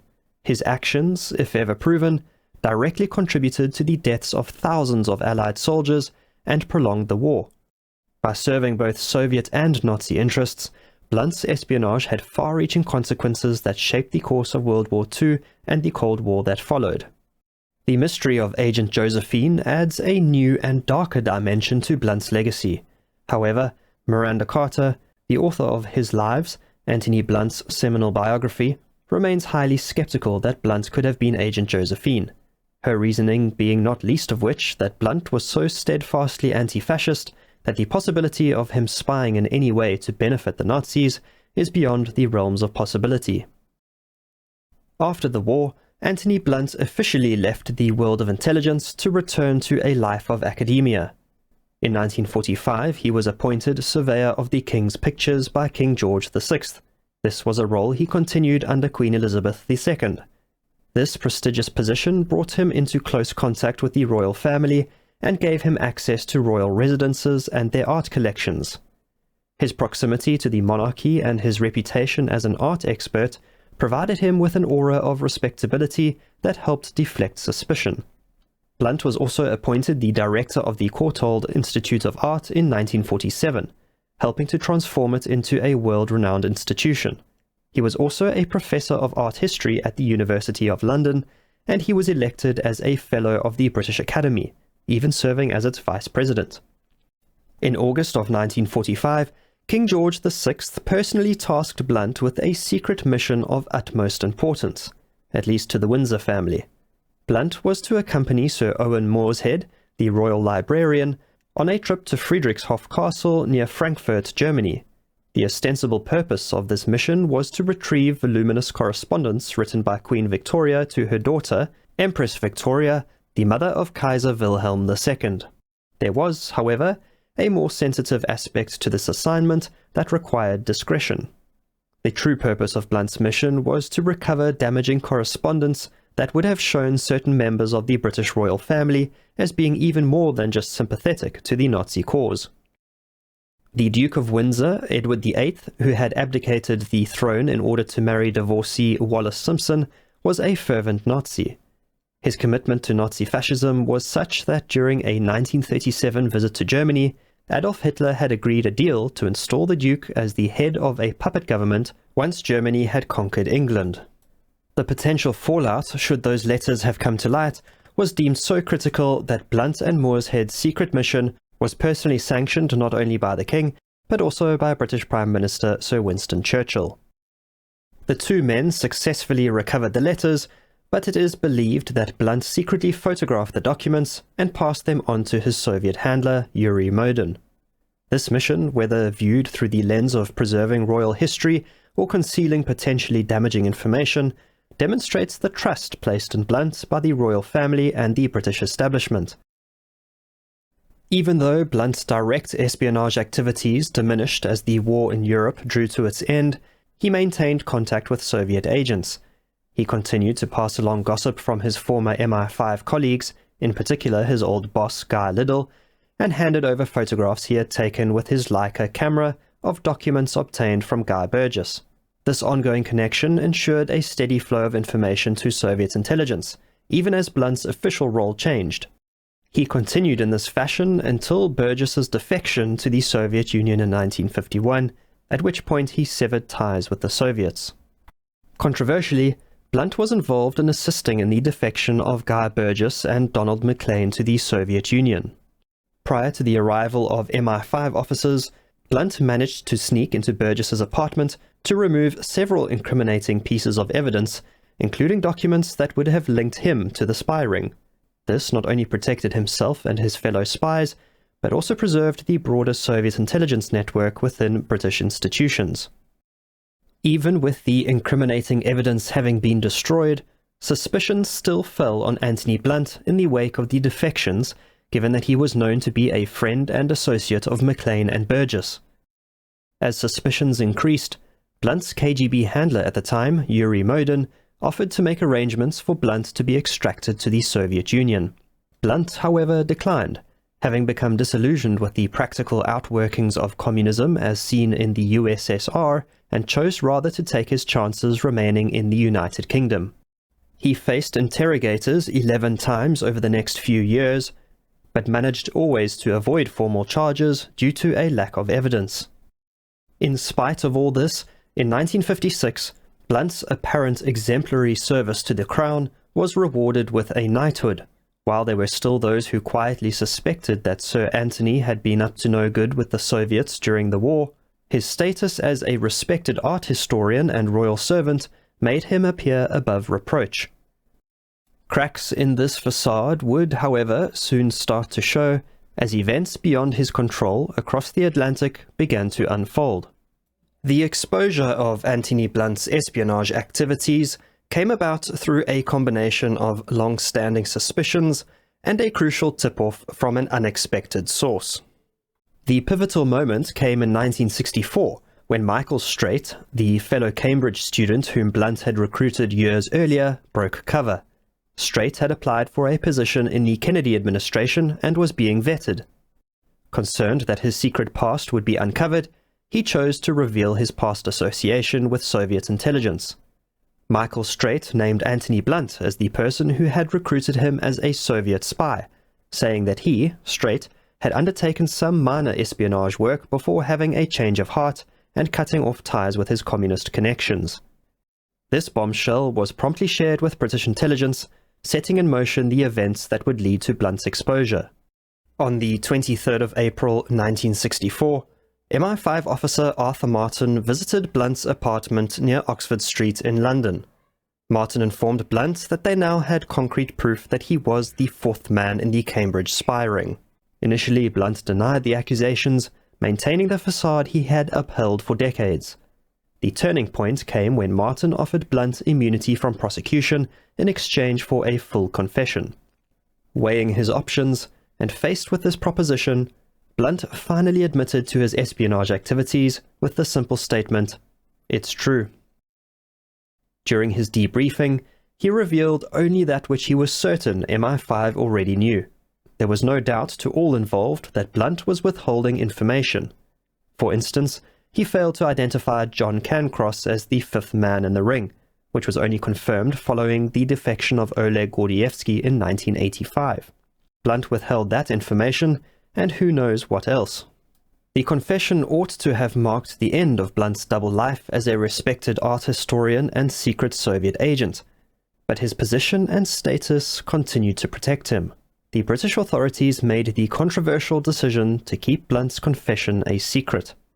This decision was likely influenced by a desire to avoid public embarrassment and to protect the reputation of both British intelligence and the Crown. Whether or not the information Blunt had retrieved from Germany years earlier had anything to do with it remains an open question. Blunt was allowed to retain his knighthood and continue his work, including maintaining access to the royal family. This was even after Queen Elizabeth II had been informed of his treachery. It wasn't until 1979, 15 years after his confession, that Blunt's espionage activities were finally made public. It was that year that certain MI5 officers, outraged by the cover-up, leaked details of the deal with Blunt to author Anthony Boyle. His book, The Fourth Man, or The Climate of Treason, made the case for a fourth Soviet spy among the Cambridge spy ring. While Boyle did not expressly name Blunt, Maurice, the pseudonym given to the character in the book, could have been none other than Anthony Blunt. When published, the book set off a media frenzy. With Blunt having failed to stop its publication through his lawyers, the magazine Private Eye first publicly connected Blunt to the story. Thus, on the 15th of November 1979, Prime Minister Margaret Thatcher, responding to a question in the House of Commons, finally revealed that Sir Anthony Blunt had been a Soviet spy. The Prime Minister's decision to reveal the truth, beyond the pressure brought on by the book by Boyle, was driven by a complex interplay of personal conviction and political strategy.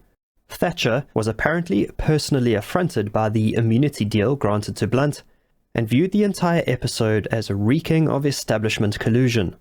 Thatcher's choice resonated with many in MI5 who had long resented the protection afforded to a known traitor, and sparked a broader debate about the handling of the Cambridge spy ring and the extent of Soviet penetration into the British establishment. Anthony Blunt's fall from grace was swift. Within hours of Thatcher's announcement, he was stripped of his knighthood. The loss of his title was just the beginning of his public disgrace. Professionally, Blunt's standing in the academic and art world crumbled. He was removed from his fellowship at Trinity College, severing his long-standing ties with the institution where his academic career had flourished and his spying career had germinated. The British Academy, of which Blunt was a fellow, faced pressure to expel him. Rather than face the humiliation of expulsion, Blunt opted to resign. He also resigned immediately from his most prestigious position, that of Surveyor of the Queen's Pictures, a role he had held since 1945. This severance from the royal household was particularly significant, given his long-standing connection to the monarchy and the trust that had been placed in him despite knowledge of his espionage. Blunt's reputation as an art historian, which he had built over decades, was irreparably damaged. His scholarly work, once highly respected, became tainted by his treachery. The public exposure led to intense media scrutiny and public condemnation. Blunt, who had enjoyed a privileged position in British society, became a pariah overnight. He was forced into seclusion, hiding from the press and the public outrage. Anthony Blunt made a single rare public appearance in a televised interview on the 20th of November 1979. This interview, broadcast on RTN's News at 10, saw Blunt explain his decision to spy for Soviet Russia. He framed his actions as putting conscience before country in the cause of anti-fascism, and that he remained loyal to the crown. He categorically denied that his actions during World War II had put any lives at risk, stating that the information he passed to the Soviets was almost exclusively about German intelligence services, and that he had no access to information about British agents or military defences. He also addressed his continued work with the royal family after his confession in 1964, describing his ability to compartmentalise his roles as schizophrenic. When pressed about being labelled a traitor, Blunt acknowledged that he had been referred to as such, but maintained that he hadn't betrayed his conscience. Anthony Blunt then finally retreated from public life. His memoirs, written after his unmasking but only published posthumously in 2009, revealed the psychological toll of his double life and the impact of its public revelation. Blunt chose to shed no further light on the extent of his betrayal.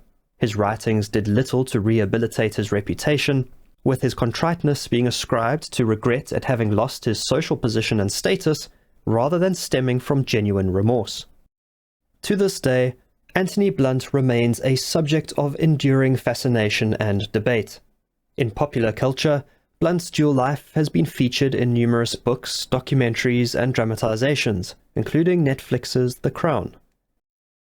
Anthony Blunt's contributions to Soviet intelligence were substantial and multifaceted, from passing on ultra secrets during World War II and possibly also compromising Operation Market Garden, to facilitating the escape of his fellow spies in the 1950s. His actions provided the Soviet Union with a wealth of sensitive information and significantly compromised British national security.